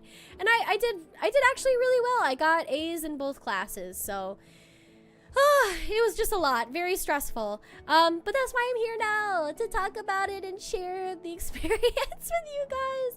I'm glad. I wouldn't have changed what I did. Like I would not change anything. I did everything I possibly and physically could, and I still ended up getting sick, by the way. I got sick like halfway through my study abroad experience, and that was rough AF. If I didn't get sick, I probably would have gone to Wales or something like that, but I had to recover. So yeah, best food I had in France was the Norman cafes. Paris was mid. Oh boy, I didn't really see a whole lot of Paris. I thought Paris was very romantic. It actually did feel very romantic, honestly. Like the architecture was very romantic. But I didn't see a whole lot of it because we went kind of just to the Eiffel Tower and then went back to Versailles. Our hotel was like over here. Like it was right by the palace, guys. And I mean like right by the palace. Like I could walk. It would be like a 5-minute walk to the palace, honestly. Like I was so blessed to be like where we stayed, you know? The proper recovering. Yeah. Oh yeah, trust me, for like a couple days after I got back, I was sleeping. That's why I didn't start stream until like now, because I was recovering, but I also had to finish a final essay. So after that I recovered a little bit, and now we're here. So yeah, we're here, we're vibing. Anyway, this is the outline of the palace, and then beyond this there are acres, like gardens, so many like theaters and shit. Oh my god. Okay, I'll have to just show you guys. So this is the Palace of Versailles, right? I do admit that this image and this image are actually right outside of our hotel. This is not the Palace of Versailles technically, but I wanted to showcase like the trees. They were so large. It was very cool. It was a very moody, you know. When we did go to the Palace of Versailles, it was early morning. I think we had to be there by 9 a.m. It wasn't too early, but it was early enough. And the sun kind of just hit it right, you know? There's so much gold everywhere. This right here is the Hall of Mirrors. And it said that one of the King Louis, the one who was not really apt to be a king, was not really interested in it, but was interested in clockwork, interestingly enough, would sit at the top of this and just play with his clocks and didn't really want to be king. And I feel that in my soul. All right, let me move over just a little bit so I could show you this gate and show you a little bit inside. This is the Golden Gate, so if we, give me a second. If we go back, this is this right here. So I'm gonna show you guys this video. I'm gonna hear my tour guide just talk a little bit in the background. Yeah, it's huge. It's very gold and gilded. It's very beautiful. Yeah. So it was very beautiful. But we go to the next one. So this is the man-made lake I was talking about, or the man-made river. This, if you see down here, it goes all the way to Paris. But if you see, there's a little structure here. This was the Equestrian Olympics right here. So we couldn't go to that. We didn't have tickets or anything like that. But that's where they held the Equestrian Olympics. So that was very cool. And there were a lot of athletes in our town of Versailles. Very pretty. And then they would also do the sculling Olympics right here. So the rowing stuff would happen in this lake right here. And then this is the backside view of the palace. Remember, this is the Hall of Mirrors right here. But it's just a back view of it. From now on, I have more videos than I have of photos, honestly. So you're going to see a lot of videos of this place. But once again, this is just one of the fountains. They said that even with like the billions and billions of dollars it takes to maintain Versailles, they still can't, they physically can't afford to have the water running 24/7. So they have it only running on like Sundays or Wednesdays or something like that. So unfortunately, the fountain wasn't really running here. So I can't really show you that. They do have the fountain running in some places, but just not in all places, unfortunately. Because there are a lot of fountains in Versailles, okay? A lot of fountains in the Palace of Versailles. Like, a lot. And even then, Okay, just to give you an idea of how long we were at the Palace of Versailles, we showed up to our tour at 9 a.m. and we were with him until 5 p.m. And then we stayed at the palace until it closed at 6 p.m. And we still didn't see everything. And we rode around the Palace of Versailles with golf carts and bikes. So we first had golf carts and we went through these little forests here. It's not like forests, like gardens here. And they had like a bunch of little like fountains and theaters and like statues, stuff like that here. And then what we did is we took a bike and then we biked like all throughout. Like we biked a lot, and I think the biking was my favorite part, honestly. But here's a video. Let me move myself a little bit actually out of the way. Wow. Okay. Okay. Here's a video of the gardens. Yeah. You're gonna hear, I guess you're not gonna hear. I actually have something to say about this garden real quick. Our tour guide pointed out that there was a statue really far away, right? Once again, I can't tell you which King Louis it was. It was one of the King Louis. But originally, an artist had made it, and he was gonna place it within this garden, but King Louis hated the nose of the statue so much that he placed it all the way over there so you couldn't see it. Like, and I thought, and till this day, it stands all the way over there. Like, I just thought that was really funny. Time to start a Versailles biking. Yeah. Except, like, you're not on, like, motorcycles. You're just on bikes. Yeah. A lot of people, like, pay to go into Versailles and just, like, go on runs. Like, it's really pretty. I think I kind of see the statue. Yeah, right? It's kind of, you see the white all the way back there, right? That's the statue, but you can't see its features. You can't see the nose. That is so petty. I know. That's how petty they were back then. Like, it's the monarchy of France. Now, France doesn't have a monarchy now, but back when they did have a monarchy, yeah, they were super petty. But yeah, look how pretty this is. Super, super pretty, right? These are stairs as well.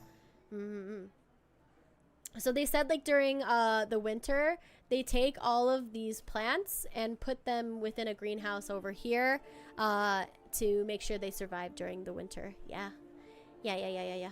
Okay. And then this is just more images of the palace. Yeah. Okay. Next slide. Okay, more videos. I don't really have much to say about this. They do have golden, this is another fountain that wasn't really active right now. But they do have 4 different fountains that represent the seasons. So I think this was summer. Yes, I think this was summer. And then there's spring, fall, and winter as well. So yeah. Okay, and then this is so Marie Antoinette, when she was, living at the Palace of Versailles, wanted to live among the peasants as well. So she created a little village. This isn't the village, it's a farm right next to the village, but it's a part, I believe, of her town that she created within the Palace of Versailles. Like, it's insane, and that town is very gorgeous. So I'll show you these 2 videos here. These are just one of the theaters within the gardens alone. So yeah, this would have been a fountain. There would have been water running down this. Unfortunately, there wasn't water running down this now. But yeah, so this was the theater. And then I just found this really funny clip. I got our tour guide dancing. And I just wanted to show you him because he's really funny. You could probably hear it playing music. Just a little bit. Look at look at him go! You can hear me laughing just a bit. He's just so funny. I love this man. Anyways, let me turn down the desktop audio for a second so you guys could hear this video as well. This is a very beautiful fountain. This is one of the rare instances in which the fountain was going, you know? Oh, you can't hear it. Shit, my bad. Okay, hold on. Give me a sec. Let me turn off this music. Yeah, there we go. Okay. And then, here we go. Okay. Yeah. It's very beautiful. Let me get out of the way, kind of. Very godly. Very kingly. Yeah. Anyways, that was that. Yeah, I feel like I definitely got like a lot more videos than I did images, but I digress. And then there was this little slug guy. I had to get a picture of him. Look at him, he's so thick. A thick slug. Very thick slug. Anyways, next slide. Okay.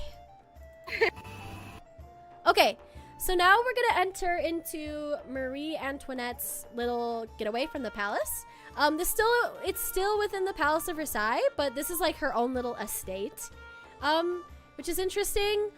This is a portrait of Marie Antoinette when she was, I believe, 17. And it's within her little residence area. It's me. Actually, JK, it's long shot, guys. I'm gonna take a sip of water. Oh, one of the fountains in the gardens had like koi fish in it, and I wanted to take a picture of that. I thought that was really cute. But it started to rain, as you could see. Okay, but let me show you this video. This is like when you first walk into her like estate. It's very beautiful. Yeah, wow, very pretty. Woo! Making little noises. Wow, so crazy. Oh my god. So it was very pretty. This was a little church for her to worship at within her estate. Give me a second. Yeah. I meant I was the slug, but being called a queen is acceptable. No, you're a queen in my book, long shot. You're a queen in my book. So this is part of her estate as well, I believe. It's like you would hear my little footsteps on it. I love the harp too. It's just beautiful. Yeah, and that's our tour guide talking. This was actually another image of the Golden Gate, just on the other side that I had. Yeah, very beautiful. Very gold. Muy gold. Yeah, so that is that. And then, okay, if you know some history about the French Revolution, you know that there was a revolt at the time of when Marie Antoinette and King Louis, I think it was the 15th, was staying at the Palace of Versailles. So there was a revolt in Versailles, and they were going to overtake the palace. And Marie Antoinette was like, shit, I got to escape. And so what she does, this is within her little estate here, she goes within this tunnel. It was so cool that I got to go like walk like through her footsteps. Basically, she tried to escape Versailles through this tunnel, and she went down. There's like a ladder right here. She went down into this. Aren't the French known to revolt for some wild stuff and then get called really simply? I don't know. They do. The French, I think, were starving, and they were pissed that like they were living in such luxury, you know. And I see it. Like the Palace of Versailles is insanely large, like insanely large. Oh, like Anastasia. Kind of, yeah, kind of like Anastasia, like where she escapes through the little door. Except this is where like yeah, Marie Antoinette, like she ran through this tunnel, went down into here, and disguised her. Didn't really disguise herself, but escaped with a carriage, I think with her son. I think that's what happened. Don't quote me on that.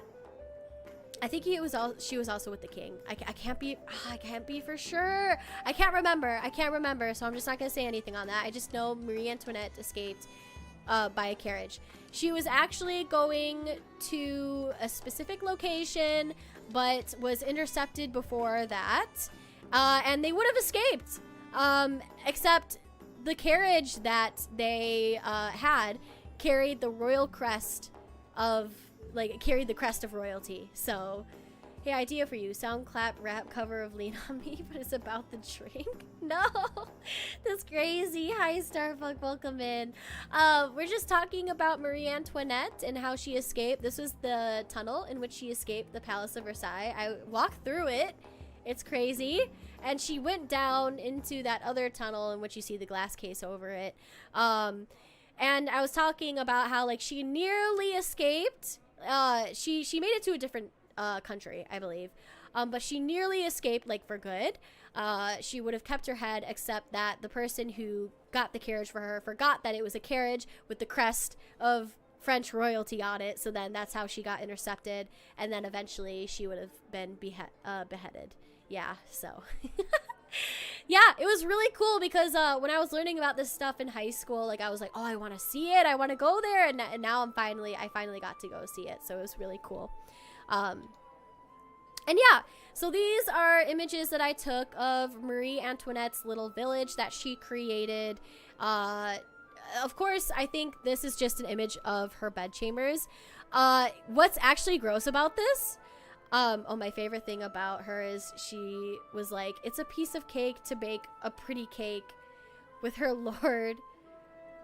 Oh, wait, what? With her lord husband Sporticus? I do not know about that, but I'm gonna take your word for it. What I thought was interesting about Marie Antoinette is that there was this other mistress, because the king had many mistresses. He was kind of rough like that. And there's this one mistress who was, like, low-key, like, who killed another mistress, who was, like, trying to work her way to the top. And Marie Antoinette, like, eventually met her within the Hall of Mirrors and told her that the palace is very crowded, isn't it? Like, I think that was her famous line that she said. I could be saying it incorrectly. But, like, and she essentially told that mistress to back the fuck off. I'm the queen. Like, don't, like, stop. Essentially. But this little bedroom right here is within her own estate. I don't think it's within the actual, like, the main palace area. She actually has a different separate, like, bedroom that's, like, gold, like, everywhere, and you'll see it. I took a video of it. But what sucks about this is, like, she gave birth here to one of her children, and, like, everyone watched. Like, everyone watched her give birth. Like, it's kind of nasty, I'm not gonna lie. At least that's what my tour guide said, so I'm just kind of reverberating some of the things he said. Yeah, royalty gets complicated. Yeah, it's very complicated. But yeah, but this was of Marie Antoinette's town that she created within the palace. So, like, there were real people living here, probably surviving off of, like, money from the king and queen, but, like, real people living here because she just wanted to live among the peasants. So she created a little town, and these are, like, here, let me move myself, actually. These are, like, some of, like, the homes of, like, the town that she created. It was kind of insane. I need to get back to Rose of Versailles. It's an anime about... Oh, I remember you talking to me about it. Yeah, you showed me that anime, Winton. You did. I remember. Oh, my goodness. I still haven't read it. Yeah. That would be interesting, especially now, since I've been there. Oh, my goodness. This was her actual, like, estate. I mean, this is all of her estate, but that's, like, her... the building in which she, like, slept and stuff like that. Yeah, and then she had this really cute I forgot what it's called, but there's, like, this is supposed to be Apollo, I believe. There's a little area here. I forgot once again what it's called. It's okay. But then there was this building with yeah, that was also a part of in here, I believe. Yeah. What's up, gamers? Today we're all going to experience my childbirth. That's so gross. No privacy, man. No privacy as queen or king, honestly. Okay, and this is within the main palace area. So I'm going to show you some images and videos here. This is the king's bedchamber. Like, this is, so it's gold everywhere. He actually had a different place in which he would sleep because this was not very comfortable, apparently. So yeah, he would actually like escape. Like, he would like sneak out at night to like one of his mistresses or something. Oh my god. I digress. These are really cool horses with armor within the palace, and I was like, OMG, I have to get a video of this. Look at this. Very cool stuff. There's a lot of French history within this section of the palace, and I just thought it was very cool. This is a part of this picture that you can't see right now. In fact, maybe I just move, honestly. Wow. Okay.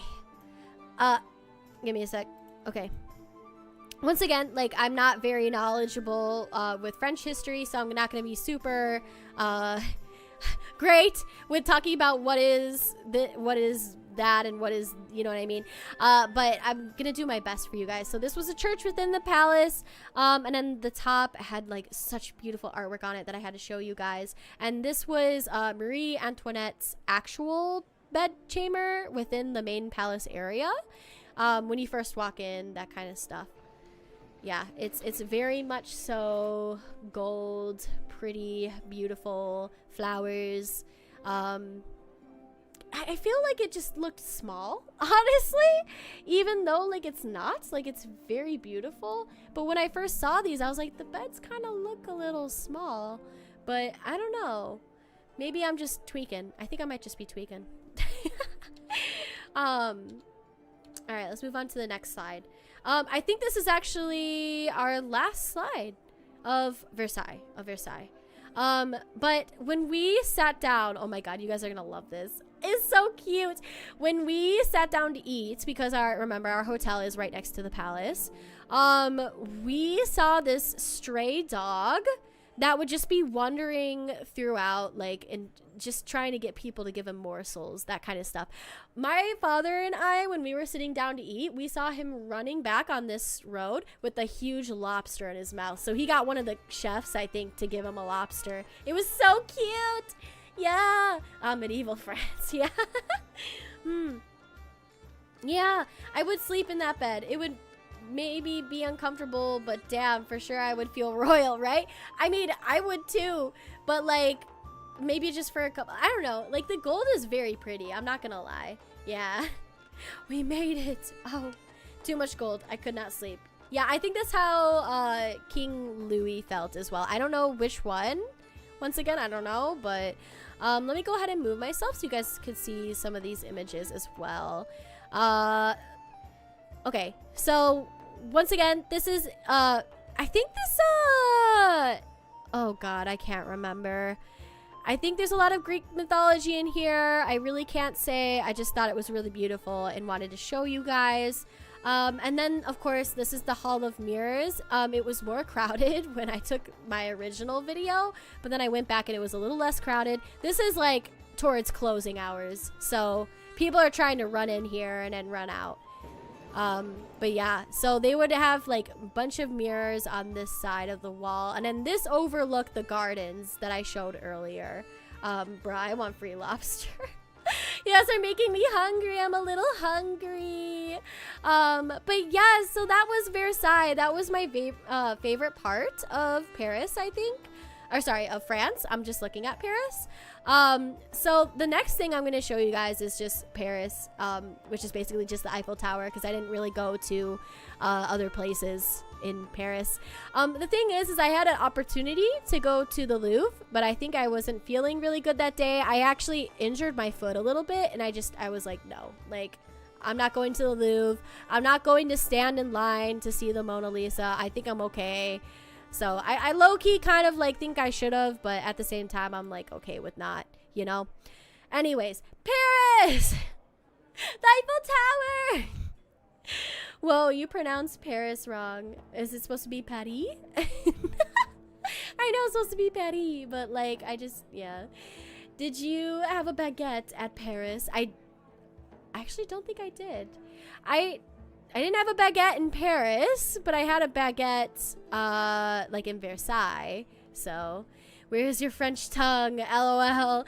Bruh, it's because, listen, French pronunciation is very fucking hard, okay? Like, I try so hard. It's like a mix between German and Spanish. Like, you have to be elegant, but then it has like rough words sometimes, like la limousine.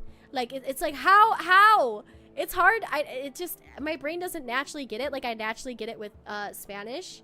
So it's rough, man. Where is your French mustache? Yeah. There's a lot of mythological imagery because the king Louis, who made it, called himself the Sun King. Yes, he did. I do remember that, and want to be treated more as a god than just a king. I think like most of them wanted that, honestly. There are a lot. There's like a whole line of descendant King Louis, man. I wish I knew the differences. I don't, unfortunately, but yeah. Yeah, it's very interesting. Lots of imagery, like you said, long shot. Yeah. Okay, Eiffel Tower. Eiffel Tower. Okay, so this was very cool, right? I'm gonna just go like this. You guys can see me. Okay, so top left is once again, these are all images that I took, right? Yeah, this is the Eiffel Tower. It was much bigger than I thought it was going to be. On the right here, I took a picture just like directly underneath the Eiffel Tower, and I just took a picture up, right? You would see this is like crazy architecture, man. Like, I don't understand it. These pictures are so good. I know. I'm really excited with my pictures on the Eiffel Tower. Like, underneath the Eiffel Tower on the bottom left, you can see like it looks a lot bigger than you think it would be. Like, I don't know why, but I was thinking it was gonna be so small, and it was not. Rightfully so. And then the picture in the middle, actually, so there's like, you know, a whole like not garden, but like there's grass that leads up to the Eiffel Tower. But at the end, they did Olympic beach volleyball over there. So that's where they had the volleyball Olympics, and I had to get a picture of that, right? I took that picture from the first level of the Eiffel Tower, I think. Yeah, so interesting stuff. She's peeking. Yeah, Le Eiffel Tower. I cannot say it. I can't.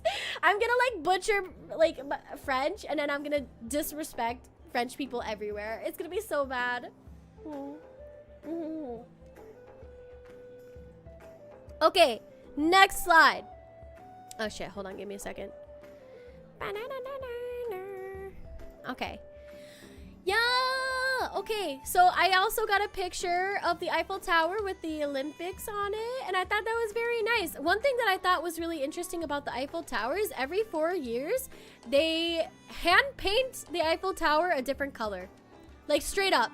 And they don't even, like, it's not even, like, they use machinery to help. It's like 28 painters, like, hand paint the entire Eiffel Tower.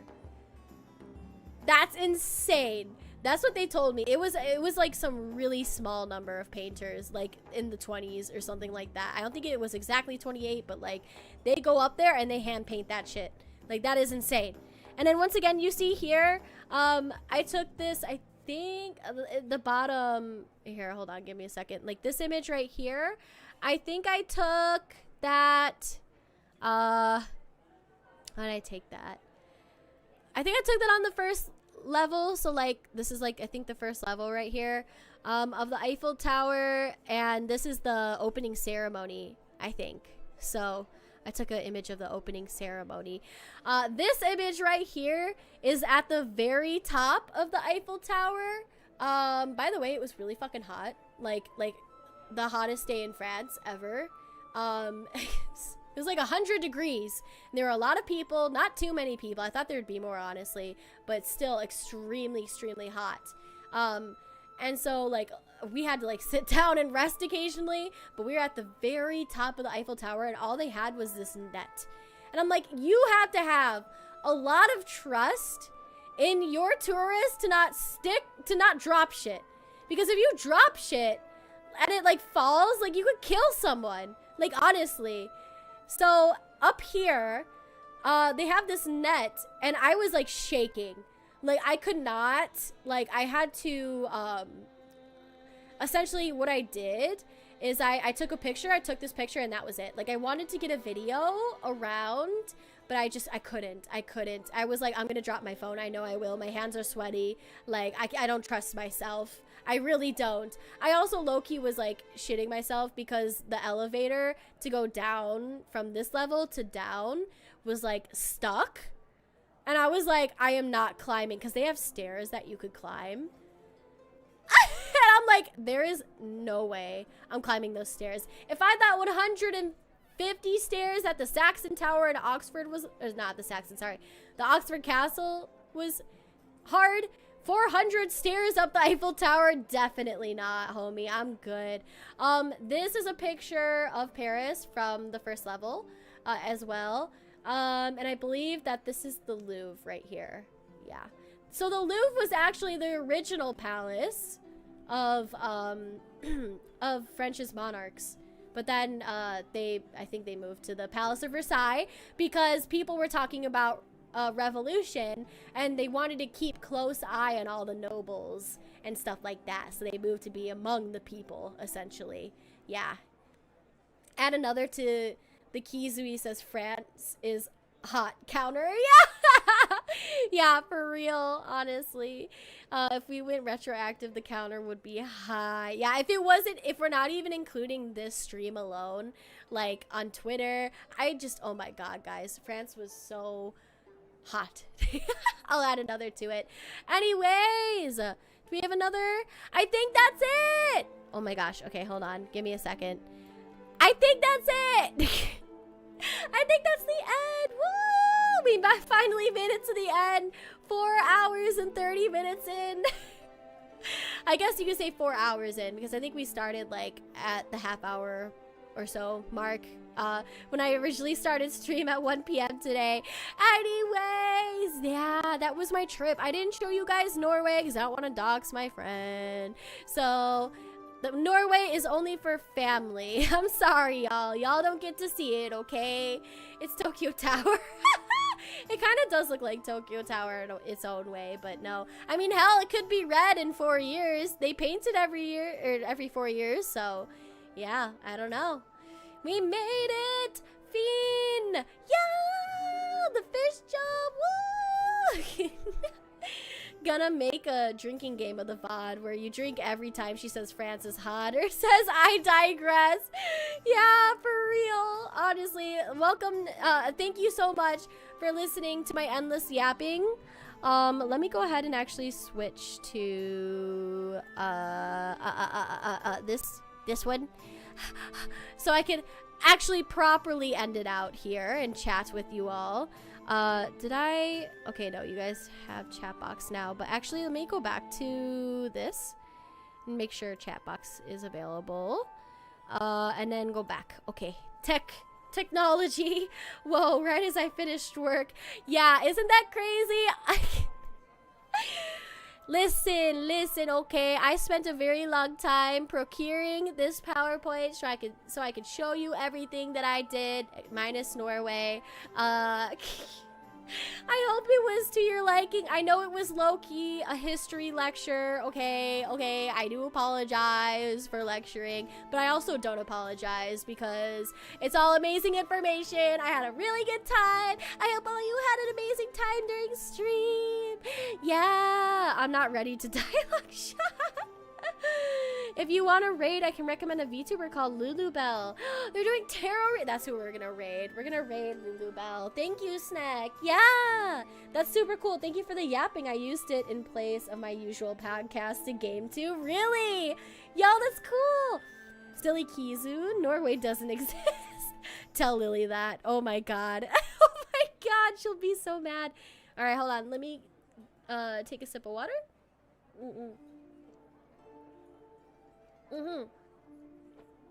Yeah. I got dip though. Have a good night. Sounds good, kiddo. Thank you so much for hanging out. I appreciate you. I hope you have a good rest of your night. I also have to dip. I haven't really eaten anything today. I kind of just woke up. Well, I spent 2 nights in a row working on that PowerPoint. And I ended at like 5:30 a.m. this morning. And then I slept until noon. And then I just been streaming. So I need to actually go, get some, go get something to eat or something like that. So, if you want to do another history lesson, might as well sing the Big Bang Theory song. I used to watch that show so much. I can't even remember how the song goes anymore. That's another thing I need to add to the list of things I need to watch. Right now, I'm watching Merlin, which is semi-accurate to Arthurian legend. Not super accurate, but I mean, you know, artistic license. They can do whatever they want. But then also, I've been watching Aqua Sunshine, or Aqua's Love Live. Yeah, that's really good. I'm finally getting to it. I had to stop for a whole month, but yeah, I'm really excited about that. I'm gonna add some food too. Yeah, thank you so much for hanging out, Shit, I really appreciate you. You did not have to wake up this early, but thank you. Yeah, I hope you rest through the jet lag. I am much better now. It's been a week or two since since I was on that trip, so I feel much rested, and then I have all of this week to also rest, but also stream and work on stuff too. So yeah, speaking of streaming, I will see you guys on Wednesday again. I'm gonna be doing a Danganronpa Trigger Happy Havoc stream, which also is a lot of talking as well, but I'm really excited. I finally want to finish Danganronpa. Like, I started it a really long time ago, but I want to actually finish it. So I mean, we're gonna restart it over again, but I want to actually try to finish it. So yeah, we'll see. Keeping on the gremlin hours, lol. Yeah, I also want to fix my sleep schedule, so we'll see how that works out. I don't know how that will work out. What do you mean, isn't Ancient Aliens the most historically accurate? I used to be scared of Ancient Aliens when I was a kid. I don't know why. I was so scared of it, though. I didn't watch it. I was like, no, I can't watch this. It's so scary. So scary. What do you mean, isn't... sorry, my bad. I just read that. Well, as the song is called, The History of Everything, it should be a long song. Yes. It started 1 p.m. I know. I'm not saying this early. I'm saying, well, you also went to bed around the same time I did. You didn't get a whole lot of sleep, so I appreciate you hanging out with me. Yeah, have a good food, and thank you for the stream. Thank you. I will have good food. Yeah. Cool Danganronpa. I hope you guys enjoy it. So I will be streaming at 1 p.m. on Wednesday as well. So please tune into that if you can. But also no worries if you can't. Yeah, we're just vibing and hanging out. So I appreciate if I see your voice, but if I don't, or if I see your face, but if I don't, that's totally okay too. Yeah, weird is it's all morning, Kizui. I'm used to the night streams. I know, but things are gonna change here because my semester is starting up again. So I have to readjust. Yeah, unfortunately. Yeah, but like we got enough sleep. True. Yeah, I mean the thing is I also didn't sleep very well. So I'm probably going to take a big nap after this. I'm probably going to get food and pass out, honestly. But gym! Got a gym today. Today is gym day. We're going to do some gymming. Gym time action. Yeah. Big gym time. Yeah. The 5 to 6 hours or so was of sleep was plenty, I think, right? Yeah, I got like 4. And then even that, I kept waking up. So just streaming class. You know what? You're right, Winton. Easy. It's actually great though because I only physically go in to my college Tuesday and Thursday, and I teach, and I also have class in the evening. But then so Wednesday I have a class in the evening, and then I'm good to go for content and other work after that for the rest of the week. So exciting, but it's a little stressful. I do get a little to rest a little more, so I probably was waking up every few hours then, every hour, but it's fine. Yeah. Let professor take over model and lecture to YouTube. Oh gosh. Kizui can hear colors at this point. Yeah, I can hear colors at this point, honestly. Like, I could smell them too. I'm sniffing all the colors. Anyways, what an interesting note to end on. Let me go ahead and find this YouTuber. What is her name again? Can you let me know, Snack? Let me see. I'm gonna try to find her. Okay. Let's see. I think it starts with Lulu. Not Lululemon. Oh my god. Okay. I think it's... I'm looking back here. See, I always forget. And then I lose the place. It was called... Oh my god, I really want to start getting JoJo's. I want to start reading JoJo's again. Lulu Bell VT. Okay, Lulu Bell VT. I do want to read JoJo's. I want to read part 7. Tarot reading. Yo! Oh fuck yeah, we're gonna do this. Okay. Give me a second to figure out how to do this again. I was like, wait, okay, I know what to do, I think. I think I go into this. Yeah. Edit. Oh boy. Oh boy. Okay. Okay, this is gonna be a little difficult. Oh, okay, no, we got it. Okay. Lulu Bell, right? Lulu Bell. Lulu Bell. There she is. Yay! Okay. Okay, we should be good. Okay, we're gonna go ahead and raid into her stream. I'm really excited to see her do some tarot reading. Jesus is the first JoJo. Jesus does show up in part 7 though, I think. Like, I think that's actually a plot point in part 7, which is funny enough, honestly. Anyways, hello, thank you so much for hanging out.